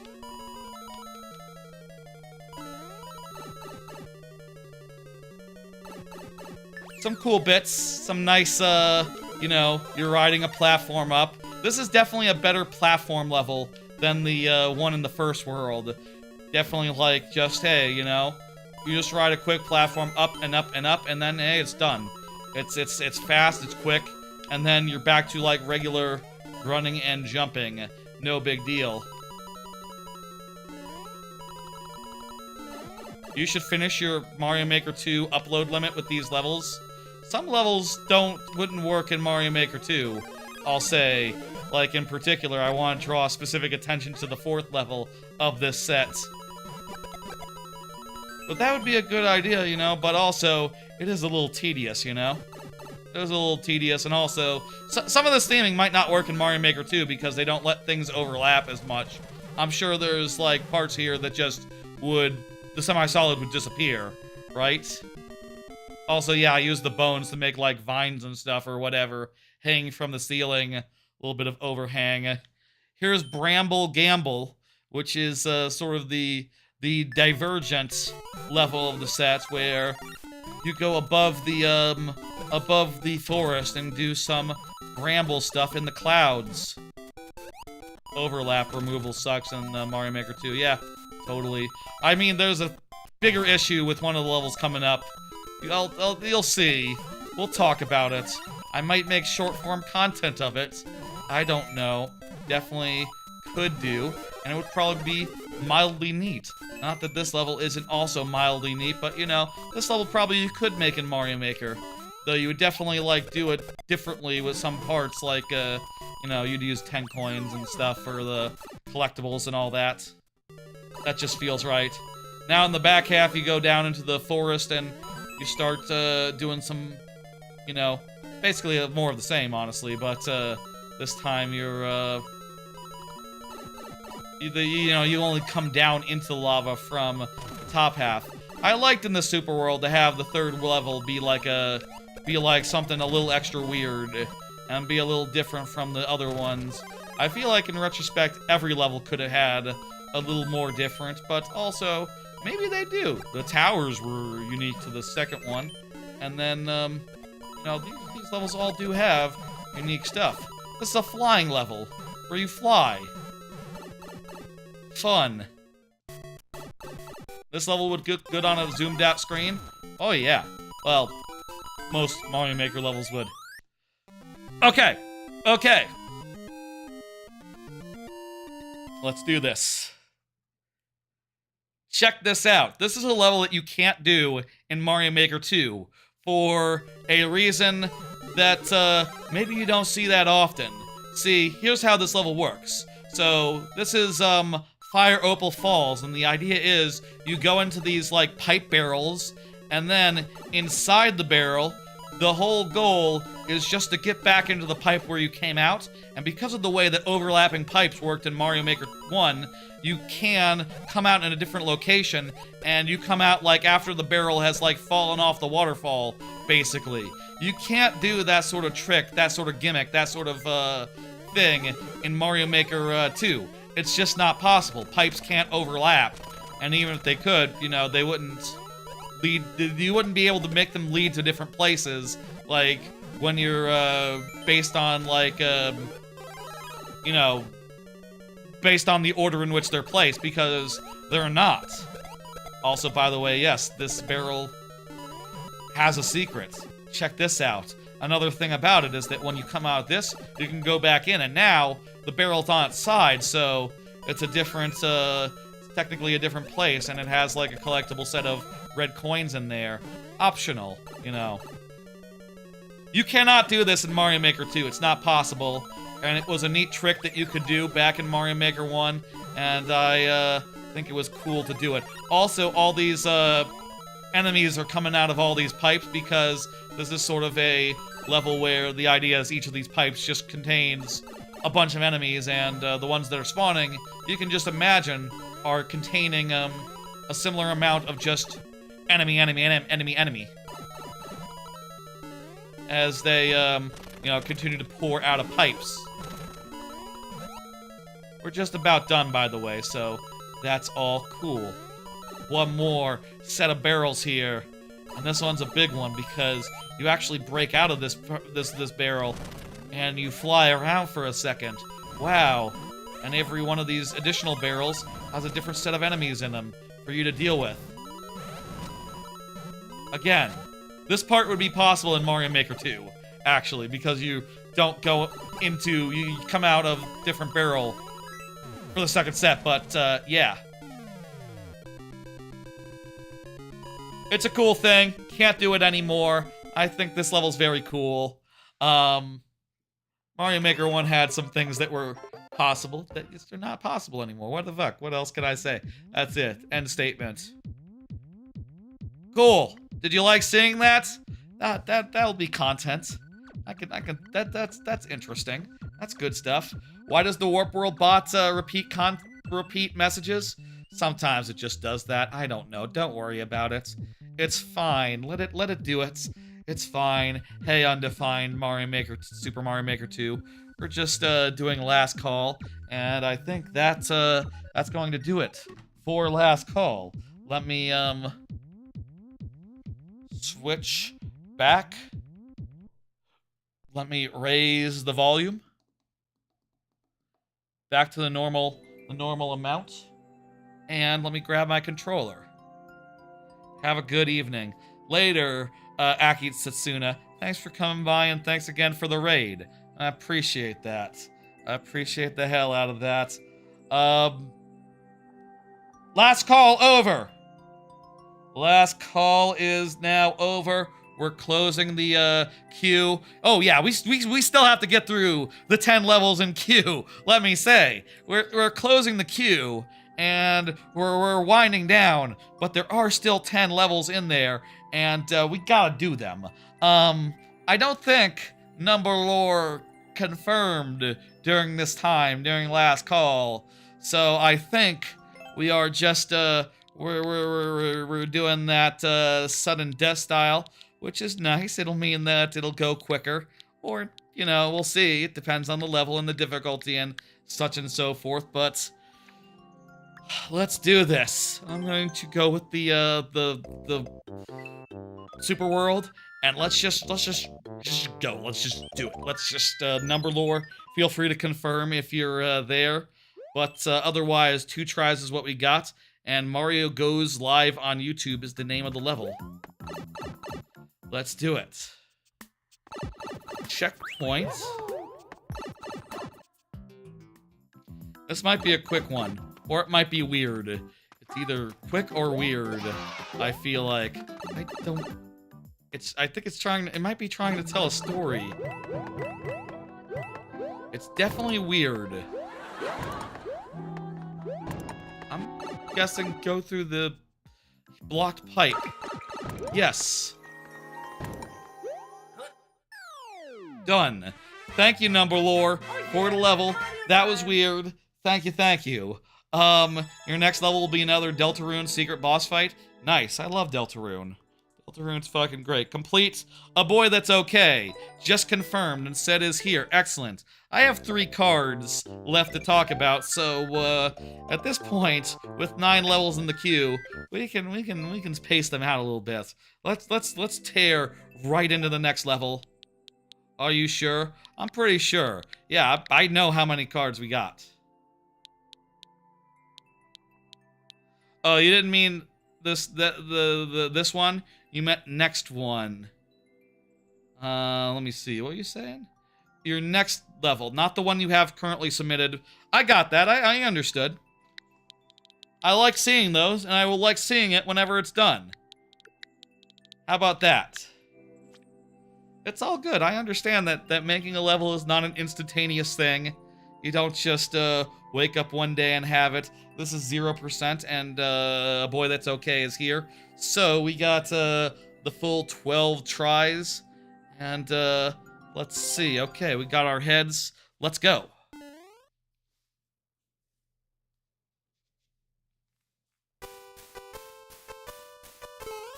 Let's do this. Looks like it's a P-block race. We're racing P-block. Yeah. We got 12 tries.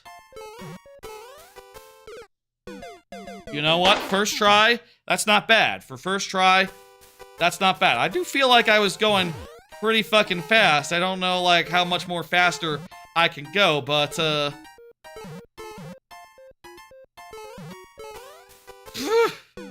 we're getting to the very end. You want corner boost, probably? Corner boost. So, like, is that, like, where you don't, like, hit the ceiling or something? So you get a little less bonkage? Or, like, jumping, This is tight.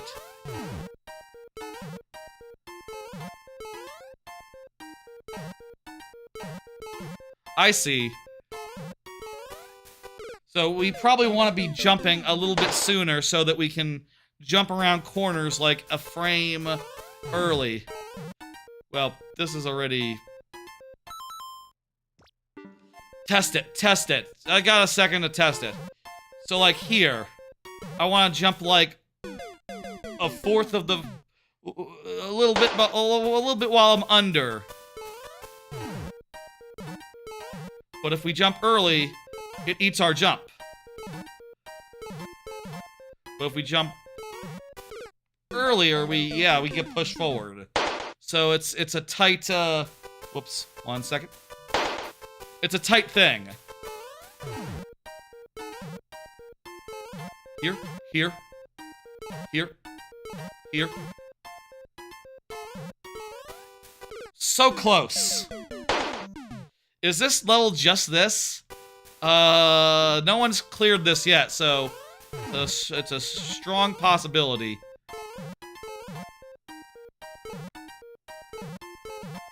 Three more sections after this? Wow. Shit. We're trying our best here. Yeah, I'm not sure, like, when the best time is to be corner cutting. But it definitely is a factor. It's definitely what we need to do. Are there checkpoints? That's a good question. Undefined made it into segment 2. Dang. That's, made it into sector 2. Didn't make it through section 2. That's a good sign. Checkpoints? Of course, no checkpoints. Oh boy. We have 2 tries left. And this one's already dead. I did not jump fast enough. And also I got corner eaten a few times. I bonked. Can't bonk in this. No bonking. Corner cut, corner cut. Corner cut. Corner cut. Nope. Corner cut, corner cut. No. Thank you for level, boys. That's okay. That was okay. We tried our best, and like the many before us, we were unable to do it. Honestly, getting into section 2 is pretty good on itself. Yeah, I bet. Let's look at the. Let's zoom in here and have a look. What are we dealing with? You said 2 sections? Did you say 2 sections or 3 sections? Because I count 1 more section. There's a second more section. And there's a bit there. And there's another bit there. I would say that's more like 5 section. 4 total? Okay, so this is one... this whole is one big section here, basically. Oh, right, well, it's a P section again, so you have to get the P... So this one, get the P, and then you go up through the whole thing, and then you get there. Then another P, go over the hooks, and then there's a whole P section after the hooks. That's, hey, at least with that one, you get the chance to turn around if you've spent too much time. No, wait, it won't respawn. Will it respawn? It might respawn. Then another P, go through all that. So that's 1, 2, 3... 4, yeah, I guess 4 total. That's proper accounting. The hardest part is doing it all in a row? Oh, I'm sure. I'm sure that's the hardest part. Yes, that's always the hardest part of a level with no checkpoints. I'm hitting the complete... Sector 3 is like insane. Oh lord, and you get no practice for that. That's going to be a level where the people struggle with it eventually. Or maybe someone gets it right away. I don't know. Or they do the thing where they use a practice, they use the thing where they hack the game to get the practice opportunity. I don't do that myself, so I just learn as I go. I feel like that's the authentic way to do. Chard is here, fantastic. After this level, we'll do another card. I think I got a big meaty one coming up. So it'll be good for a case where the person isn't here. Not that I don't know the next person isn't here, but Chart is here. We have the max amount of tries. And also some very nice Mega Man heads. Earlier, we got farther in this level than we ever have done. Made some real serious progress. So let's see if we can do that now.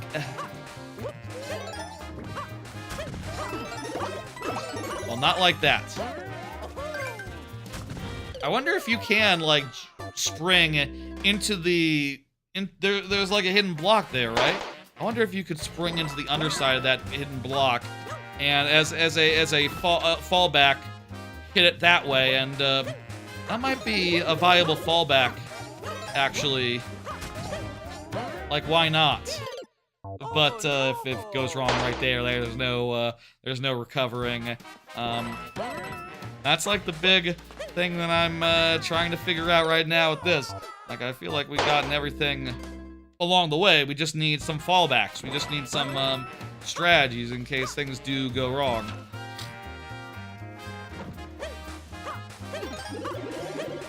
There's that. as I can tell, there's no reliable way to get those red coins, like if we miss them. Like, once they're shot, they're just shot.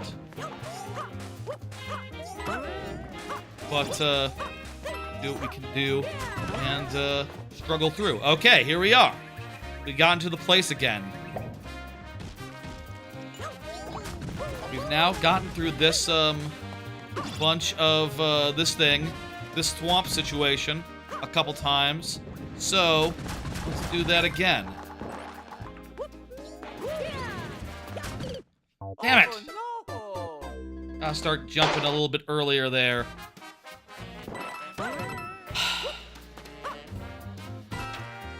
Okay.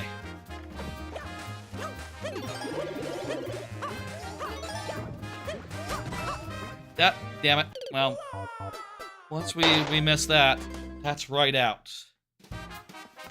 This is another case where the hardest thing is doing it all in a row. Like, I can do the individual parts, but them all in a row is, difficult. With, regularity, with, like, Oh, no. How have I been? I've been okay. Like the boy that was okay. Same story with me. I've been okay. I've been, you know,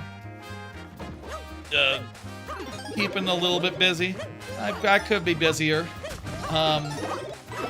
Watching a bunch of stuff, having a relatively good time. I've been talking about a bunch of stuff that I've been up to this stream and a bunch of stuff I've been playing and all that. That all continues to be... I would describe everything I'm doing right now as good. As stuff I want to do, as fun, rewarding, really, other than, the aspect of money, I cannot complain. Well, no, I can definitely complain. As, you know, in this economy, in this job market, post-layoffs, yeah, no, I can complain. I could definitely complain if I wanted to, but, you know, I'm doing all right. I haven't had any of that diarrhea lettuce. None for me, thanks. I had some lettuce. I had some Taco Bell. I had some Whataburger, but no diarrhea yet. Not, you know, again, a gentleman does not shit and tell, but, you know, I do think in this, with the, funny diarrhea story sweeping the nation, it's an exception, you know. But, you know, what I am specifically saying is I have not been shitting bad. So, you know, that's good. What do you do for work, if you don't mind me asking? Oh, I'm a laid-off software engineer. So that's fun. The economy is in the toilets, and, I've been learning Godot for the last, couple months now, and, making a 3D platformer in my free time, of which there is, you know, plenty.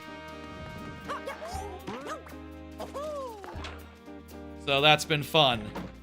Doesn't software engineers make good money? Well, that's how it used to work, and now, there is such a thing as, again.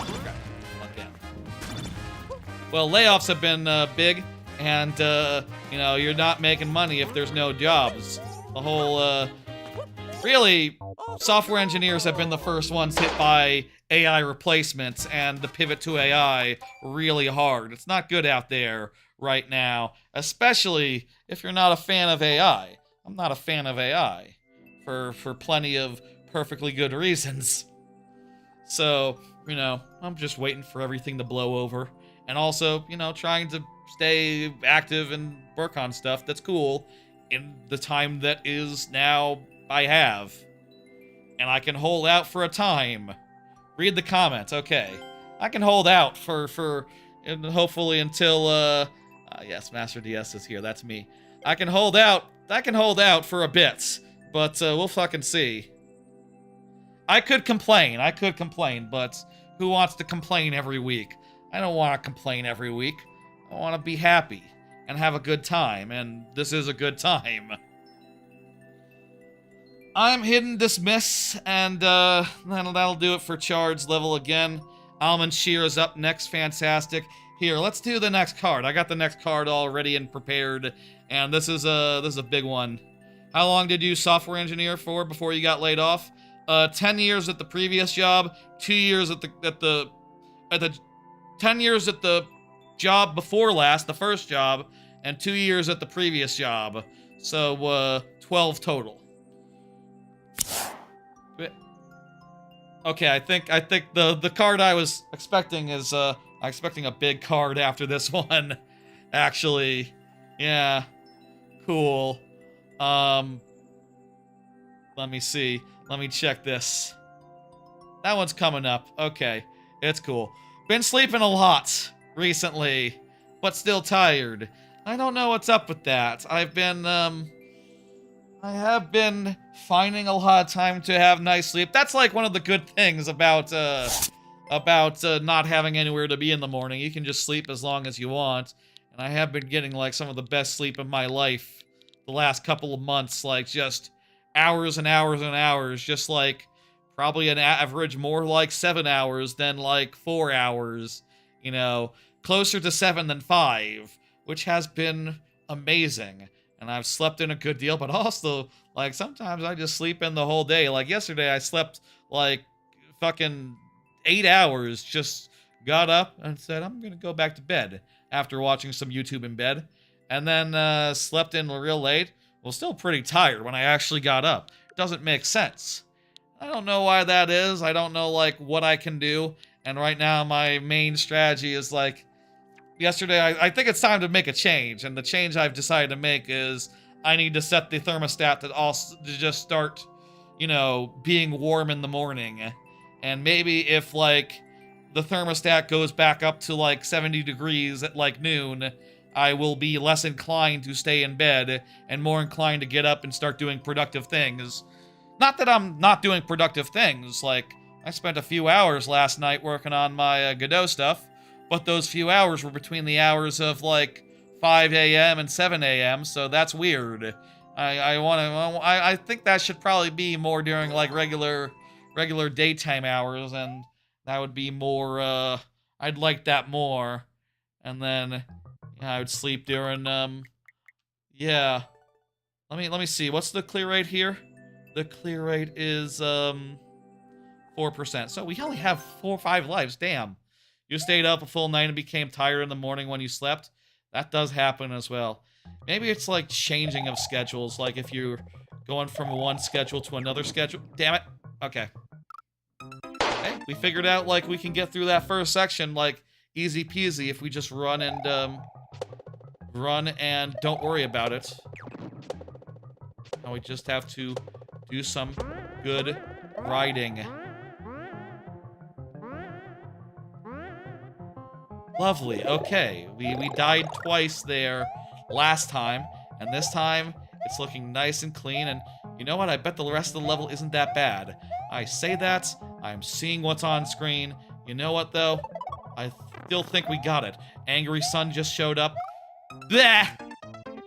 I could have dealt with that pretty easily. Hang on, let me get a clean start. I'll, like, start running immediately here. That's important for the, getting through this cleanly. Yeah, I'm hoping to finally make that change and actually adjust and hopefully get to a good place of, like, doing one sort of productive thing in the early morning and then doing another sort of productive thing in the evening. Maybe I also shouldn't be, like, doing anime, like, immediately, like, right after I get up. Maybe it would be a good idea to, like, start with some productive business and then go to anime and then go to another thing, you know. Feel like I've been doing most of my productive stuff in the, at nighttime, which is fair and good, you know. You can work in whatever time you want to, but, I think personally I'd rather start to, adjust a little bit. Very good. Nice and fair. The Splatoon composer is cooking in the Densha Attack OSD. Oh, I didn't know that was Splatoon. The Splatoon composer. That's really cool. Yeah, that was definitely a. It definitely seemed like a good soundtrack. Definitely had some good music. Very in that same, like, J-pop but out of control type vibe, type feel. Very cool. So yeah, that's sleep schedules. That's sleep habits. I'm trying to get back to a productive place and to make steady progress on all the things I'm working on. And let me hit complete. There we go. I'm trying to make more steady progress with all the things I'm working on. You know, more steady progress with all the with the Godot stuff, with the short form stuff for the YouTube channel here, with you know, various games, podcasts, etc. that I want to find time for. I'm trying, but even when you're unemployed, it's hard to find time for everything in the life, it would seem. That was the case last time I was unemployed as well. It also could just be a factor of, like, you know, I said last time, I've been sleeping in a lot, and, you know, when you sleep in all day and it's dinner time by the time you wake up, sometimes you just have dinner and you say, like, okay, that's it. You're not getting 3 square meals a day anymore. And that's weird. I should try to get 3 square meals. Sometimes you just get 2, like a dinner, and then later, like, yeah. How does that sound for a YouTube short? Possible. I like to go through VODs and get all the possible short-worthy material all in one go. I do think that level was kind of neat, and you combine that with the earlier bits, and that could be content. I think there's been some good content this week, this stream. So, you know, we'll see. I mean, I'll say the problem is with the short form is that I'm 150, maybe 160, 170 videos behind. So, really, I could do any Mario Maker stream from the last 2 years, pretty much. And I'm sure I'll find a cornucopia of amazing moments in just about any of them. And I need to, because I haven't done that in a bit. And I'm out of hot and fresh Mario Maker content for short form. So that's not great. It's hard to find time for that, especially when it turns out you've stopped editing them a while ago, and you need to edit them again. So I need to finish editing all the ones that I've sourced in the last couple months, and then I can start adding to the pile with new material that needs to be edited also. I'd say I'll catch up with that this weekend, but I got a bunch of big streams this weekend, so yeah, I don't know when I'm catching up with that. Eventually. So that's fun. Maybe on the days where I'm not doing streams. We'll see. Look for if there's good short-form content that's hot and fresh. You know, I maybe found time for some of it, but it's a struggle. At least I'm sleeping good. That's a good thing to do. And it feels good to do it. Timpani. Did Timpani say anything when, recently? I don't think recently, but let me just hit next, and Countess Timpani can confirm. What do we want to do? We could do that again. I think trespass and the Piranha Plant guards will call security on you. Okay, let's do 2 tries. This is the second oldest level that Timpani has. The oldest one that we haven't seen ever. So let's go. This looks like a repeating checkpoint level with 5 individual segments. Let's see what the deal is. So do we just run by? How do we... Is this... Oh, it's survival. I see. It's survival here. Okay. Worth noting that if we get a checkpoint... The way that the lives work with checkpoints is they refresh when we pass a checkpoint, but specifically in a level like this, we have to pass it and lock in new progress. So like the first time we pass it, that would count, but if we passed it by a second time with the same amount of red coins, you know, no additional progress, that would be nothing. That would be not worth a refresh. Whereas if we can get through this, okay, come on, yeah, there we go. If we can get a red coin and go by the checkpoints right now, which, yes, we are, assuming we make this jump, we can refresh and get back up to 2. Lovely. Let's do that 4 more times with 2 lives per room. That's the stakes here. Now we have wiggle room, so I can relax a little bit. Is this a room that you can relax in? Does this look like...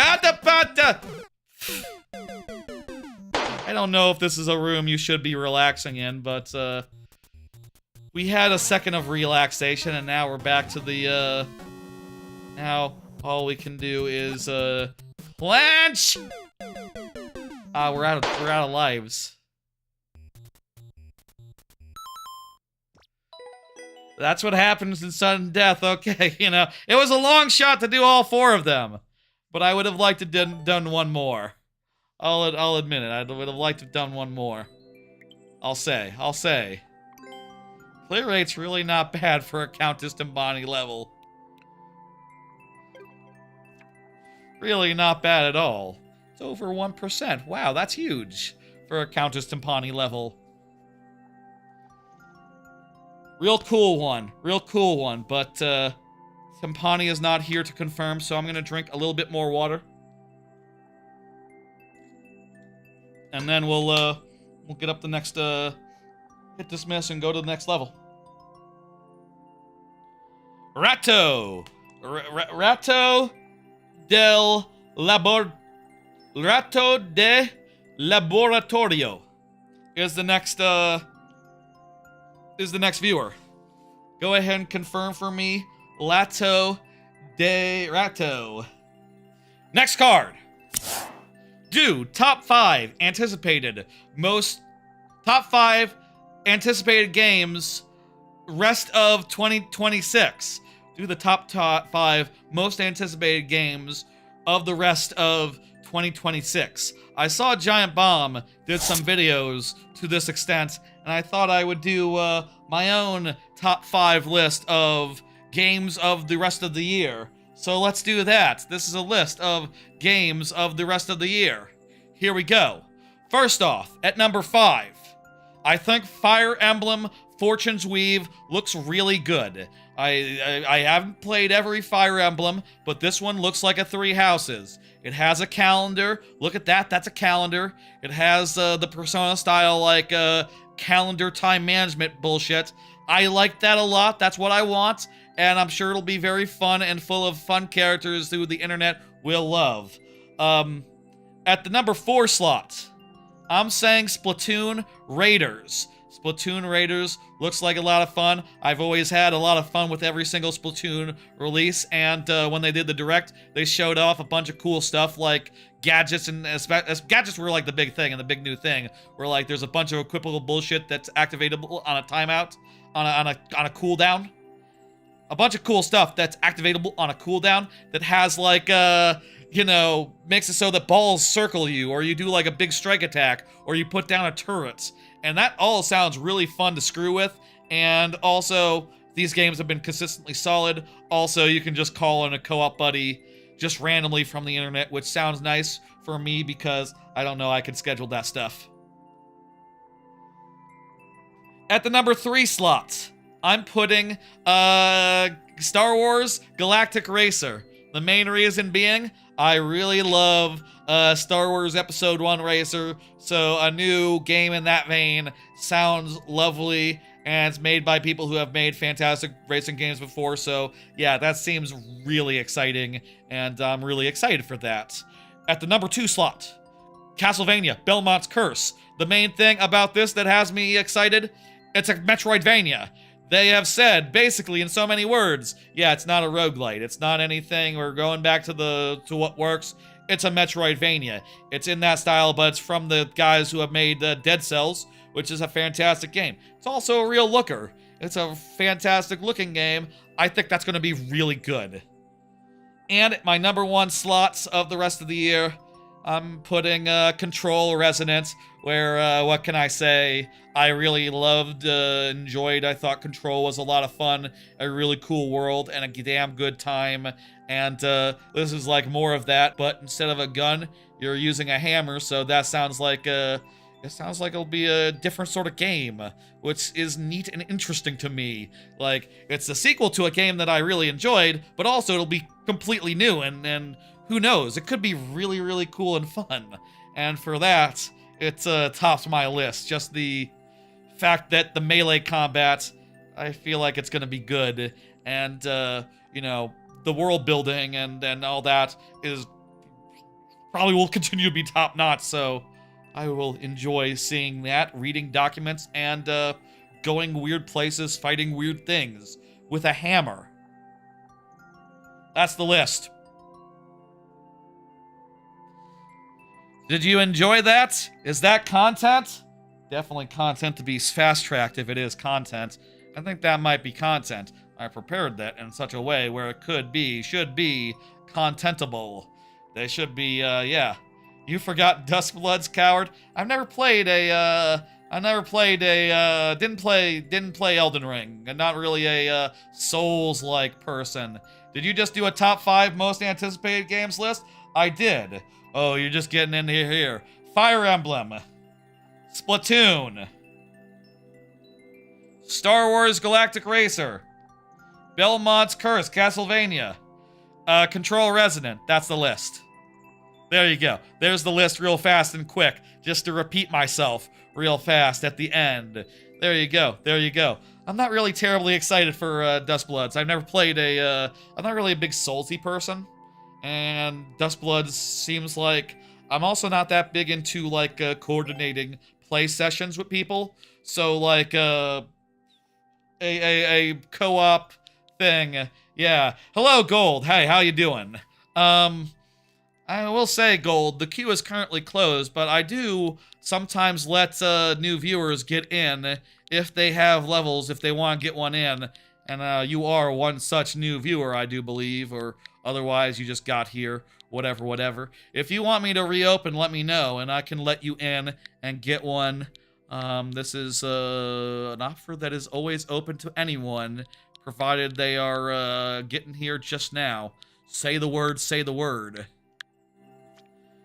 You'd swap Splatoon and Control with Ace Combat and Cooksir Delicious Remastered. Nice. I've never played Ace Combat, or I only played like the first Cooksir Delicious. If you want a second, let me get your Switch. Okay, cool. Let me know when you're ready if you want to get in there.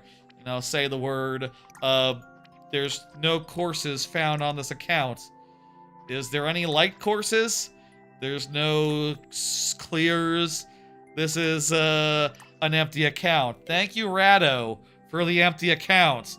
That's a first. No one's ever done that before. You might be surprised in like fucking nearly 5 years, going on 5 years this year of Mario Maker streaming. No one's ever submitted an empty profile as a joke. They've submitted bum codes before, but never an empty profile. That's a new one. Okay, sure. We're talking about other stuff anyway. It wasn't that big of a deal. Whoever's up next is up next. It's memes. It's memes. Hey, Ice Cream. Ice Cream Gold. Let me know if you want to get one in. I can open it for you. Just say the word and let me know when you're ready. And I can open it temporarily. For new viewers, I like to do such things. You understand? Provided they weren't here earlier. That's the thing. We're closed. And we have to start winding down because, you know, we gotta end sometime. But also, you're new. I'd like to get you in. Get you in there, like, right last minute. But, you know, what is going on? The queue is closed, but if you're a new viewer, I wouldn't mind letting you get a code in, if you so please, if you have one to give. If you're just here to watch, that's cool too. And, memes, you are up next, by the way. Memes, go ahead and confirm. Memes. Yeah, I did consider, I honestly, I'll say with the top 5 list, it was kind of hard to come up with 5 games for the rest of the year that I'm really anticipating, that I really want, that I think I will get. You know, September is famously very busy. You don't have a code? Gotcha. Okay, cool. Also, by the way, giving memes a second to confirm. Memes do confirm. September is really busy, but because it's really busy, it means that, like, games like Wolverine, or, like, I feel like there's another big September game that I looked at and go, like, oh, that's cool, but I'm going to get Fire Emblem. Which is the thing of just like, yeah, no, well, if we're talking about a game in September where I know for sure I'm not going to buy it because it's probably coming like days after Fire Emblem, so I'm going to be busy. Like, yeah, no, I'm not very excited for it then. You know, if some of those games come up in like August, like say Wolverine, like, yeah, no, I definitely would be modestly excited for Wolverine, except it has already lost to Fire Emblem, so there you go. You know what I mean? Like, it's already lost. It's already not going to get bought. Unless it gets, like, rave reviews, at which point, I don't know. Time is an issue. It's a packed September. Here, I got you. Let me do the late open for you. There you go. You might have to resubmit that. Okay, good. No, I managed to open it before the bot processed your message. Hell yeah. Good shit. You're welcome, Gold. Let me close that back up now. Fantastic. Awesome. Great. Okay, I don't see memes. Let's get this going. Also, I will say I did consider some games that don't have release dates yet. Like, I did really like Bloodstain, and Bloodstain probably will be, you know, as exciting as Belmont's Curse is. I'm not 100% sure about, like, the Metroidvania-ness of it, you know? Whereas, like, Bloodstained, yeah, at least I can say that those guys know, yeah, we're making a Metroidvania. Can you control the bots? Not currently. I should make it so that you could, Rock Party. I could make it so that the Twitch side could, so that the YouTube side could recognize you. I don't know if I can do that on the, well, actually, hang on. Does the Twitch bot recognize mods? It might do. Try opening it. Try doing an exclamation point open real fast and see if that does anything. Go ahead, try. I honestly don't know how Warp World works with moderators. That is a question. Let's do this. Pretty straightforward. Indicators very clear. I think we stand a decent chance, provided. No! Is it open queue or open? I suppose you checked. Yeah, it is just open queue. Suppose not. Looks like no. Well, I'll say also when you open the queue, it doesn't affect like the queue is closed thing over there, because that's based on a hotkey, based on my Stream Deck. It's separate from the actual making the message, though it's a macro, so multiple things get happened. It does multiple things basically. Yeah, okay. I might have to authorize you or do some magic in the bot's back end, but I would only be able to do it on the YouTube side, I think, to make it so that yeah, it's fine. I could press a button. I'm good on it. I know how to press this button, and also it makes it so that the queue is closed, queue is open is in sync with reality. I can manage that much. Let me go ahead and hit dismiss. Thank you, memes. I think on account of memes not saying anything, that's what we can do. Meanwhile, it is 6i's thing. Hey, yeah, you're playing Banjo-Tooie. You're currently 3-0 against Canary Mary. Wow. Okay, you first tried the third Canary Mary. Wow. I mean, the fourth Canary Mary isn't that much harder, I don't think, than third Canary Mary.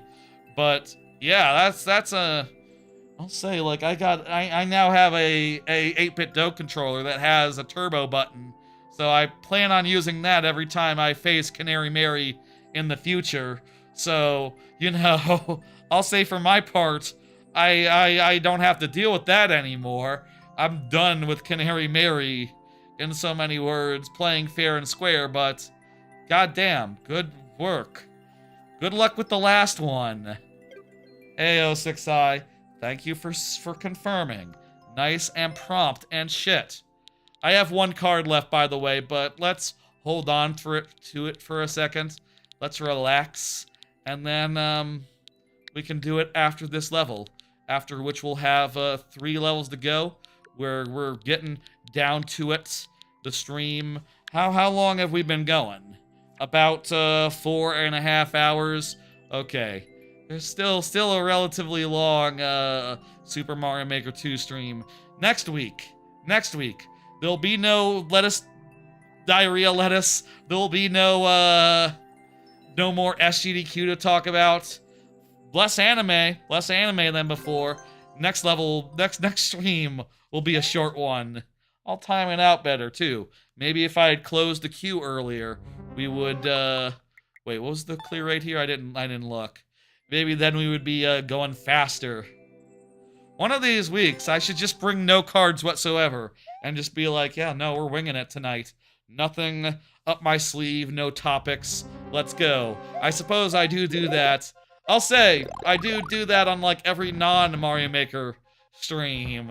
You know, those streams are of games that I'm only going to play a couple times rather than, you know, every Friday for the rest of my life. I'm okay, like, not bringing prepared topics and just talking about the game a little bit more. This seems cool. It seems like a cool, traditional type level. Looks like there's some on-off malarkey that's going to happen. I suppose we're going through this level like 3 times.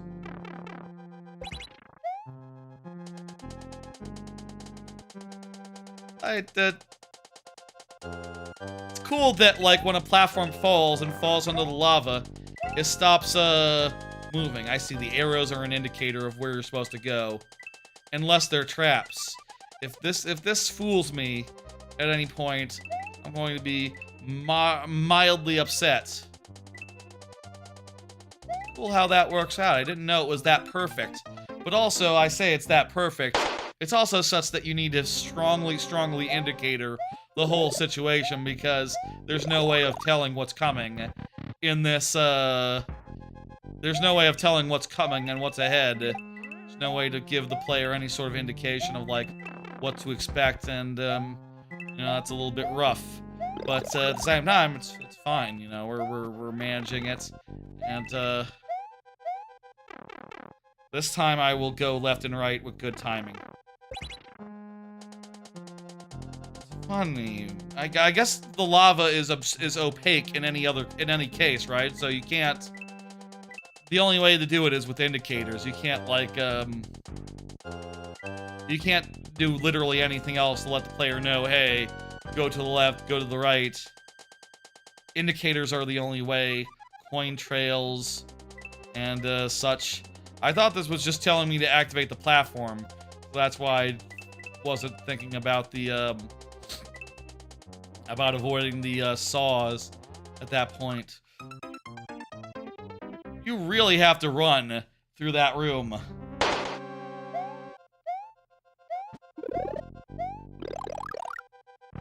This is a cute level, but it's very long, and I am moderately tired. Moderately tired. Could be more tired. You know, like I said, I got some good sleep. I slept in today. I say good sleep.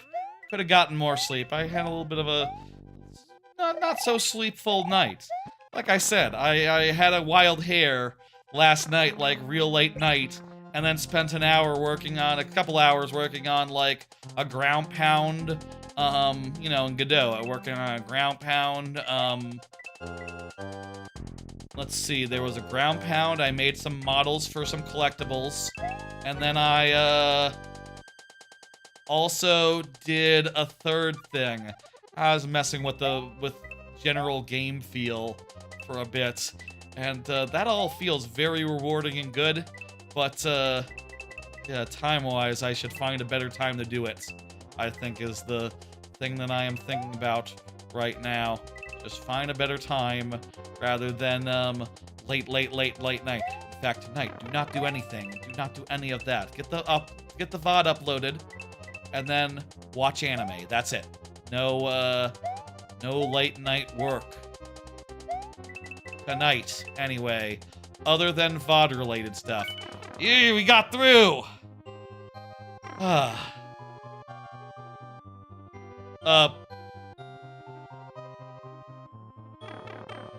Tell me there's a checkpoint under here. Hell yeah. And replacement stuff for the stuff that you did. Checkpoint refreshes my lives, and now we can keep going. Cool. There's a whole part of this level where you're running back. Alright, good. I'm re-energized. I'm feeling alive again. Wait, I needed that key.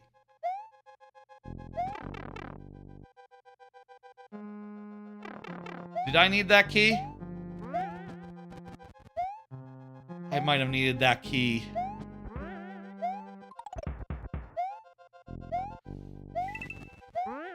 Let's find out if I needed that key. I did need that key. You're working on a challenge video that should be an hour long, and it's only 2 days away from finishing the 6-minute preview for it. Congratulations. That sort of thing is, you know, good work. Keep on at it, I guess. I guess that's what I should say. I like that sort of video, you know, that sort of like, you know, that sort of video where it's like, oh, how many enemies can you complete Mario 64 as? I saw a video the other day that was like that, where there's apparently a co-op, Mario 64 co-op mod where a bunch of the characters that are in that, you can play as all the enemies in Mario 64. And dude, sort of went enemy by enemy and saw which ones can, how many stars each ones can get in Mario 64. Cool concept, that sort of challenge thing. I've never done anything quite so elaborate, quite so, like, edited. But, I have done bullshit that's adjacent, at least.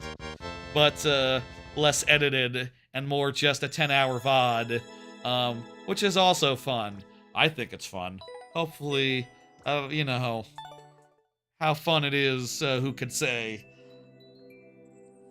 Thank you, 06i. I'm hitting complete. That was cool. The shaft definitely did get me winded. Did make me go okay. But once we got past that, it was some good traditional running and jumping, which is the stuff that you like. PQ, the Undefined is up next. Undefined just said hello, just said GG, hell yeah. There's 2 levels left. You haven't turned on your Switch in weeks? I turn on my Switch probably every day. Probably, it's definitely my most used console.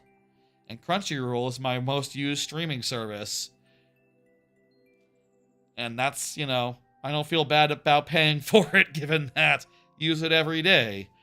Also, it's a good thing to have for a service that you pay for. Just the knowledge that, like, yeah, I get value of it every day. Literally. Pretty much. Still locking in the details of Cedar Point trip very soon. The details are hard to figure out. I still want to go. I'm still planning on doing that, like, late August. I have not booked anything. And also, it's is a daunting thing once you start looking into it. And also realizing that, yes, it's going to cost a bit of money. That is a little bit hard to come by right now, but, you know, I do want to go on a vacation. I do want to go on a trip. I don't want to use my my season pass that I got. One thing I did realize is apparently if you stay in the Cedar Point hotels, you just get access to the parks already. So I guess really I didn't need to get a season pass for Cedar Point, like a premium prestige season pass that included my local park and also Cedar Point. I could have just stayed in the hotels, but now maybe I can stay at a cheaper hotel. Maybe that would be a good value. Or like, hey, you know, have an extra 2 days of Kings Island, and for that they don't have anything like that. So for that, the season pass will still be helpful. Also, it comes with 1 express a day, which I don't know how to activate because it's a nightmare to activate, so that's fun. Go to a mobile 6, a mobile 8. Yeah, I've heard just like, yeah, go somewhere cheap. It's you know, there's hotels like a 15-minute, 10-minute drive away. That's like fine. You know, that's fine. You don't have to worry about that. Go cheap. That's probably what I should do, given circumstances, rather than like staying on site. Definitely would not stay in like one of the more fancy like hotel breakers. I hear that's like $400 a night. That's insane. I think I might have gone up to like $300 a night when I was in Japan for like the Fuji-Q Highland on-site hotel. But, like, that was the only one that went up to that level. Like, $100 is about what I should do. You should drive? I'm planning on renting a car. Are you saying that I should just drive directly from here to road trip? You know, honestly, that's not a bad idea. Honestly, and then I can stop by Frontier City on the way. Like, maybe I should do that, and then I could save a plane ticket. I could save a plane ticket, 2 plane tickets, that's pretty expensive, and also a long road trip. Also, I would be able to hit other parks along the way, such as Cedar Point, and, yeah, that does sound like a better idea, Rock Party. You are right. And that would save on renting a car, and all I would have to worry about then is basically, like, days of hotel. Nice, you defeated Terminator Mumbo. That's, Mingy Jongo. Sleep in your car? Oh, I'm not gonna do that. I can't sleep in my car.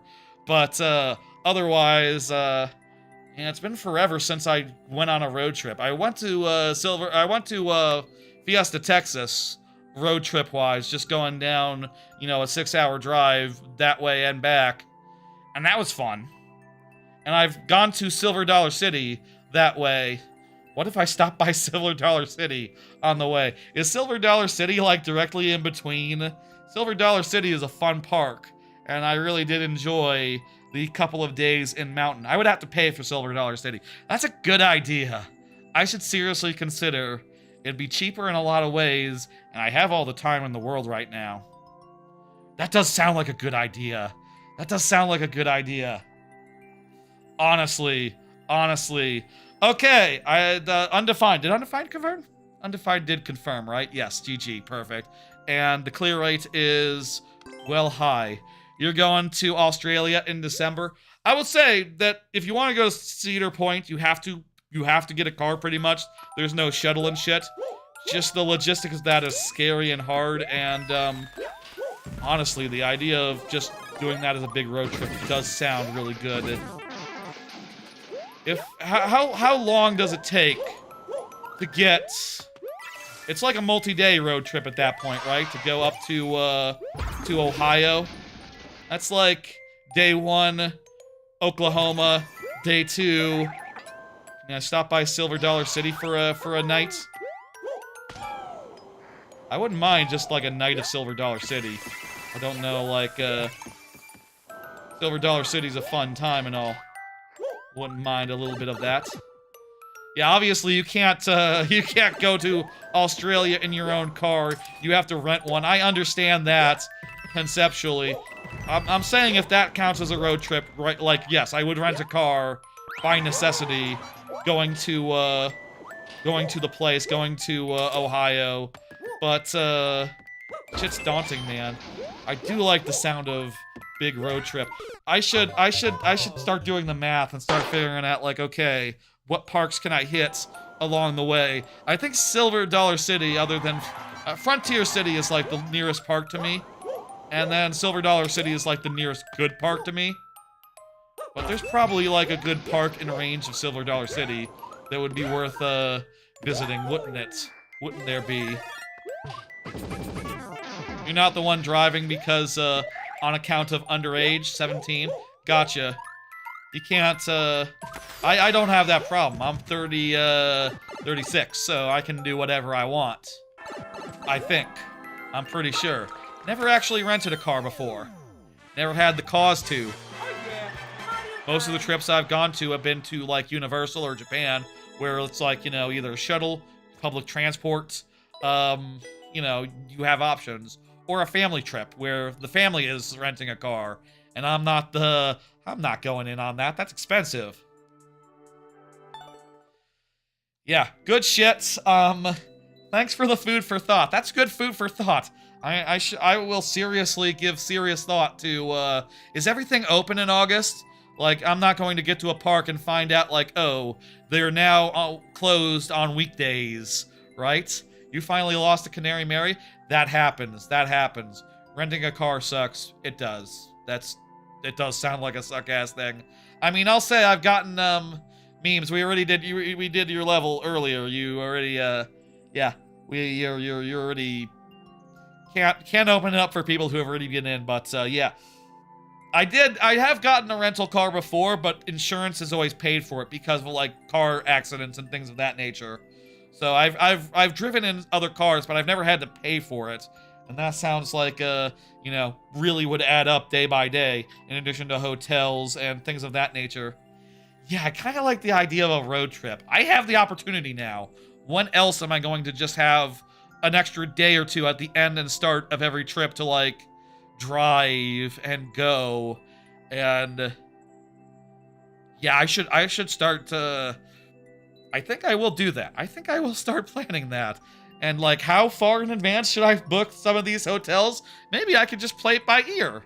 Maybe I could just be like, okay, you know, I don't have a flight back. I don't have a this, I don't have a that. I could totally just like show up and be like, yo, give me a room. I want a room. And that's it. It could even be pretty planning light. I could just show up and be like, let's go. Do I want another day at the parks? Just stay another day at the parks. Easy as that. That sounds pretty damn nice. Okay, last level of the night. Thank y'all for the, honestly, that's a good suggestion. I'm not gonna sleep in my car, but road trip does sound very fun. I'm a pretty sensitive sleeper. I like to sleep in, I like a cold environment. Not that, like, my car could get pretty cold. Did you play the level? I think so, Flying Luigi. Actually, I don't. Does anyone remember Flying Luigi coming up? Did I accidentally, like, dismiss that one or something? I don't remember Flying Luigi's level. Tell you what, put that code in there. Put your code in there. I'll check after this one, and just hang on. Here, I'll let you get that in. Add it back in, and it might have been a mistake earlier that I remember there were some things where I thought I was maybe seeing a different code than I expected, and that could have been fat fingering the wrong button. So get it in there, and we'll see if we played it earlier, and we'll go from there. So please be quick, so we can close it back up. Fast would be nice, and let's do this level. Gold GD 4. How is this? Well, actually, it must not be that hard if the clear rate. Oh no! Well, there's the ending. I see the ending, so it's not that hard. But there is some blind jumps, some stuff that takes some precision to do. But it's pretty straightforward, actually. I can see why the clear rate is so high. It's not that bad. It's quick. That's the reason. 1, 2 deaths. That's what you're looking at here. Not bad at all. Oops. Let me fix that. I hit the ban button. That's the problem. I got it. Okay. Fix. My bad. On account of that, I never would ban someone from the viewer levels. If I were to ban someone, I would ban someone from the chat itself. So, I really wish I could turn off that ban button because it really has been a nuisance, an accidental nuisance a bunch of times in the past. Sorry about that. I'll give you all the bonus heads in the world on account of that, regardless of difficulty. We missed that one, and it is now gone, and now we have Waluigi's level, which we do need to make good on. That was a mistake earlier. Sorry about that. My bad. Hope you don't mind. Make good. Let's make good real fast, and then we'll be done for tonight. PETA, says Flying Luigi. Yeah, Waluigi. I've been thinking about Family Guy too. There's a stream series called Blight Club that I like a lot, where they play bad video games, and every time there's a new season, they like to joke, they like to pretend, and do like a Family Guy teaser, because there's a bad Family Guy game that could be what they're making the next person play, but they're always just fucking with them. So far, there's been no Family Guy game. One of these days, it'll actually be a Grubbly Guy, or a Danley Guy, or a Michaely Guy. They like to put their names in the name of the game, the bad game that they're playing. So it would be some sort of variant of that, and I was definitely looking forward to the new season and thinking about the Family Guy song and all that. It's good shit. It's a good. Giant Mom's excellent, and Blake Club's the best thing that they do. Apparently, they're going to go on a road trip themselves very soon. Guess that's now. Good shit. Good shit. Let's play this level. And we're gonna do it with the helmets. I don't know that we need that many tries, but we're gonna do that with the helmets anyway on account of I did accidentally hit the ban button. Then probably ended up with you being a longer wait than it otherwise would have to be. So yeah, here we're guiding this guy, and we have plenty of time to get this guy to come down to us and to kill him before the on-off is hit. And there we go.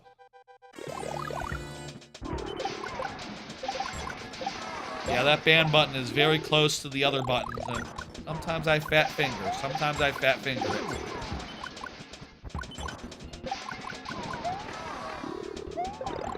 I don't mean to. I never would do it that way.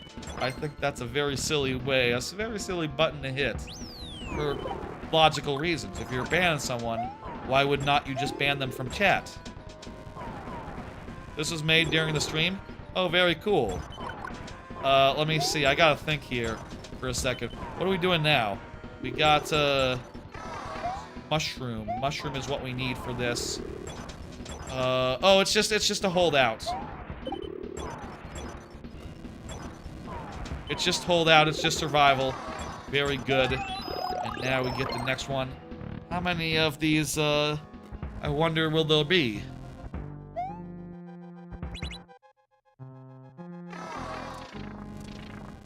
Huh?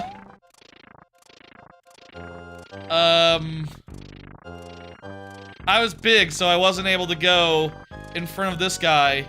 Is this gonna be a problem when he has to turn around at the end? Is this going to be bad?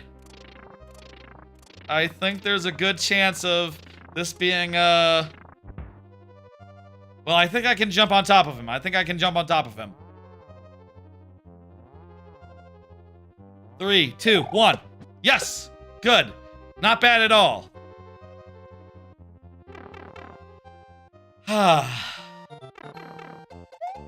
P-E-I-O... Maybe A. Pia. PETA. PETA. PETA.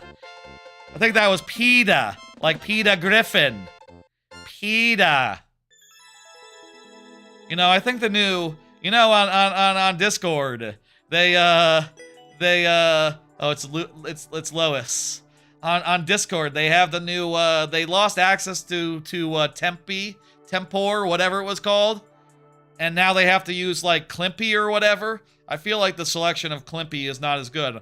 I was looking the other day for, like, a PETA, like a Family Guy Lois saying PETA gif. Couldn't find one on there. I feel like Tempor would have had one. People have to populate it. People have to get the gifs on there. We need some more gifs on the new thing that Discord has. Whatever. Good level. Very nice. We got through, and well, actually, hang on. Let me do you one more on account of fucking it up earlier. Let's pick out one more level here. A nice bonus, assuming there is one. Let's ooh. We want to do the Roaring. We want to do Hollow Knight boss fight. Let's do the Roaring. That sounds good. Okay, here's a bonus for you on account of the accidental ban. I feel like that's just a good policy here. Is there 2 in queue? Oh, hang on. I meant to close it up after you got back in there, so that should be we already got one from you, Gold. So sorry, we're not open for resubmissions right now. So we just got one. This is the last level, and that'll be it. This ends if you survive all the attacks. The original game, you just survive. Well, you don't survive, but spoilers for Deltarune? Minor spoilers for I say minor. They're kind of major. It's just it's a bonus boss really, so say no more? Let's say no more. We shouldn't say that much about Deltarune bosses in case anyone's waiting. I think people are. They are definitely waiting. Some people. They should play it before they get spoiled.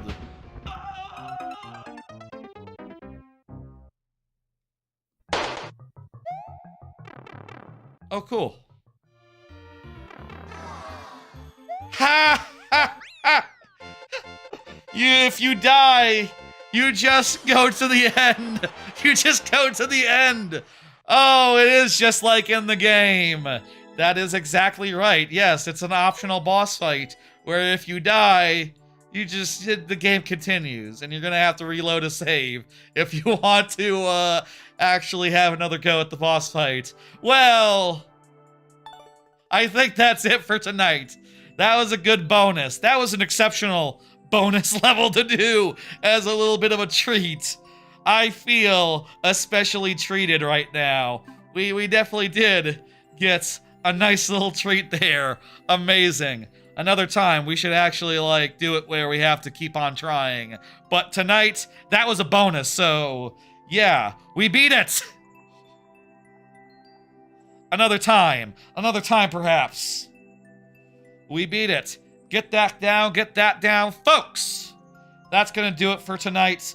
That was the viewer levels tonight. Let me make myself big and pull up the old schedule because it is time to end. It is time to say I don't think I'm the Roaring Knight. That's an interesting theory.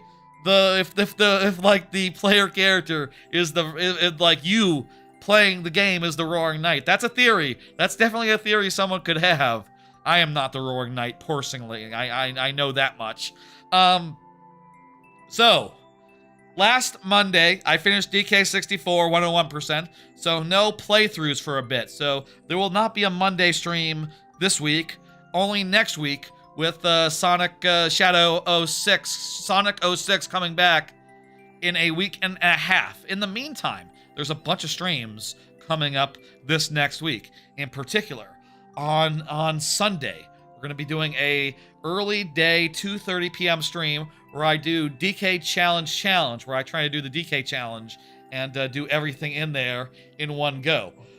I hear there's some really hard stuff in there, so I'm curious, can I manage that? I've 100%ed DK Bonanza before, so I think I might be able to. All the SNES stuff is apparently really easy, so that'll be really easy. Cool. Then, 2 days after that, I'll be showing off the two-screened port of Link to the Past, where they put Link to the Past on the AYN Thor. I have a whole special camera setup coming in the mail right now so that I can capture this a little bit better than I could previously, so that should be nice. Look for that on Tuesday. 2 days after that, Splatoon Raiders comes out. I'm gonna do an evening stream where I play it for the first time. Won't that be fun? Yes! And then viewer levels will be up again the day after that, and then more stuff in the future. Here's a whole calendar with everything upcoming. You can see there, yes, this next week is going to be a pretty busy one. Yes, the next viewer levels will be in a week's time exactly. Yes, Sonic 06 will be returning the week after, as well as Truck-kun is supporting me from another world, a first impressions launch night stream of that. Look forward to that as well. Lots of good stuff coming in the future. I'll say, y'all gave me a great idea insofar as doing just road trip, not a plane trip, maybe more theme parks on the trip. That sounds like a good idea, and I might schedule. I might do that. I might maybe August is going to have some big off time while I'm traipsing around the country a little bit and having a good time. I think that would be nice. I think that'd be lovely. But in the meantime, this is what's happening in the very near future. This is what's happening the rest of the month. We'll probably get through Shadow the Hedgehog before Shadow's episode before I go on a road trip or whatever. And that all is now in very, very, very early stagings because I only just thought of road trip just now based on y'all's suggestions. So yeah, that's what's up. That's what's coming. Sunday is the next stream. It might be a long one. Link to the Past will also. I'll say, by the way, also Link to the Past is also going to be a long one. I'm going to try to do as much of that game as I can on the AOA Thor. I'll go all day if I can. I'll see if I can finish it in 10 hours. How long do you think it'll take? Second time. I've done the randomizer a couple times. I've done I played through the game casually once. Second playthrough is through Link to the Past. You think like 10, 11 hours is feasible? We'll see. I don't promise to do another stream if it's more than that, but yeah. Let me send the Twitch people somewhere. Let me see who's online, who's going, and who I can send y'all to. Let me see. I see a handful of people streaming right now. Handful of people I really love and really appreciate. And, who I would like to send y'all to. Daft Tufty is doing Rhythm Heaven. That's cool. That's parts of Rhythm Heaven I haven't seen yet, so let's hold off on that. Instead, I'm gonna send you Ultra Mentality, who is doing Bonanza on account of it's the Bonanza-versary. Happy 1-year anniversary, Bonanza. I guess like I did play it like a few days later, so when I do the DK Challenge, that'll be like nearly a year after I played it for the first time and beat it on stream like the Sunday after. So that's pretty cool timing too, that I did not think about until just now, really. Cool. Okay, I'm gonna send you Ultra Mentality doing Bonanza. Bonanza is a fucking great game. Give your love to Ultra Mentality. That's gonna do it for tonight. I will see you on Sunday for the DK Challenge, on Tuesday for Link to the Past, on Thursdays for Splatoon Raiders, and various times in the future for various more streams. Next Friday for more of this, more viewer levels. Give your love to the VODs, to the shorts form content as well if you care to. And I will see y'all on Sunday. Take it easy. Sunday, Tuesday, Thursday, Friday, various times in the future. Good night, folks. Have a good one. Bye.